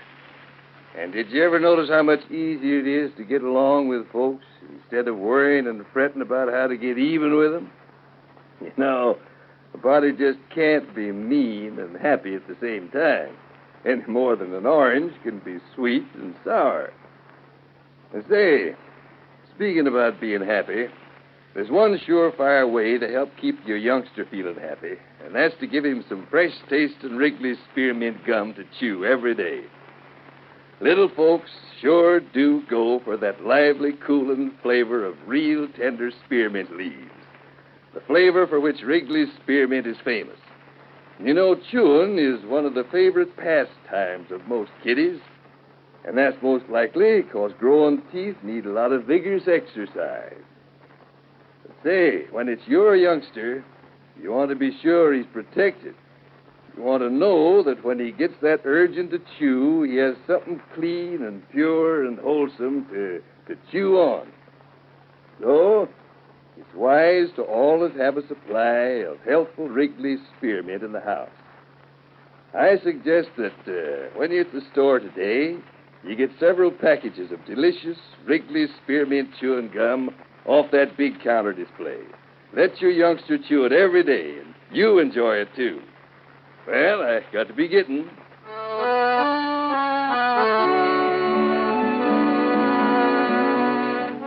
See you tomorrow. Bye.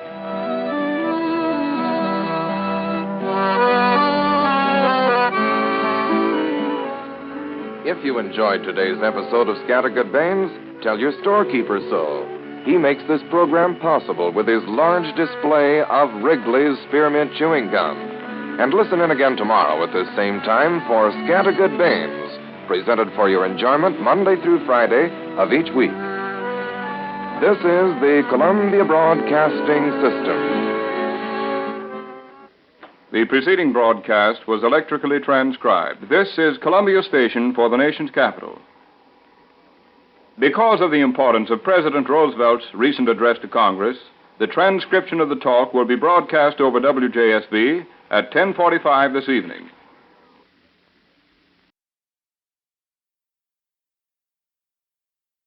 Four o'clock the correct time at WJSV, Washington. Good afternoon, ladies and gentlemen. This is Harry McTigue speaking to you from our radio booth atop Griffith Stadium, where this afternoon, for the remainder of the afternoon, we're going to bring you a play-by-play broadcast of the final game of the season between the Cleveland Indians and the Washington Senators.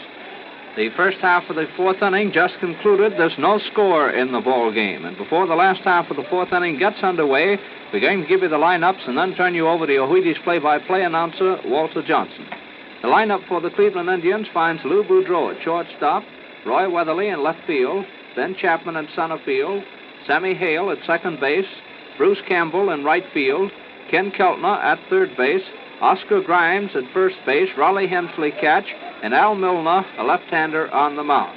The lineup for Washington: Eddie Leaf at second base, Quick at shortstop, Pitco right field, Wright left field, Gilbert, third base, Vernon, first base, Gideon, center field, Farrell, catch, and Bass, a right-hander, on the mound. Bass is up from Chattanooga, the Southern Association, with the Senators, and down there he won about 19 ball games and lost 7. We've seen only 3 hits in the ball game, Cleveland having 2, a single by Lou Boudreau in the first inning and a single by Raleigh Hemsley in the second. Washington has only 1 base hit, that an infield hit by Eddie Leaf. Into the last half of the fourth inning, and Pitco, the right fielder, right-hand batter's coming up, and here is Walter Johnson. All right, good afternoon, ladies and gentlemen. We're going into the last of the fourth. No score in this ball game. Pitco, the right fielder's up, bats right-handed. Here comes the first pitch. He swings and fouls it back. Pitco walked his first time up.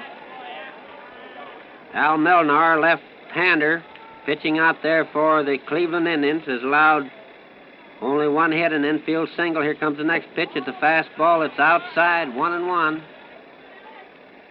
He's allowed 1 single and 1 walk. Bass, on the other hand, has allowed 2 hits and 5 walks. A little bit wild. Here comes the next pitch, and it's a little bit high. Hemsley's kicking on that pitch. It's 2-1 on Pitco. Here comes the next pitch. And it's high and inside. 3-1's the count now.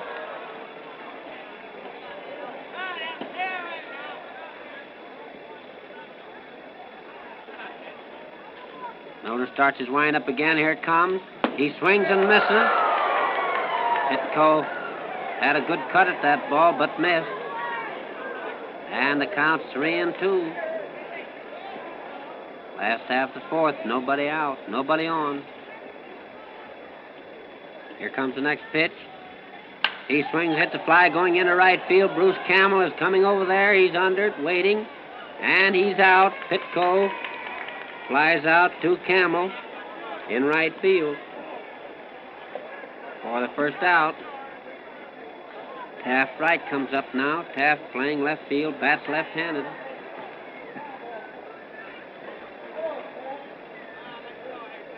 Bucky Harris has most of his right-handers in there. That young kid in. First pitch is too high, ball 1. Young combination down there, second and short, Leap and Quick. They did a nice piece of work in that first inning in making a double play. Here comes the next pitch. He swings and fouls it back. It's 1-1. Boudreau single to lead off. Weatherly hit one down second base. Leap made a nice play on it, hustled over to Quick. And Boudreau was forced, and Leap hustled that ball over to Vernon for a double play. starting this ball game. Here comes the next pitch. It's high and outside. It's 2-1.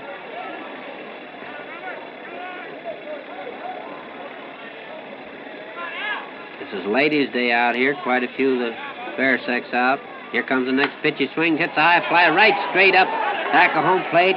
Hembley's under that ball, and he catches it right underneath us here for the second out. 2 men out now, and Charlie Gilbert comes up. Charlie bats right-handed. He's down there on third base in place of Buddy Lewis this afternoon.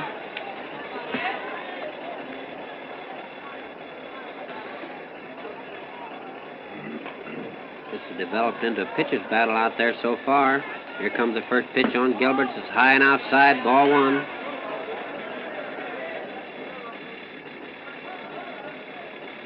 Two men out now. Here comes the next pitch.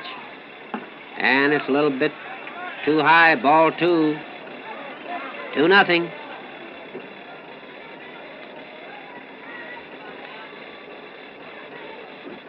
Milner starts his wind-up again. Here it comes, and it's ball 3. That's a little bit too low.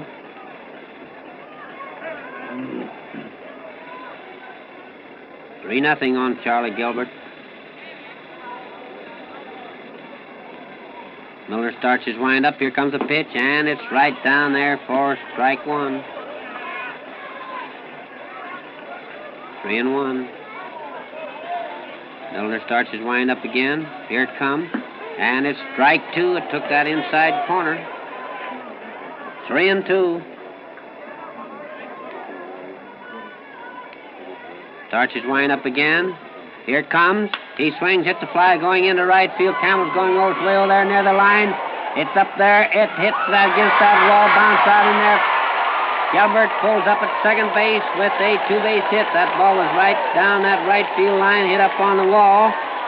And Bruce Campbell took it on the hop, tossed it back into second base.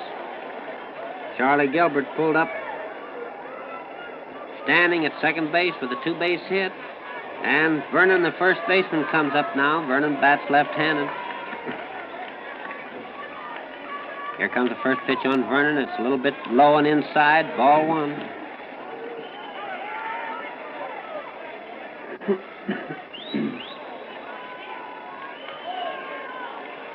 Not much of a breeze out here. Just slight breeze blowing over towards right field. Here comes the next pitch. He swings and fouls it back.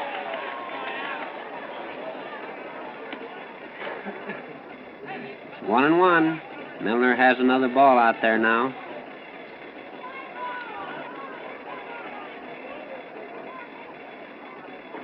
Steps on there, starts to stretch. Here comes a pitch, and it's a little bit too low. It's a curved ball. 2-1.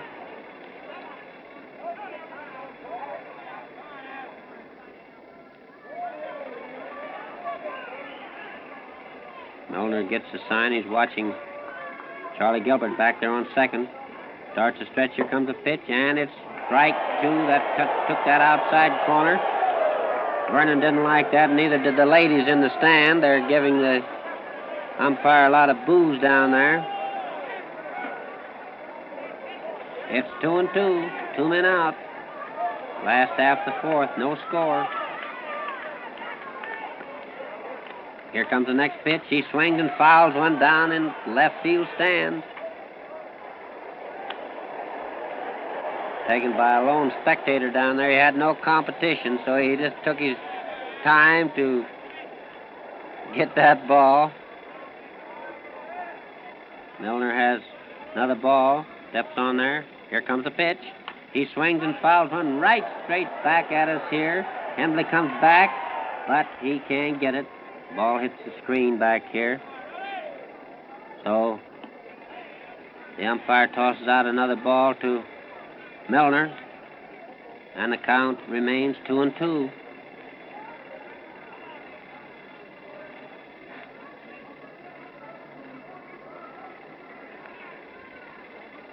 Hasn't been much hitting in this ball game. Been a little bit quiet.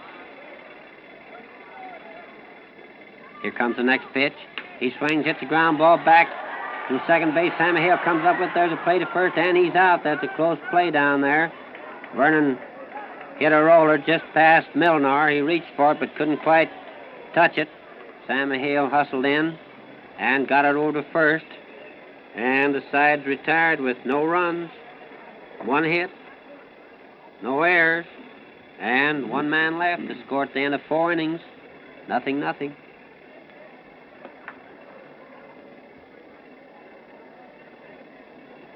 And Bass, the boy just up from Chattanooga, walks out on the mound, starts tossing a few to Rick Farrell. Bass mixes them up pretty well down there, has a fairly good fastball. He's supposed to have a good knuckler. Looks like he has a pretty fair curve. He's just been a little bit wild, but apparently he has something on that ball.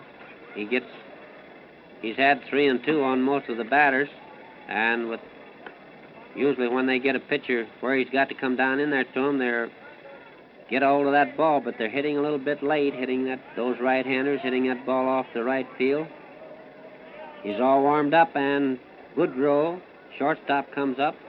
Here comes the first pitch, and it's strike one, a fastball right down there. Goodrow singled his first time up. Bass takes his wind up again. Here comes a pitch, and it's one of those knucklers, a little bit too low. And it's 1-1.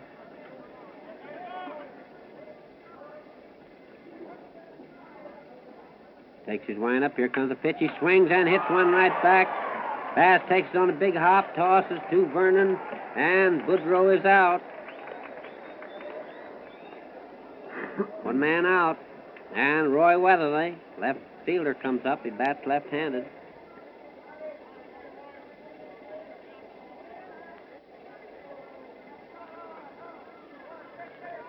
Bass takes his wind up. Here comes a pitch, and that's a knuckler that's a little bit outside. Looks like we may have 2 knuckleball artists on this ball club. Dutch Leonard and Bass. Here comes the next pitch. He swings, hit the fly, going into left center. Gideon is coming in. Taft Wright is coming in. Wright calls for it and makes the catch. Right out there in front of Gideon, in short left center. And we have 2 men out. Ben Chapman comes up now. Ben has been up twice, walked each time.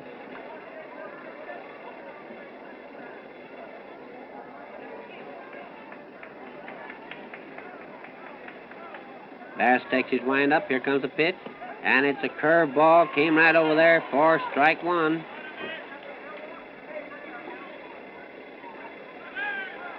Starts his wind up again. Here it comes. And this time it's a knuckler that took that inside corner. Strike 2. Starts his wind up again. Here it comes. He swings, hit the fly, going into center field. Gideon is standing there waiting. And he has it. Chapman flies out to Gideon in right center, retiring the side.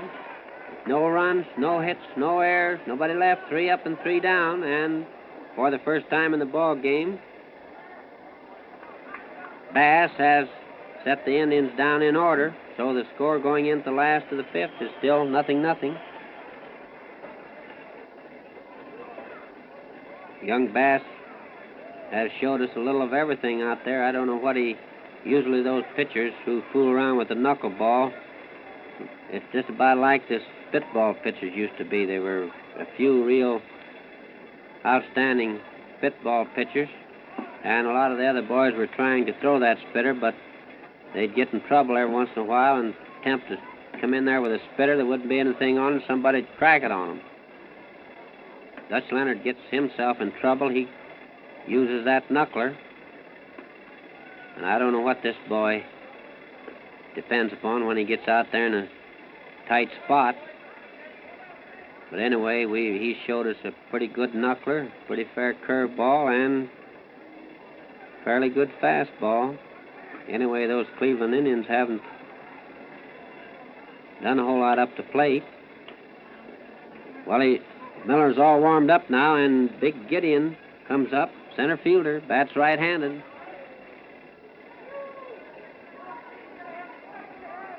Miller starts his wind-up. Here comes the pitch. And he tries to bunt that ball down the third base line, but it goes foul. This Gideon is a big, tall boy, but he runs very well. He's formerly with the Michigan University, and he looks pretty good out there. Here comes the next pitch, and it's a little bit inside. Ball 1, 1-1.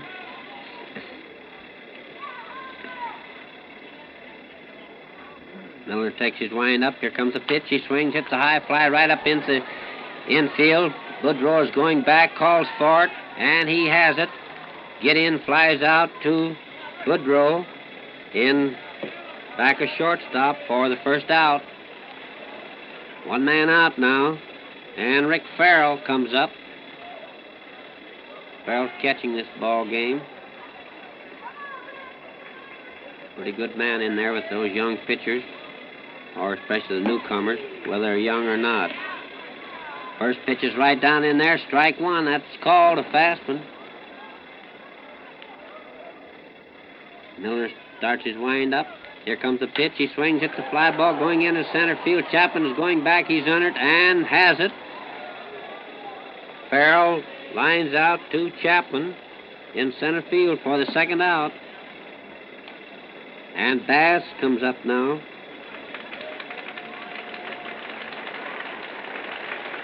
He's not bald, is he, Warren? Took his cap off there. Tell me, for a bass, he's got quite a hook.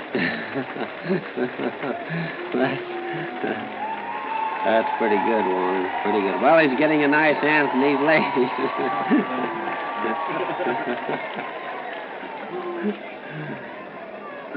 Milner takes his wind up. Here comes the pitch. He swings on the first one, hits the fly ball going into right field. Bruce Campbell is out there waiting, and he has it. Bass flies out to Campbell in right field, retiring the side with no runs, no hits, no errors, nobody left. 3 up and 3 down, and the score at the end of 5 innings still 0-0. No score in this ball game. This thing has developed into a battle between Lefty Milner and Mr. Bass. Harry, you have something over there? Yeah, I have some scores, Walter. All right, in the go right American ahead. League this afternoon, the New York Yankees beat out the Chicago White Sox 5-2. The Yanks 5 runs, 10 hits, no errors. Chicago 2 runs, 8 hits, 1 error.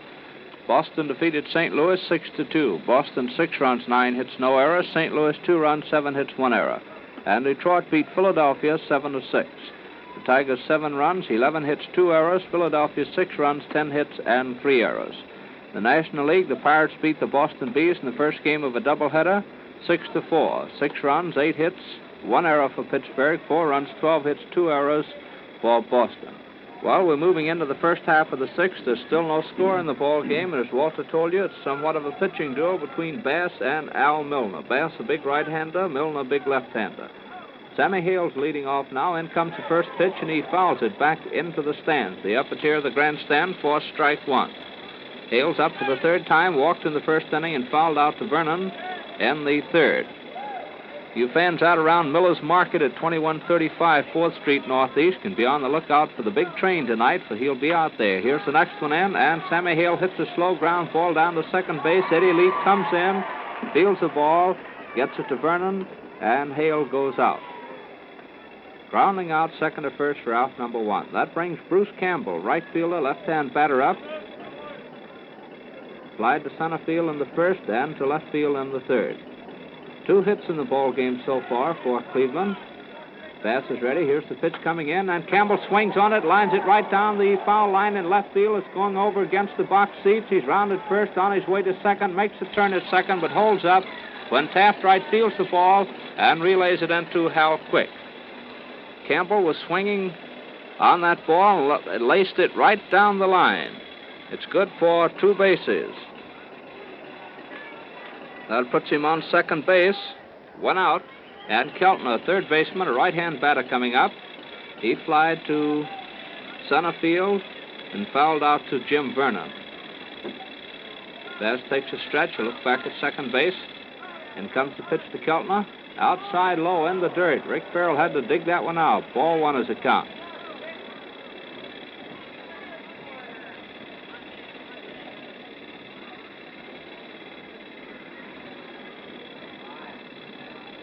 Here's the next pitch coming into Keltner. And he swings, fouls it back against the stands. 1-1 is the count. Tomorrow's an off day here at Griffith Stadium. No ball game. The New York Yankees move in for a single game Saturday afternoon and another Sunday afternoon. New ball's out in the hands of Bass. He takes a stretch. Here's the pitch coming in. Low, inside, ball 2. 2-1 is the count now on Ken Keltner.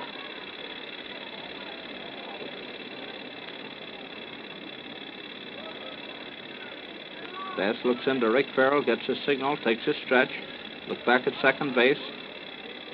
Here's the next one coming in. Keltner fouls that one back into the screen. 2-2 is the count. Washington infield is Vernon at first, Eddie Leap at second base, Hal Quick is at shortstop, Charlie Gilbert's at third. The outfield is Taft right in left, Elmer Gideon in center, and Alex Pitco in right. 2-2 is the count on Ken Keltner.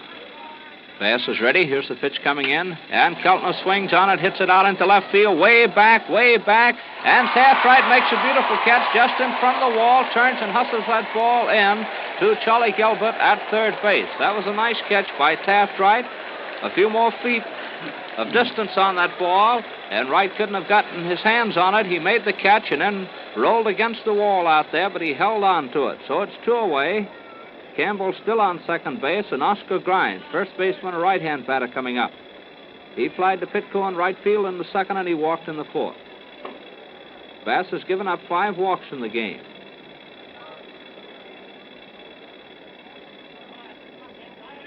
Standing off the rubber, rubbing the ball off. Walks on, gets a signal, takes a stretch. Look back at second. Here comes the pitch into Grimes. Right across that outside corner for a called strike.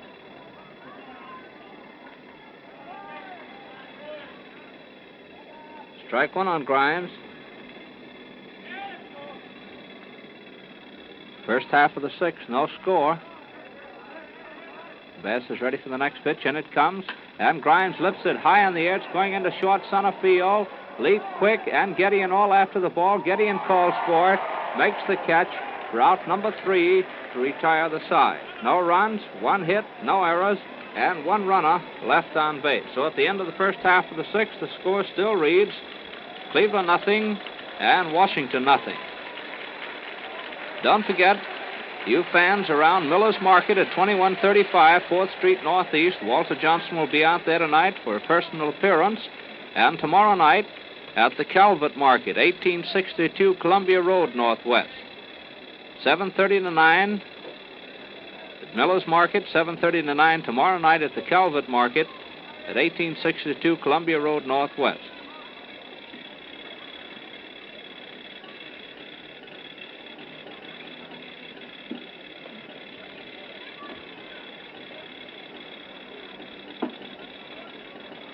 Last half of the 6th coming up now. The leadoff man will be Eddie Leap.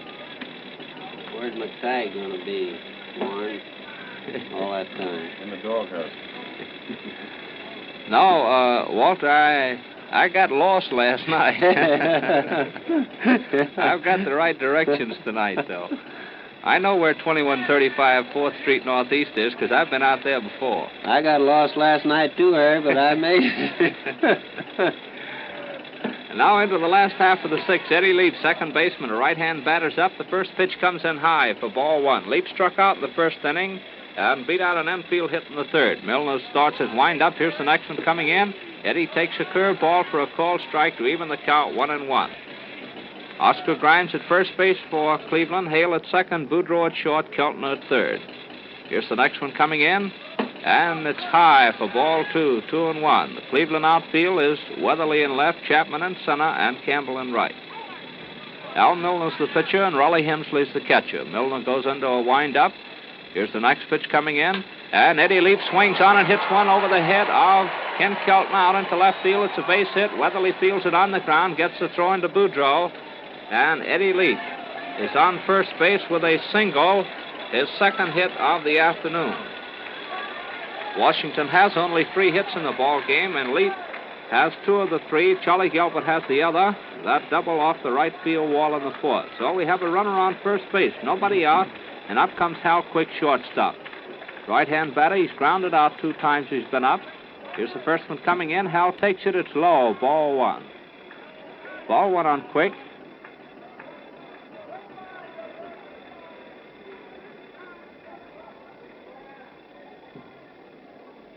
Milner takes a stretch, a look at first base. Here's the next pitch coming in. Quick swings on it, hits it out into right field. It has Campbell on the move. He goes back, pulls the ball down, then gets his throw in to Hale at second base. Hal Quick lining to Bruce Campbell in right field. Drove Bruce back about 12 or 14 feet to make that catch. So we have 1 out, runner still on first, and Alec Pitco, right fielder, right-hand batter's up. He walked in the first, and he flied to right field in the fourth. No score, the last half of the 6th. Milner takes his stretch. Here's the first pitch coming in. Pitco swings and misses. Strike 1.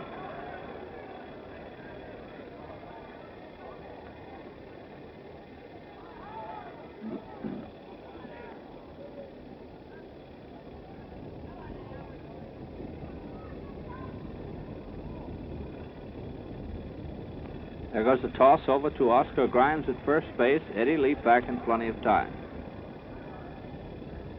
Ball's back in the hands of Milner, and another one. This one a snap throw over, and Eddie playing safe, went in sliding. Milner again takes his position on the rubber. Here comes the pitch into Pitco. He swings on it, lifts it high on the edge, going out into short right field. Sammy Hale, Bruce Campbell. Bruce Campbell almost lost the ball. There's a double play on it. Eddie Leap is doubled off first base. Looked for a moment as though that ball was going to be lost. Sammy Hale went out after the ball. Campbell was coming in, and Sammy Hale then finally decided to slow up, give Campbell time to get the ball, and Bruce almost lost it, had to take it right around his knees. Eddie Leap was about halfway between first and second, and he couldn't beat the throw back into first base. So he was doubled off from Campbell to Grimes for the 3rd out, retiring the side with no runs, 1 hit, no errors, nobody left on base. That gives Cleveland their first double play of the afternoon. So at the end of 6 innings of play, it still reads Cleveland nothing and Washington nothing. Before going into the first half of the 7th, we're going to pause for station identification. 4:27, 27 minutes past 4 o'clock Eastern Standard Time. This is station WJSV, Washington. And now here again is Walter Johnson. All right, we're going into 7th inning. Still no score in this ball game. Looked like for a moment there we might going to get a break, but Bruce Campbell came in fast to make the catch of Pitco's high fly in back of second base. Sammy Hale called for the ball, was a little bit early in making that call. Found out the wind carried that ball out a little further than he thought. So Campbell came in just in time to make the catch. Leap was headed towards second base, and before he could get back, he was doubled. Well, Hemsley's up here now. Bass is all warmed up. Here's the first pitch, and it's a little bit too high. Ball 1. That's a fast one. Each team has had 3 hits now, 2 singles and a double. Here comes the next pitch, and it's right down in there for strike 1. 1-1.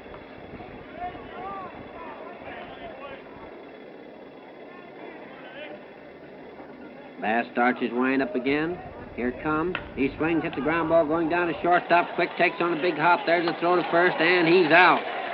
Raleigh Hemsley grounds out short to first for the first out. And Al Milner, the pitcher, comes up now. Throws and bats left-handed.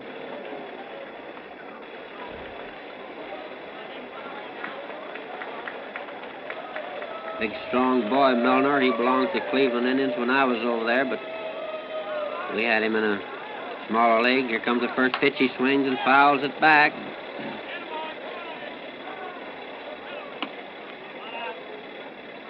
One strike. Bass gets another ball. He rubs that ball up, gets a little rosin on his hands.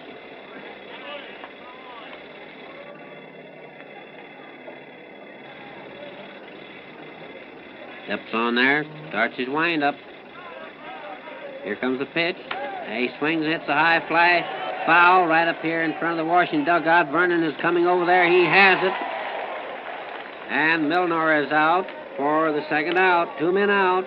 And Boudreau, the shortstop, comes up. Been up 3 times. Has 1 hit and 3 trips up there. This boy was over in Buffalo in the International League this year. Looks like a pretty good ball player. Here comes the first pitch, and he starts to swing. He goes all the way around, but they didn't call it on him. He had to kind of swing his body all the way around, but it's ball 1. Here comes the next pitch. It's low and outside. It's ball 2. He looks down to Oscar Vett to get that sign. The managers always have a sign when the count's 2-0 or 3-1. Tell those fellows what to do. Here comes the next pitch, and it's strike 1. That's a fast one. Took that inside corner. It's 2-1.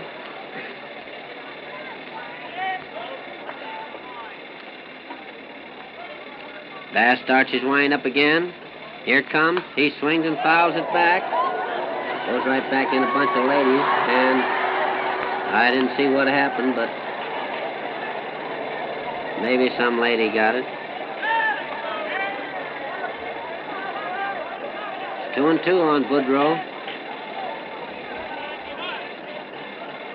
Bass has another ball, starts his wind up.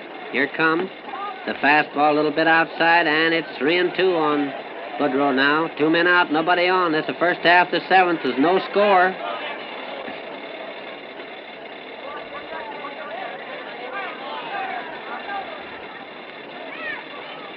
This has been a pitcher's battle out here between Bass and Al Milner, southpaw.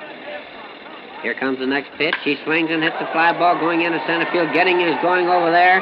He's under it and has it. Boudreau flies out to get in right center. Retiring the side with no runs, no hits, no errors, nobody left. 3 up and 3 down. And now everybody stands up as we go into the last half of the 7th.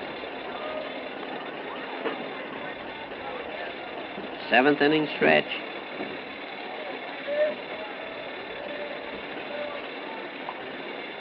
Taft Wright is going to be the leadoff man this last half of the 7th.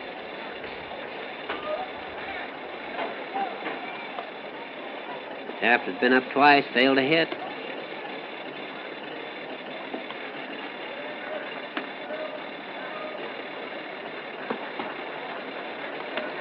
Bruce Campbell going way back out there in deep right field for Taft Wright. Campbell, Chapman, and Weatherly in the outfield.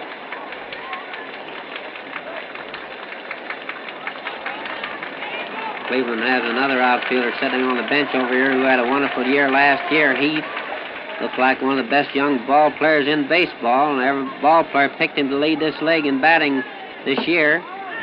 And he's not able to stay in that lineup even, so that shows you never can tell.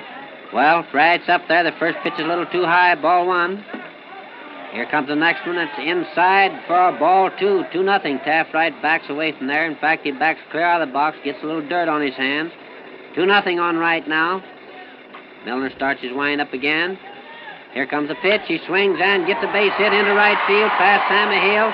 It's taken by Bruce Campbell, tossed into second base to Boudreau, and Taft Wright's down on first base.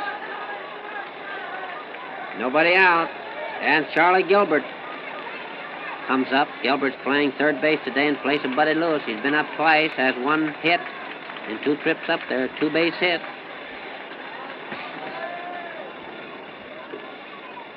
Here comes the pitch. And it's low and outside, 1-0. Well, maybe we'll break the ice this time. It's gone long enough. 6 innings and a half and no scores. Here comes the next pitch. He swings and hits one into left field. Weatherly's going way back over there. And he tries to make that catch. He dives into the sand. He hits his head against the sand. And apparently he's hurt. Taft Wright rounds third base. Charlie Gilbert rounds third. and he scored. It's a home run for Charlie Gilbert, and little Weatherly is hurt out there. He slid into that box seat and hurt himself trying to make that catch. I don't know what the decision's going to be. There's an argument down here. If that ball went into the stands, of course, it's only a two-base hit. Did the ball bounce in there, Warren? Did you see? Well, he pushed it over. Yeah. Well, there's going to be an argument down there. Weatherly's still down there. The players are surrounding. Lefty Wiseman, the Cleveland trainer's down there now. The way he went into that stand, he may be hurt. He slid in there head first. He had that ball in the tips of his hands, but realizing he was right close to the wall, he tried to slide and check himself, and in doing so, he slid right on in head first into the box, into the front of the box seats down there, and he stood a chance of hurting himself. Well, he's up now, walking around down there. Charlie Gilbert really got a hold of that ball, hit a powerful drive right down the left field line, just fair. Roy Weatherly made a great try, and as I said, had that ball in the end of his fingers, but realizing he was right there to the stand, tried to check himself by sliding, and I believe there's a lot of argument. The Cleveland ball players who are down in the bullpen are coming up here now, getting into that argument.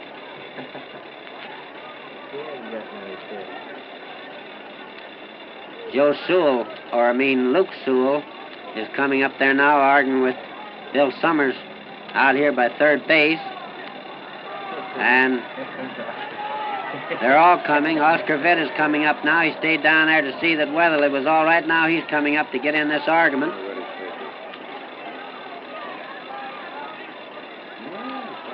If that Chapman is in here arguing with Basel at home plate, the whole Cleveland ball club, including some of those boys from the bullpen down there, are in this argument. There goes a bunch of them to the dugout now. They've pulled away, and there's about 6 of them right down here standing on home plate, arguing with Steve Basel. Basel is walking away from them, but they're following him up.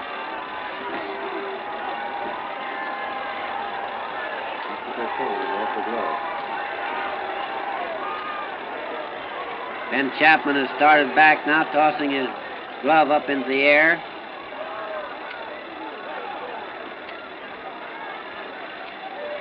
And Luke Sewell is still down here arguing with Steve Basel. The other boys are breaking away now. Bruce Campbell is going back into right field. Keltner's going back down to third base. Oscar Vitt is walking back to the Cleveland dugout. Ben Chapman is going down now and started his argument with Bill Summers, the umpire down at third base. And they're all going back now. Well, Summers ordering to get back in position. yeah, Summers tells them to go on and play ball. They've argued long enough. Johnny Allen, he even got into it out there. He's going back to the dugout now. And here goes Raleigh Hempley down towards third base. I don't know whether he's going down to talk with Bill Summers some more or not.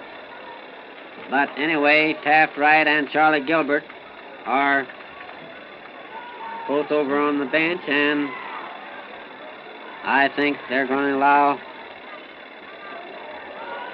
Charlie a home run.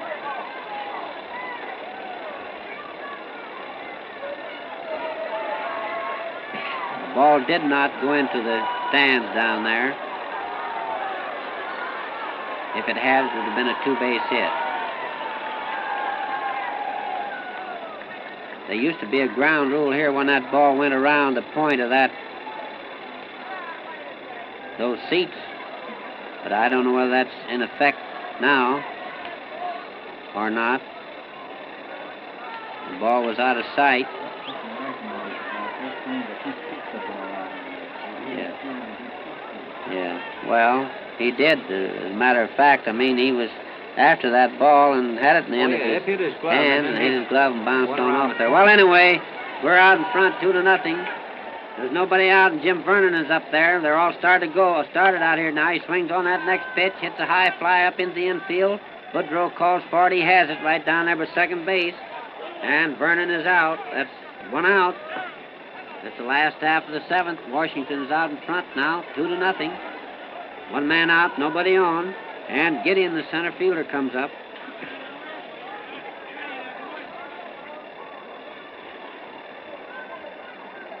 Milner having a little trouble getting a sign. Finally gets it, starts his wind up. Here it comes. And it's a little bit too high. Ball one.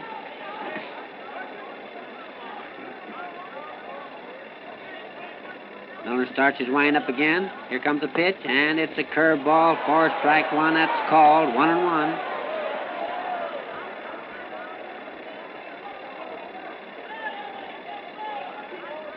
Milner starts his wind up again. Here it comes. He swings, hits the fly, going in left field. Weatherly standing there waiting, and he has it. Gideon goes out on a fly ball to Roy Weatherly in left field for the second out. And Rick Farrell comes up now. Farrell has been up twice. Failed to hit.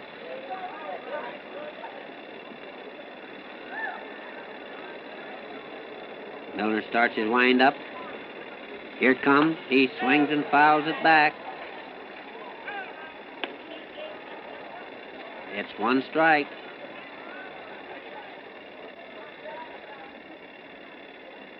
Starts his wind up again. Here it comes. He swings, hits the high fly right up into the infield. Keltner calls for it. He's under it. And he has it. Farrell flies out to Keltner. Down at third base, retiring the side with 2 runs, 2 hits, no errors, nobody left. So at the end of 7 innings, Washington is out in front, 2-0. Little Weatherly's getting a nice hand as he comes in from left field. He made a great try out there for that ball. Might have been badly injured.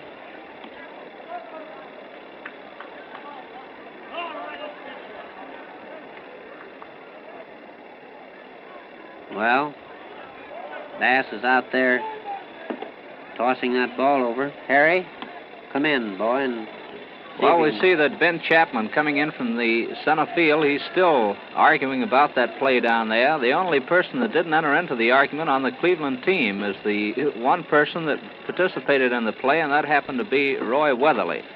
Weatherly, after he got back on his feet, remained in left field, and on his way in had nothing to say to the third base umpire. But it stands, as was originally told you by Walter Johnson, as a case of Wheaties for Charlie Gilbert. Now we're going into the first half of the 8th inning with Weatherly, the leadoff man, bats from the left side. They're riding the umpire-in-chief behind the plate from the Cleveland bench, and he's yelling over there, and if it continues, we'll probably see a couple of the boys get a shower a few minutes earlier than they anticipated for the day. Well, it's the first half of the 8th inning, and Washington's out in front by a score of 2-0. Weatherly, left fielder. The left-hand batter's coming up now. Been up 3 times, walked once. Bass is ready, in comes the first pitch. He swings on it, hits a base hit between third and short, out into left field. Taft right fields it. The throw comes in too quick at second base, and Weatherly opens the inning with a single into left field. That's hit number 4 off Bass. And it puts a runner on first, nobody out. Ben Chapman's coming up now, center fielder, right-hand batter. Chapman's been up 3 times. He's walked twice, so he's hitless out of 1 official time up. Bass goes into a stretch. You look at first. Here's the pitch coming in. Ben swings on it. A hard hit ball by third base down into left field. Weatherly's rounding second, on his way to third. Right fields the ball, makes his throw to Eddie Leap at second base. Leap fires it over to Vernon. Chapman made his turn and then had to beat back into first base. Went in sliding, but he moved Weatherly around to third base on a single. Charlie Gilbert dived after the ball. No chance to get his glove on it. So that's 2 straight singles for Cleveland. And it puts runners on first and third with nobody out and brings little Sammy Hale, second baseman, a right-hand batter up. Sammy's been up 3 times. He walked in the first inning. So he's hitless out of 2 official times at bat. 2-0 is the score in favor of Washington. Bass looks in, gets the signal from Farrell, goes into a stretch. You look over his shoulder. Chapman on first. Here's the pitch. Sammy takes it. That knuckleball across the outside corner for a called strike. Strike one on Hale. First inning in the ball game. Cleveland's been able to get 2 hits in an inning. Bass again takes his stretch. Look at Chapman on first base. Here's the pitch coming in. Sammy swings on it. It's going out into center field. It's a base hit. Weatherly is scoring from third. Chapman moves into second. Gideon fields the ball, makes the throw into second base. Well, that's 3 straight hits for Cleveland. And it drives in the first run of the ball game for the Indians. Makes the score now read Washington 2, Cleveland 1. The tying runs on second base. Runners are on first and second. Nobody out. The infield's in now. They're looking for that sacrifice. Jim Burns just off the grass at first base, and Shelley Gelbert just off the edge of the grass at third.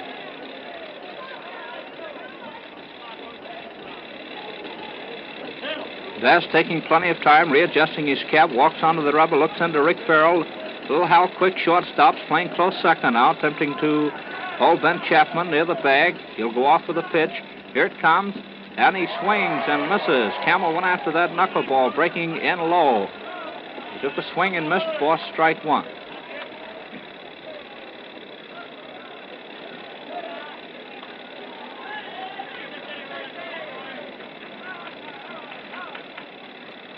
Bass takes a stretch now, look back at second base. Here's the next pitch coming in, and he swings again, fouls it up into the upper tier of the grandstand.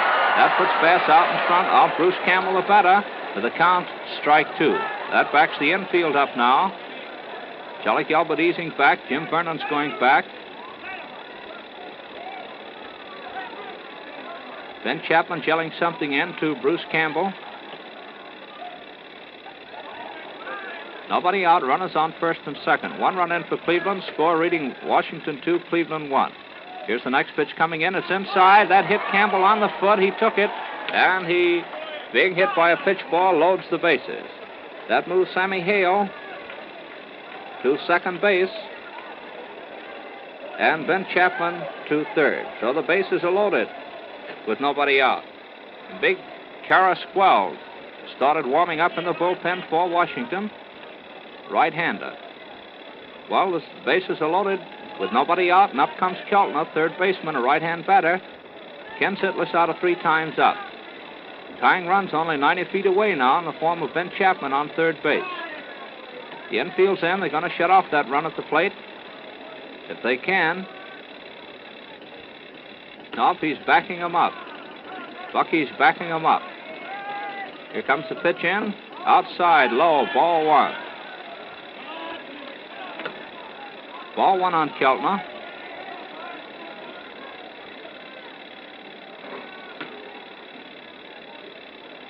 Bass is not taking a wind-up, just a stretch.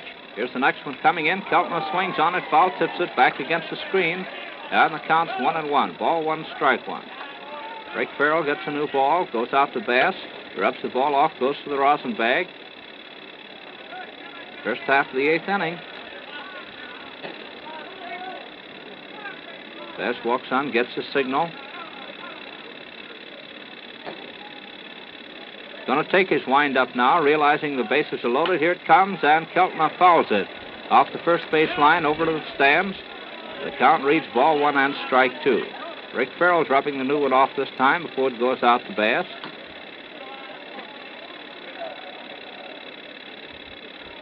Bass had been breezing along in the ball game. He'd only given up 3 hits till we entered the first half of the 8th, and then the first 3 men up singled.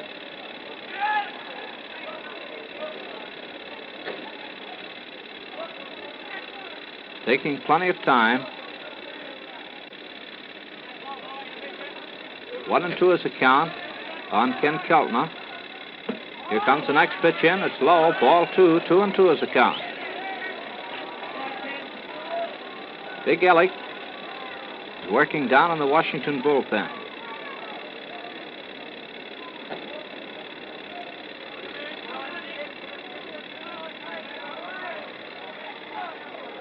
Bass starts the wind-up. In comes the next pitch, and Keltner swings on it, hits it out into deep left center field. Gideon's going way back, way back. It hits off the stands, bounces back into the field. Chapman has scored.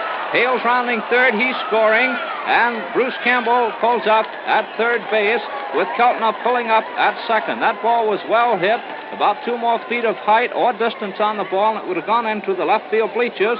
That puts Cleveland out in front of the ball game. A double that scores Chapman and Hale and moves Bruce Campbell into third base. That makes the score read now.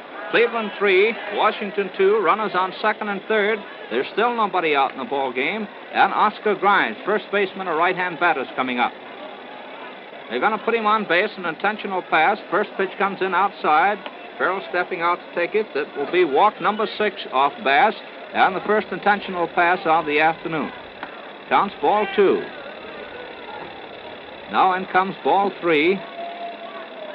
Big Ellick's working a little faster down in the bullpen. Now here comes ball 4. And Oscar Grimes is purposely passed. That again loads the bases, and this time it brings rollicking Raleigh Hensley to the plate, catcher, right-hand batter. Raleigh has 1 hit out of 3 times up.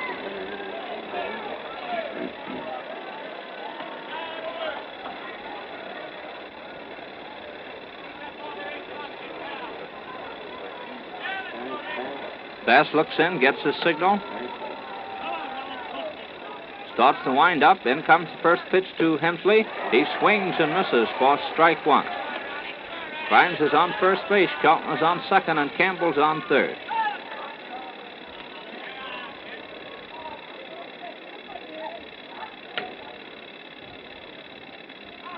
Here's the next pitch coming into Raleigh. And he bunts it down the first base line. Jim Vernon charges the ball, hits his hand, lets it roll away. It rolls away from him. And in comes Campbell scoring on the play. Keltner moving into second. And Grimes into first. Well, they'll give Jim Vernon a boot on that ball. That's the first error of the afternoon. It scores the 4th run of the inning for Cleveland. Makes the score now read Cleveland 4 and Washington 2. The bases are still loaded, and up comes Al Milner, the pitcher. He throws and bats from the left side. There's still nobody out. Bass looks in, gets the signal. Starts his wind up. In comes the pitch to Milner, and he swings on it, fouls it over the stands for strike 1.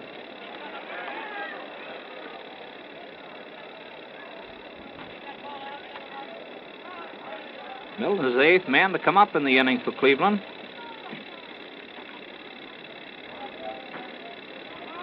Bass is ready. Here's the next one coming in outside high. 1-1. Ball 1, strike 1.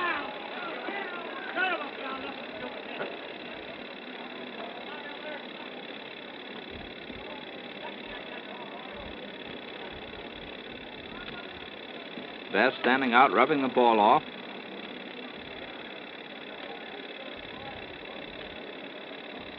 Goes into a wind-up. In comes the next pitch to Milner. It's outside. Ball 2. 2-1.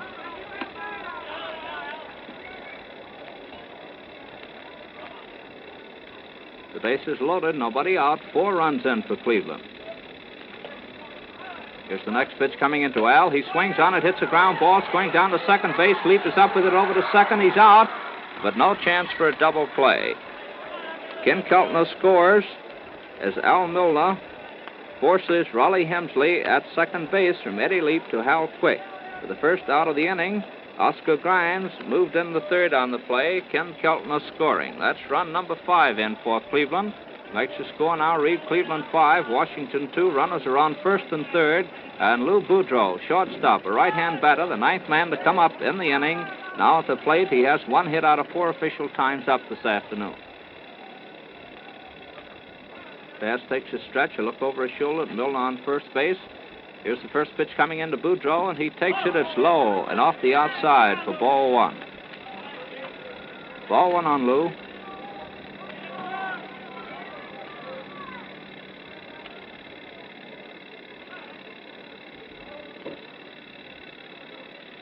Here's the next pitch coming into Boudreau. He swings on it, hits it in the air. It's going down right field way, curving over, lands out of the reach of Pitco, dropping into the box seats off the right field line to even the count at ball 1 and strike 1.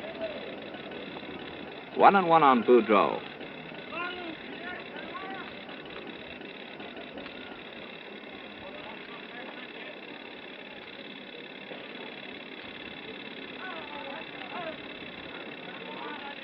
Bass gets his signal. Here's the next pitch coming in. Boudreau takes it across the outside corner for a called strike. Lou followed that one, made no attempt to go after it. The count reads ball 1, strike 2. We're in the first half of the 8th inning. Cleveland's out in front 5-2. Here's the next one coming into Boudreau. It's inside. Breaking inside and around the knees to even the count at 2-2.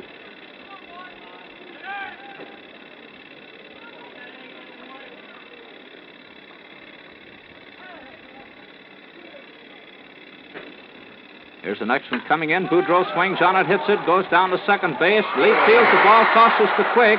Quick drops the ball but picks it up in time to tag Al Milner as he goes by him. Oscar Grimes scoring with Milner going out at second from Eddie Leap to Hal Quick. That's run number 6 in for Cleveland. 2 men are out. Runner on first, and up comes Roy Weatherly, left fielder, the left-hand batter. Weatherly opened the inning with a single to left field. Bass takes a stretch. Look over at Boudreau. In comes the first pitch to Roy. He swings and misses for strike 1. Strike 1 on Weatherly.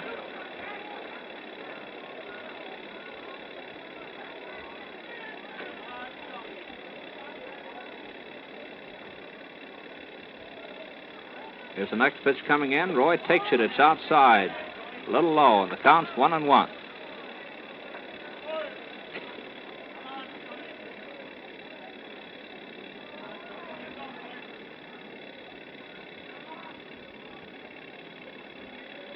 There goes a toss over to Vernon at first base.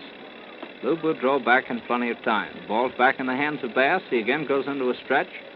1-1 is the count on Weatherly. Here's the next one coming in. That one was the wild pitch, hit the ground. Rick Farrell picked it up and made a wild toss into second base. Boudreau went in sliding. Probably charged Bass with a wild pitch on that ball, hitting the ground in front of the plate. Rick knocked it down, picked it up. Boudreau was a little slow in getting off from first base. There was a possible chance of going into second, but Rick's throw was a little low. It hit the ground, knocked down by Quick, but no chance for a tag of Boudreau as he went sliding in. So we have a runner on second base now, and the count reading 2-1 on Roy Weatherly. Here's the next pitch coming in. It's inside, drives him away. 3-1 is the count now. Bass will have to come in with this one. Roy will have his second walk of the afternoon and number 7 of the afternoon off Bass. Takes a look back at second, and it comes, and Weatherly swings on it, fouls it off the left field line, over the stands, and the strings run out. 3-2 is the count now. The big one will be coming in.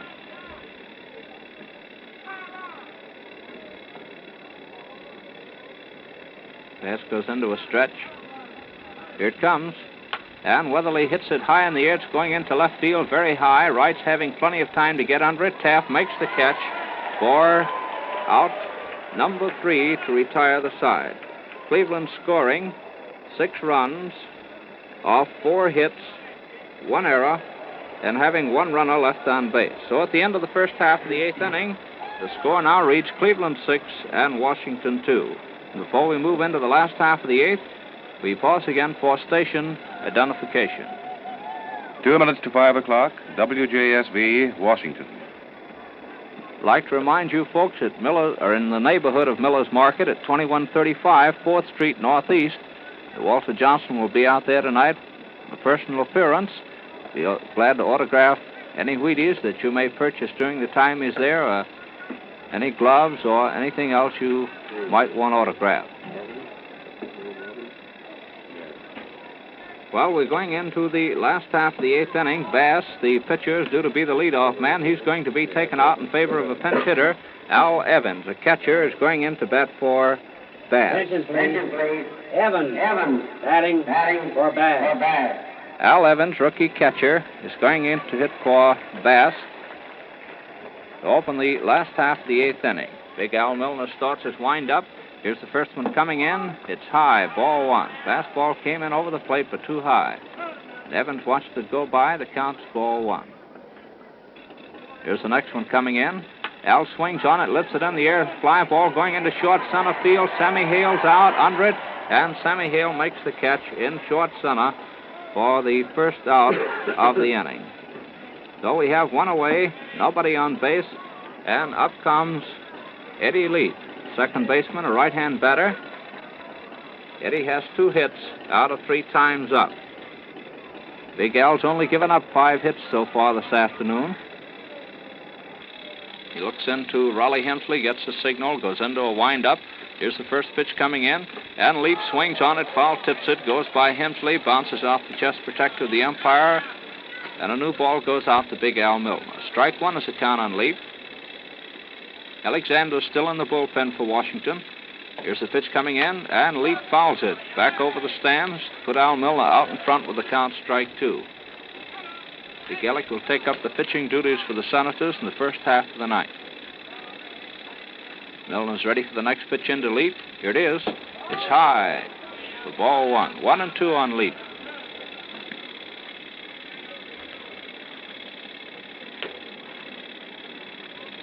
In comes the next pitch to Eddie.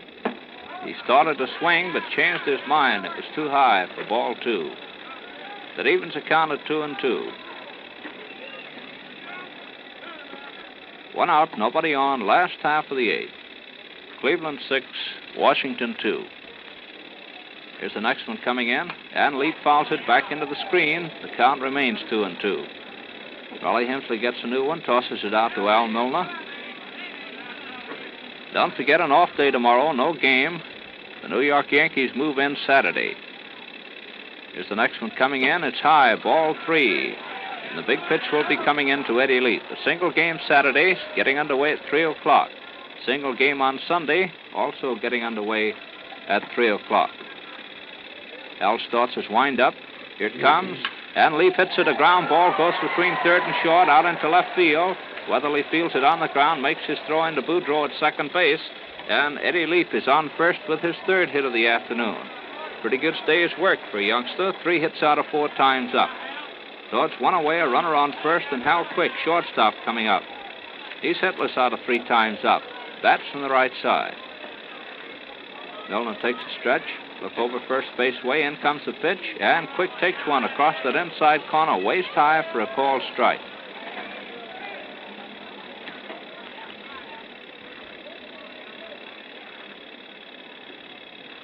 In comes the next pitch to Quick, and he swings on it, hits it in the air. It's going into right field. Campbell backs up, makes the catch for out number 2, gets his throw in to Sammy Hale at second base. So it's 2 away with Eddie Leaf on first, and Alec Pitco, right fielder, right-hand batter, coming up. He walked in the first inning, flied to right field in the 4th, and hit into a double play in the 6th.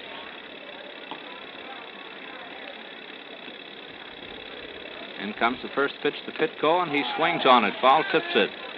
Goes back against the stands. Count strike 1.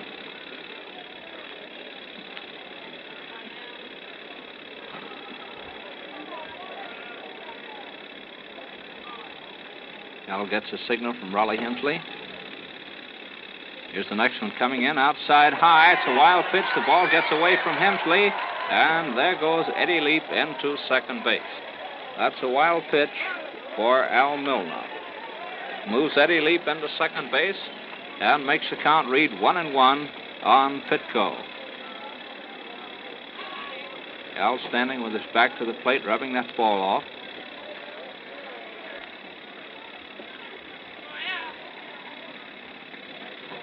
Takes a stretch, a look at second base. Here it comes, and Pitco fouls it back over the stands. Give Milner the edge for the count, reading ball 1 and strike 2. 2 men are away, a runner on second. The last half of the 8th inning, and Cleveland leading 6-2. Scoring all 6 of their runs in that first half of the 8th. And they batted 10 men.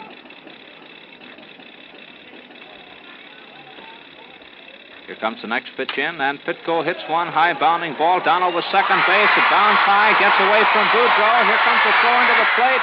But Eddie Leaf is in, sliding in. That's a base hit for Pitco. The ball took a high bound, going down over second base. Lou Boudreau went over to field the ball. It hit the tip of his glove, rolled over his head. Eddie Leaf rounded third and scored. Although there was a play at the plate, Lou Boudreau's throw was a little high. Hensley went down on him to tagging, but Eddie slid around him and over the edge of the plate and scored with the third run of the ball game for Washington. We have a runner on first now with 2 men out, and up comes Taft right. Left field, a left-hand batter. Taft has 1 hit out of 3 official times at bat. Here's the first pitch coming in. He takes it. It's low. Ball 1. Ball 1 on right.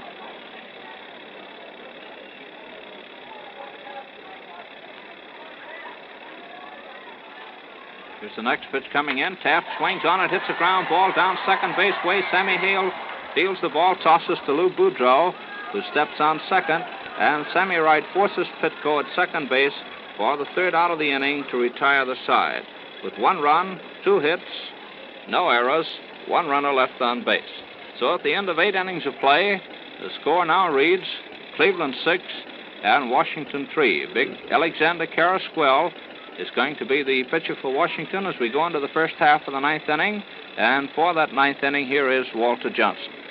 All right, well, the score is 6-3, Cleveland now.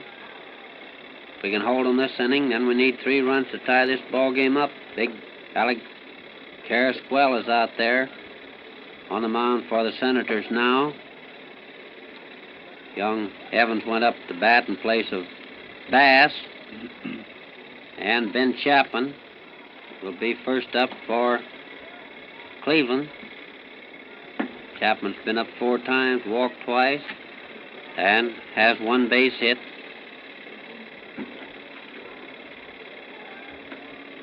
Alec is out there tossing that ball in.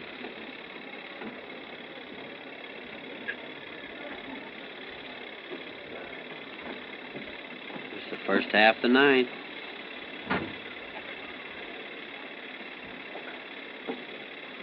Getting a lot of shadows extending out over the field now. No, he didn't give me the sign. I was waiting for him to. Attention, please. Carrasquel. Now pitching for Washington. Carrasquel is out there, and here Chapman swings on that first pitch, hits a line drive right over Quick's head down to shortstop. He rounds first base right, hustles that ball in. Chapman goes back to first. So Chapman is on first base. Sammy Hale, the second baseman, comes up. Sammy's been up 4 times. He has 1 walk and 1 single and 4 trips up there. It's the first half of the 9th. Cleveland out in front, 6-3. Alex steps on there. Here's the first pitch on Hale. He swings, gets a base hit into left field, taken by Taft right on a big hop. And Chapman is down on second base. Sammy Hale on first. Nobody out. And Camel, right fielder, comes up there. Camel has been up 4 times. He has a 2-base hit. He was hit last time up there.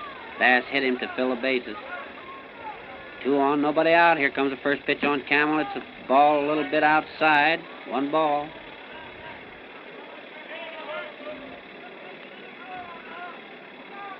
One to nothing. Charlie Gilbert laying in pretty close down on third looking for that bunt. But Alec finally backs off of there. Steps up on there again now. Here comes the pitch. He swings, hits a fly ball going into center field. Getting is coming in. He's under that ball and makes the catch. Camel flies out to get in short left center for the first out. And Keltner, the third baseman, comes up now. He's been up 4 times. He has 1 hit, a double, his last time up. Man on first and second, there's 1 out. First half of the 9th. Alec steps on there, takes his stretch. Here comes a pitch, and it's strike 1 that's called. Came right down through there with a fast one. Keltner watched it go by. 1 strike.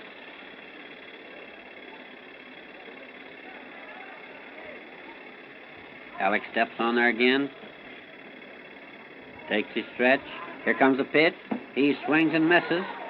That was a nice curved ball. Broke away. 2 strikes on Keltner.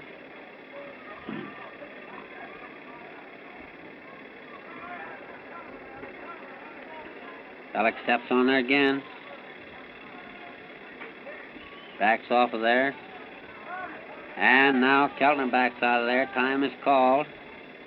Keltner gets a little dirt on his hands. Walks back up in the batter's box. Alex steps on there.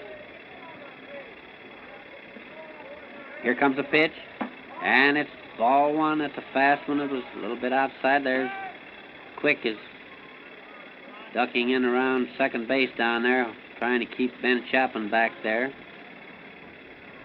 Leap came over, but he's gone back now in his position. Here comes the next pitch. He swings and fouls it back. And Alec gets a new ball. 1-2. 2 men on.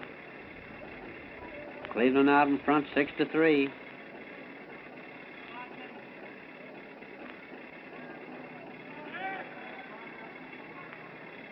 Alex steps on there again now. Here comes the pitch. He swings and misses. Chapman's on his way to third base, and he's out. Kellner goes down swinging, and Chapman is out, trying to steal third. Sides retired with no runs, 2 hits, no errors, 1 man left. So we're going into the last half of the ninth with Cleveland out in front, 6-3.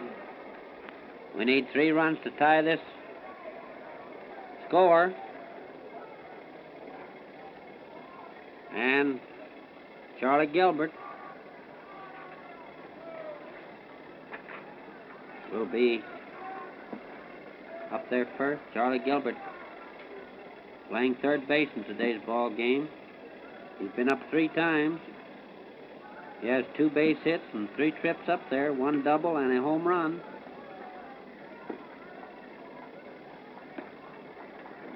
Milner's out there tossing that ball in. Charlie Gilbert's getting a nice hand from these lady folk.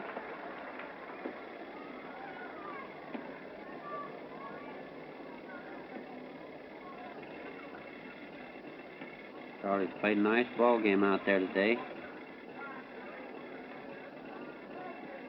There goes the throw down to second base, goes around the infield, back to Milner.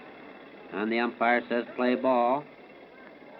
Uncle Nick is down on the coaching line to first base. Now here comes the first pitch. It's a curved ball, a little bit too low. It's ball 1.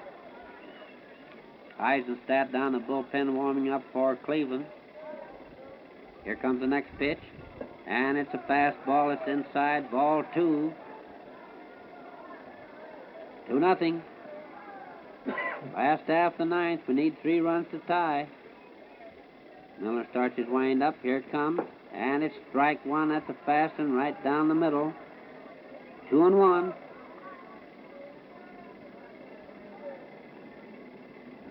Starts his wind up again. He swings, hits a ground ball down to second base. Sammy Hale comes up with it, tosses to Grimes, and he's out. Gilbert goes out, second to first for the first out. And Vernon comes up now, first baseman. He's been up 3 times, failed to hit.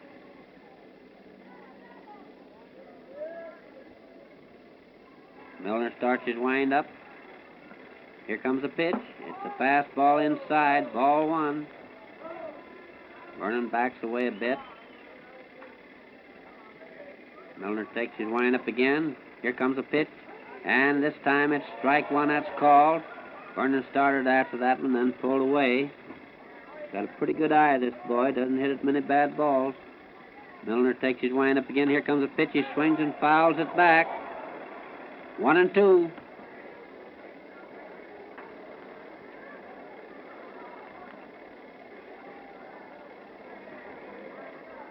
Takes his wind up again. Here comes a pitch. He swings and fouls another one back, this time right on over the stand. And he gets another ball out there. 1-2 on Vernon. Here's the wind up. And a pitch. It's a high and inside. Ball 2, 2-2.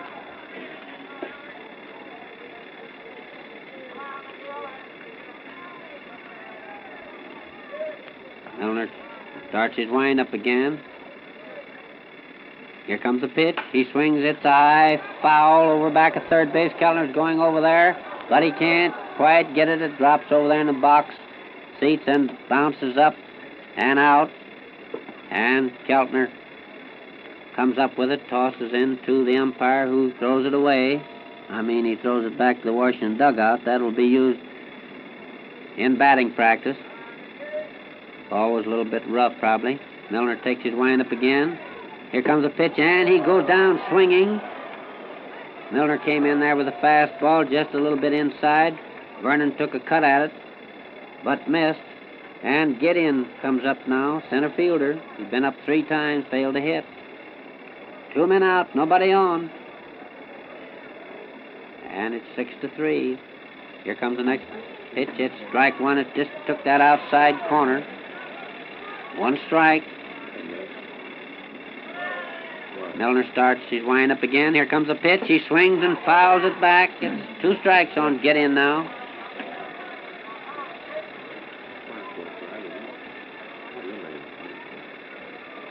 Starts his windup again. Here it comes. It's a fastball, a little bit outside. 1-2.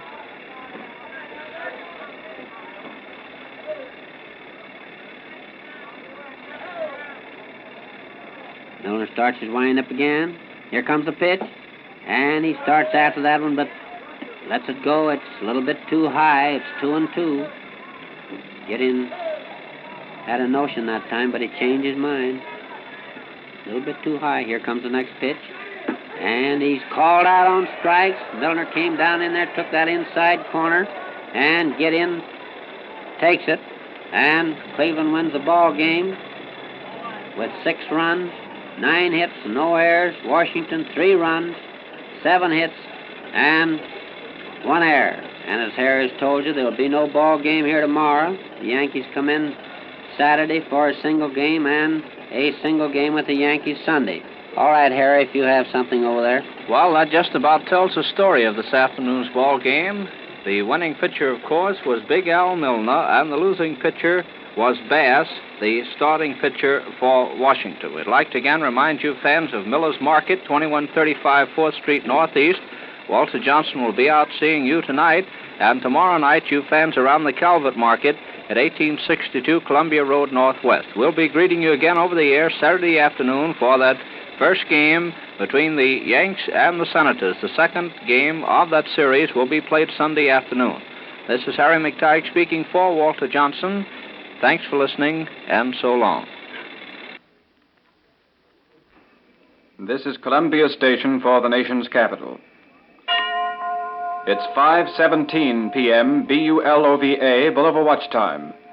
Here's a distinguished timepiece, the 21 Jewel Bulova President, in the charm and color of natural gold. Curved, streamlined, and exceptional value. WJSV, Washington.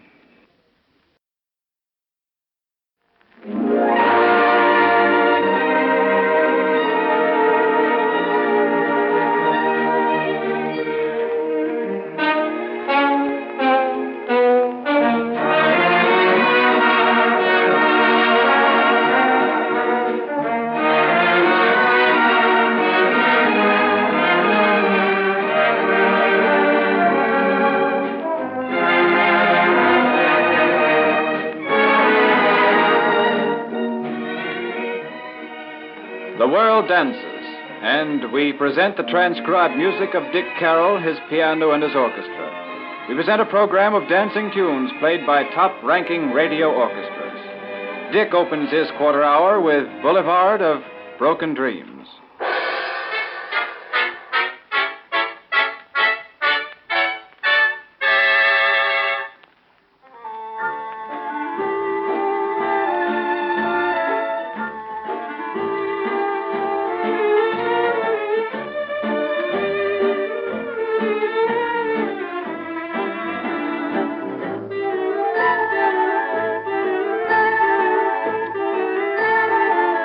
Ah, ah, ah, ah.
you need money, it's the business of the Equitable Credit Company, 1321 New York Avenue, to see that you get it.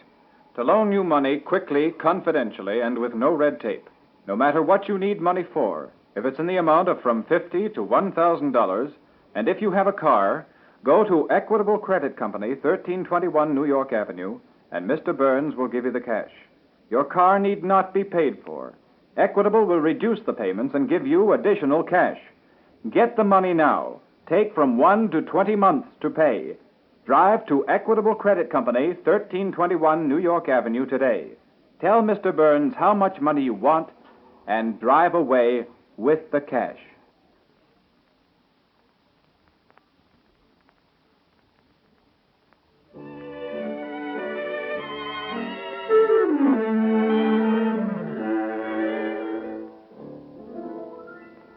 Mary Larkin sings as Dick Carroll and the orchestra recall another favorite of past seasons, the waltz, Love Me Forever.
Without you, dear, my love song would be just a sigh.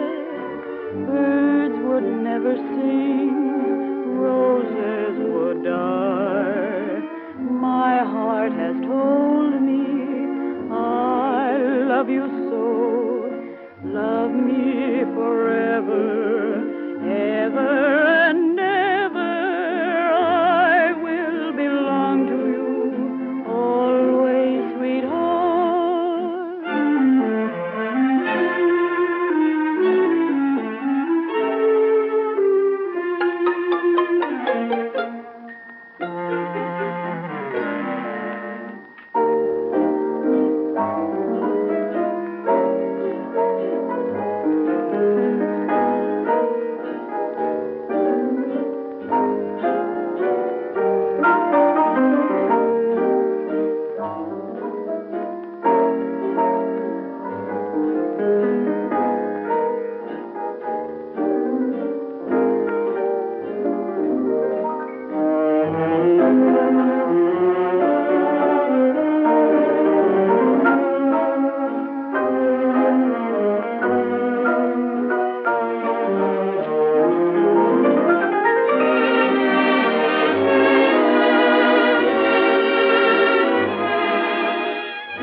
With our maestro at the piano, here's Oceans of Time, Dick Carroll and his music.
Transcribed music for a dancing world comes to you tomorrow at the same time, played by Reed Murray, his trombone, and his orchestra. This is Columbia Station for the nation's capital. 5. Housewives praise the wholesome goodness and economy of jumbo bread. Yet jumbo bread sells at the economical price of 8 cents a pound loaf, 15 cents for 2 full-pound loaves at your neighborhood sanitary food store. WJSV, Washington.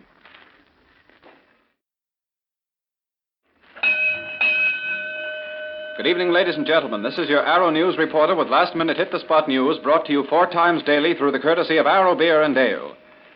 Arrow Beer, the fine beer that brings you this broadcast, has always been a big favorite in Washington, and it's growing more popular each day, is making more friends than any other brand of beer that's sold in the city.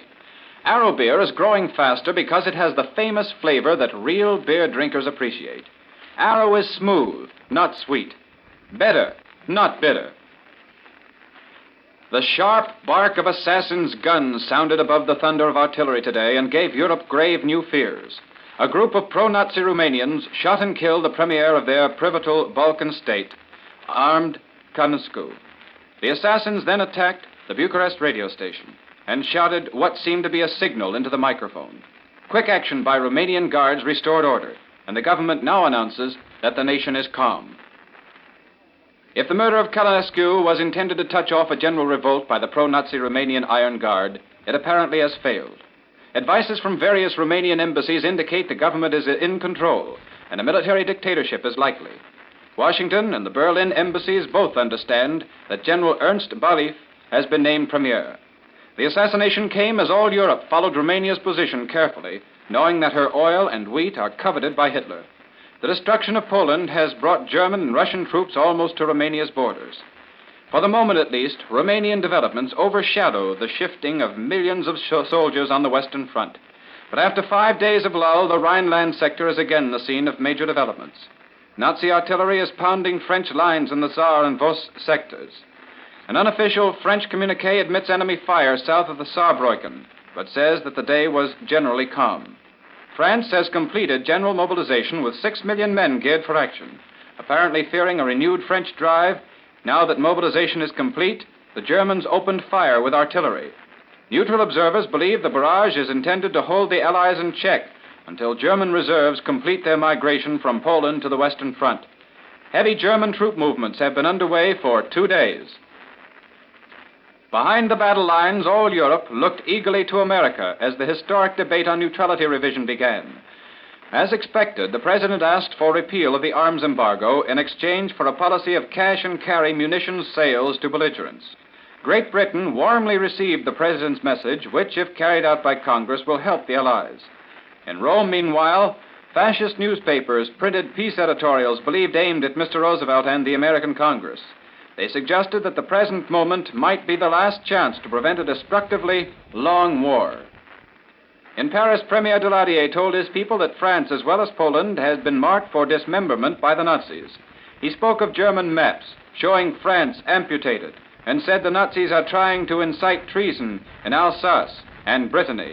Daladier said Poland was destroyed by a deal made in advance by Germany and Russia. Simultaneously, in London, England made public a blue book showing that as early as August 16th, the Nazis were confident that Russia would join them in splitting up Poland. This was 1 week before the German-Russian non-aggression pact was signed. Because of the fact that President Roosevelt's message to Congress was of such vital importance, and because thousands of Washingtonians were unable to hear the speech when it was broadcast over the Columbia Network this afternoon, WJSV will rebroadcast the entire speech from transcriptions beginning at 10:45 tonight. Here's a late bulletin from Bucharest, which states that General George Argenshaw, commander of the Bucharest Army Corps and former Minister of War, has been named premier, replacing the slain Premier Amon Călănescu. Listen in again for the Arrow News reporter, brought to you by the Globe Brewing Company of Baltimore at 10 o'clock this evening. And remember, when you order beer, be sure to ask for Arrow, the beer with the famous flavor. This is Columbia Station for the nation's capital. The following announcement is electrically transcribed. All rumors about 1940 cars add up to this. Best Bets Buick. Your nearest Buick dealer can give you the inside story.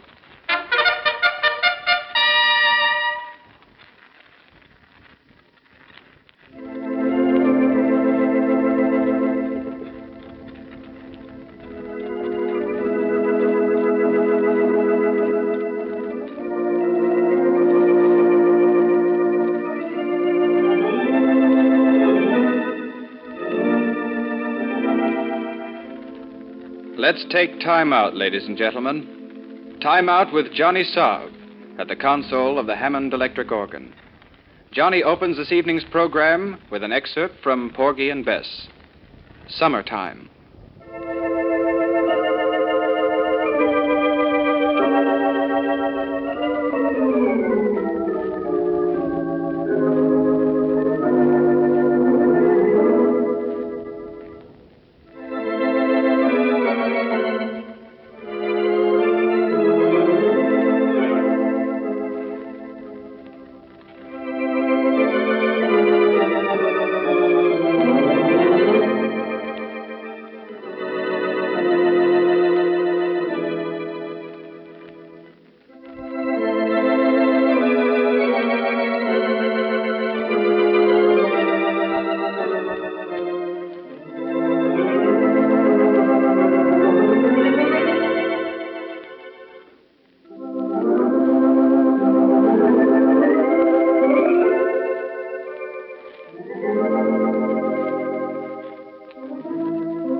Prices on imported goods are going up.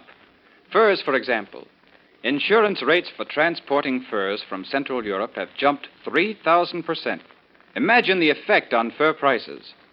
Zlotnik the furrier is prepared. Months ago, Mr. Zlotnik bought heavily of the choicest imported fur pelts. And now these gorgeous furs are available at Zlotnik's at original price levels. If you mean to buy a new fur coat, be forewarned by this good advice from Zlotnik the furrier. Now is the time to buy your furs. Gorgeous furs, original prices, at Zlotnik's individual terms. Zlotnik the furrier at the sign of the Big White Bear, 12th and G Streets.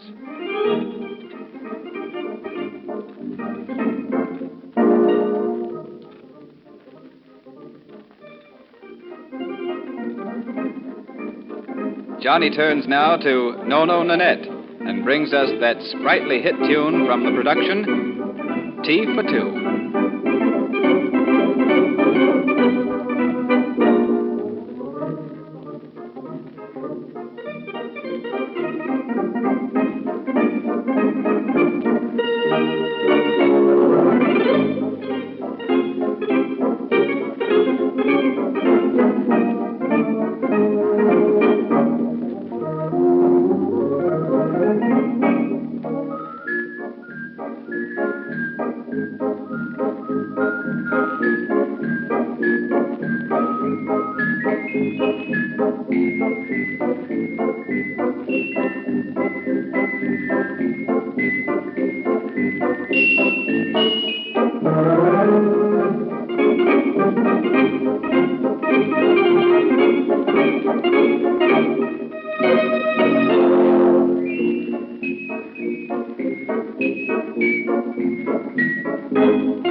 Because of the importance of President Roosevelt's address to Congress, we'd like to remind you again that the transcription of the talk will be broadcast over WJSV at 10:45 this evening for the benefit of those of our listeners who are unable to hear it at the time of its original delivery.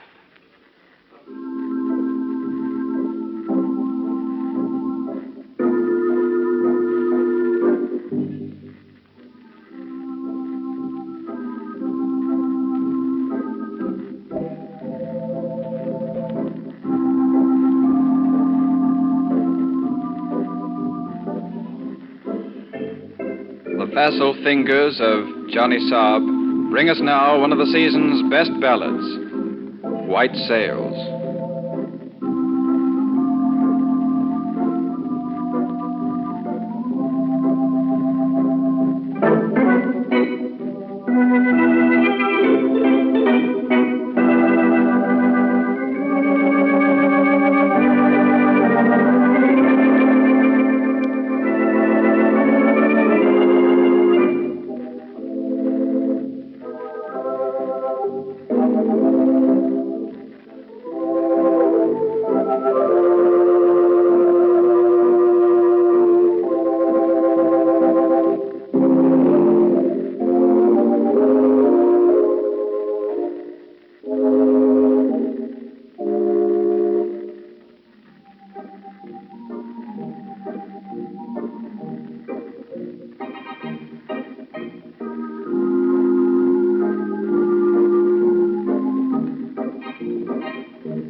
In response to numerous requests, Johnny Saab now complies and plays his theme song in entirety.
Very nicely done, Johnny.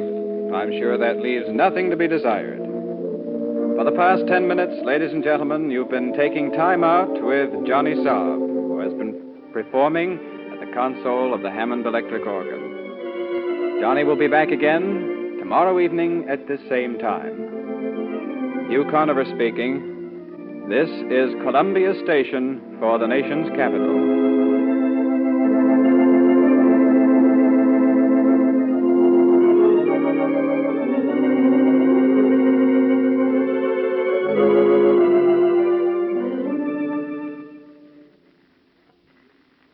WJSV, Washington.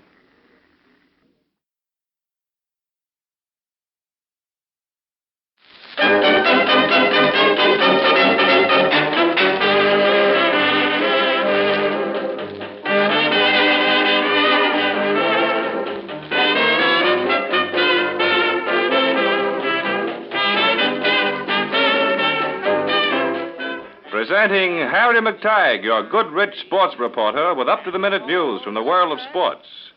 These programs are made possible by the cooperation of your local Goodrich dealers and Goodrich Silvertown stores. And now, Harry McTigue. Thank you, Warren, and good afternoon, ladies and gentlemen. The New York Yankees took their third straight game from the Chicago White Sox this afternoon, winning out 5-2. The Yankees scored 5 runs off 10 hits. They made no errors. Chicago, 2 runs, 8 hits, and 1 error. Russell and Dickey, the battery for New York. Dietrich, Brown, and Tresh working for Chicago. Dietrich, the losing pitcher. Bill Dickey homered in the third inning with 1 on for the Yanks, and Joe Gordon in the third with nobody on. The Boston Red Sox beat the St. Louis Browns 6-2. Boston 6 runs, 9 hits, no errors. St. Louis 2 runs, 7 hits, 1 error. Galehouse and Desautel for Boston. Kramer and Horshaney for St. Louis. Cronin homered in the 7th with 1 on for Boston. Kramer homered in the 3rd with nobody on for St. Louis, and Neighbors in the 7th with nobody on. The Detroit Tigers beat out the Philadelphia Athletics 7-6. Detroit 7 runs, 11 hits, 2 errors. Philadelphia 6 runs, 10 hits, 3 errors. Pippin, Rowe, Bridges, and York for Detroit, with Rowe the winning pitcher. Beckman and Hayes work for Philadelphia. Rudy York homered in the 8th with nobody on. The Cleveland Indians beat the Washington Senators 6-3. Cleveland 6 runs, 9 hits, no errors. Washington 3 runs, 7 hits, 1 error. Milner and Hensley for Cleveland. Bass, Carrasquel, and Farrell for Washington. Charlie Gilbert homered in the 7th with 1 man on. The Boston Bees and the Pittsburgh Pirates played a doubleheader this afternoon, with Pittsburgh winning both games. The first 6-4. Pittsburgh 6 runs, 8 hits, 1 error. Boston 4 runs, 12 hits, 2 errors. Johnny Gee and Sussy, the battery for Pittsburgh. Vigo, Callahan, and Macy working for Boston. In the second game, the Pirates scored 7 runs off 10 hits, made 1 error. Boston, no runs, 8 hits, and 3 errors. Swigart and Mueller, the battery for Pittsburgh. Pozadel and Lopez working for Boston. Chuck Klein homered in the 4th with 1 on for Pittsburgh. The Chicago Cubs beat the New York Giants 9-3. Chicago, 9 runs, 14 hits, no errors. New York, 3 runs, 6 hits, 1 error. Paso and Mancuso for Chicago. Lorman, Melton, Brown, and Denning for New York. Lorman, the losing pitcher. Hank Lieber homered in the 1st with 2 on for the Cubs. The Cincinnati Reds beat the Philadelphia Phils 8-3. Cincinnati 8 runs, 13 hits, no errors. Philadelphia 3 runs, 11 hits, 1 error. Derringer and Lombardi for Cincinnati. Paul Derringer getting his 23rd win of the season. For Philadelphia, it was Pearson, Kersick, and Warren. Pearson, the losing pitcher. Lonnie Fry homered in the 6th with 1 on. Brooklyn and St. Louis. The Brooklyn Dodgers are leading the St. Louis Cardinals 5-4 going into the last half of the 9th inning. Hamlin and Todd, the battery for Brooklyn. McGee started for St. Louis. He was relieved by Weiland in the 7th. Davis going in, Weiland in the 5th, Davis in the 7th, and Padgett the catcher. Hamlin homered for Brooklyn in the 3rd with nobody on, and Slaughter in the 1st with nobody on for the Cardinals. Motorists, it's only once in a blue moon that you hear about a really unusual offer. And this is one of those times, a chance to get a miniature reproduction of your own license plate with keychain attached for only 10 cents. Believe me, this keychain is a hit clear across the country. It's going like wildfire. Motorists everywhere want it. In fact, at the Goodrich Arena at the New York World's Fair, where Jimmy Lynch and his daredevil drivers are performing, people are standing in line waiting to get these keychains. And here's how you can get one, too. Just mail a letter to the B.F. Goodrich Company, station WJSV, Washington, giving your name and address and license plate number, and enclose 10 cents in coin or stamps to cover cost of handling. There's no obligation, nothing to buy. Remember, this keychain has a miniature reproduction of your own license plate attached, made of brass with smooth corners with your own number. If you want to beat the rush, take my advice and mail your request to the B.F. Goodrich Company, station WJSV, Washington, with 10 cents in coin or stamps right away. Heavyweight champion Joe Louis has a great deal of respect for the man who went 11 rounds with him last night. The Brown Bomber describes Bob Pastor as a tough game opponent. He admits that Pastor's gameness and boxing skill had him puzzled until a crashing right-hand blow ended the scheduled 20-round battle in the 11th round. Lewis's co-manager, John Roxborough, says Pastor shook up the champion a bit in the 8th round. Pastor, outweighed by more than 15 pounds, made a surprising comeback after being floored 4 times in the first round and once in the second by Lewis's dynamite-laden fists. He did a little of the running and backpedaling that carried him through 10 rounds with Lewis 2 years ago. In the 8th, 9th, and 10th rounds, he forced the fighting, and in the 8th round, he even made Lewis cover up and retreat. The beating he took in the early rounds, however, robbed Pastor of his strength, and a whistling right-hander to the jaw early in the 11th round put him on the floor for the count. After the fight, promoter Mike Jacobs announced that Pastor would probably be matched with Max Baer this winter, and later he may meet Tony Galento for the doubtful privilege of fighting Lewis again. The New York Yankees are getting ready for their 4th straight World Series, but it won't seem like a World Series to any of the old-timers without old Iron Man Lou Gehrig anchored out there on first base. It wasn't so much that Lou was a colorful figure standing out there on the initial sack. It was more than that he was there giving the game all he had every minute, whether it was an exhibition or one of the many World Series games he's helped to win. None can deny that Henry Louis Gehrig left a good record behind him when he broke a skein of 2,130 consecutive games this year. His lifetime fielding average with the Yanks was .992, and his batting average was .338. He holds more records in the American League than we have time to tell you about. One was that he is tied with Babe Ruth in leading the league in home runs for 12 years. Gehrig was in Detroit on May the 2nd this year when he broke his Iron Man string, and significantly enough, old Wally Pipp was in the stands at Greek Stadium that day also. And Wally Pipp, to use his own words, knew the Iron Horse when he was a colt. Pipp was as unhappy as Lou himself that day, even though he had cause to be jealous of Lou in former years. It was Pipp's job that Lou Gehrig took back in 1925 when the Yankees were grunting along in 7th place. It happened like this. One day, Pipp went into the clubhouse after batting practice and asked the trainer for an aspirin. Doc Wood suggested that Pipp take a rest that day, adding, "We'd let that kid Gehrig play first today." The kid did all right. He got in a couple of base knocks and had a perfect day in the field. He stayed in the next day and for many days thereafter, in fact, for 15 straight years. Gehrig had a couple of close calls, however, in maintaining his amazing endurance record. There was that time in Detroit when he was suffering from lumbago so badly that he wore an electric pad on his back until game time. He went into the game as leadoff man, sent a ball sailing over the second baseman's head. A runner was sent in, and Lou went home to bed. When he first went with the Yankees, he was making something like $2,000 a year. His top was $36,000. And all told, in 15 years, the Yankees shelled him $386,000 out of the money sack. Perhaps the Yanks don't need Lou Gehrig to help them win the World Series. They have some pretty classy hitters in DiMaggio, George Selkirk, Charlie Keller, and a half a dozen others. And besides, didn't they win the pennant hands down without him? Well, yes. But then his old friends miss Lou, and if you ask them, they'll tell you so. They hate to see any old-timer pass out of the picture.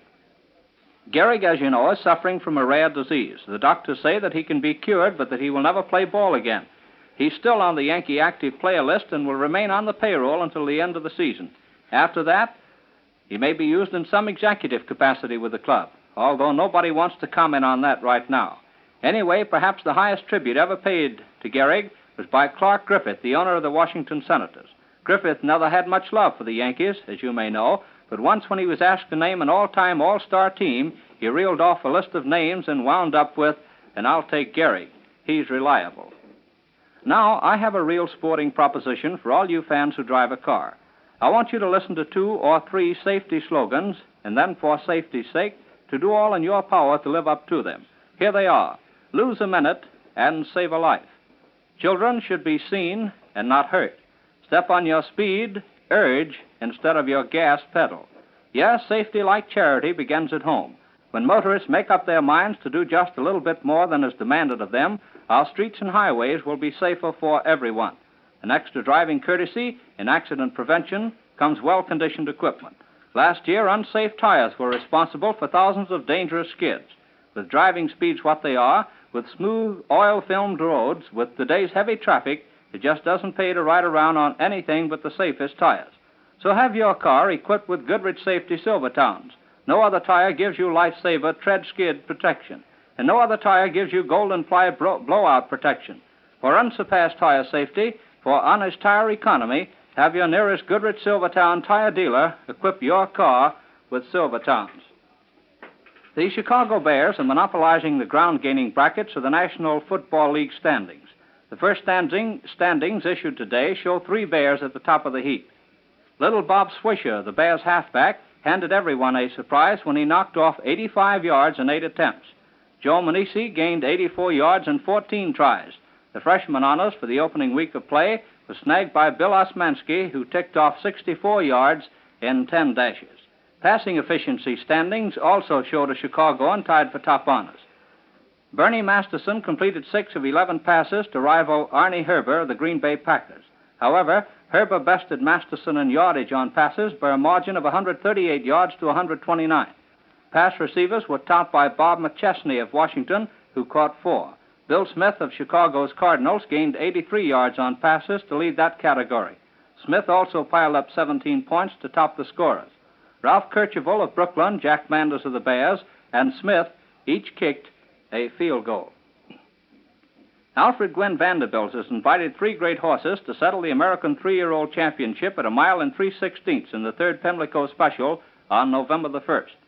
Specially embossed cards are in the mail addressed to Celadon, Johnstown, and 8:30. They've been selected from a list of 5 horses nominated by turf riders in a national poll.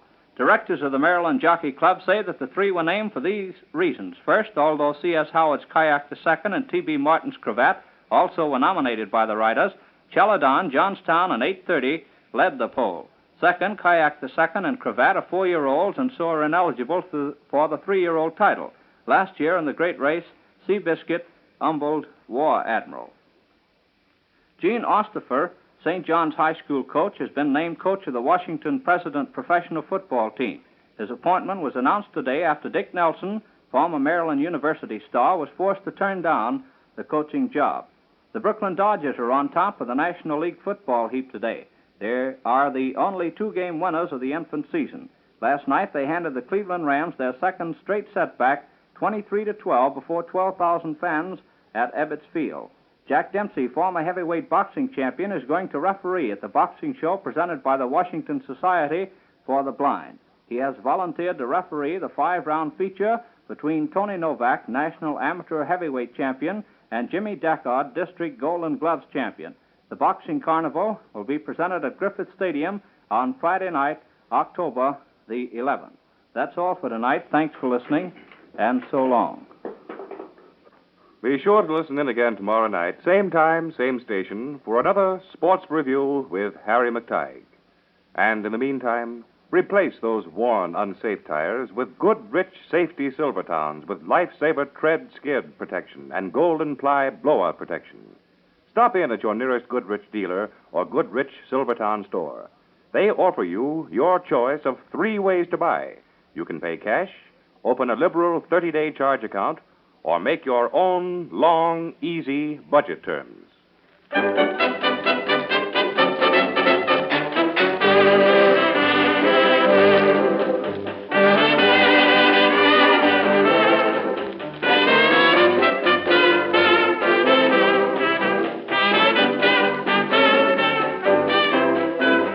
cut down the old pine tree, and they hauled it away to the mill. To make a cabin old pine for that sweetheart of mine. They cut down the old pine tree. Now she's not alone in the hills tonight, but it's there in my heart she'll always be. Though we've drifted apart, still they cut out my heart when they cut down the old pine tree. They cut down the old pine tree, and they hauled it away to the mill. To make a cabin old pine for that sweetheart of mine. They cut down the old pine tree. This is Columbia Station for the nation's capital. Cabin and see who all is visiting us tonight. There's Bill and Henry and Jim and Frank and Tubby. They're all here. Come on, Sam. Prospecting Sam. Sing the... 6 p.m., BULOVA, Boulevard Watch Time. Here's a distinguished timepiece, the 21-jewel Boulevard President, in the charm and color of natural gold. Curved, streamlined, and exceptional value. WJSV, Washington.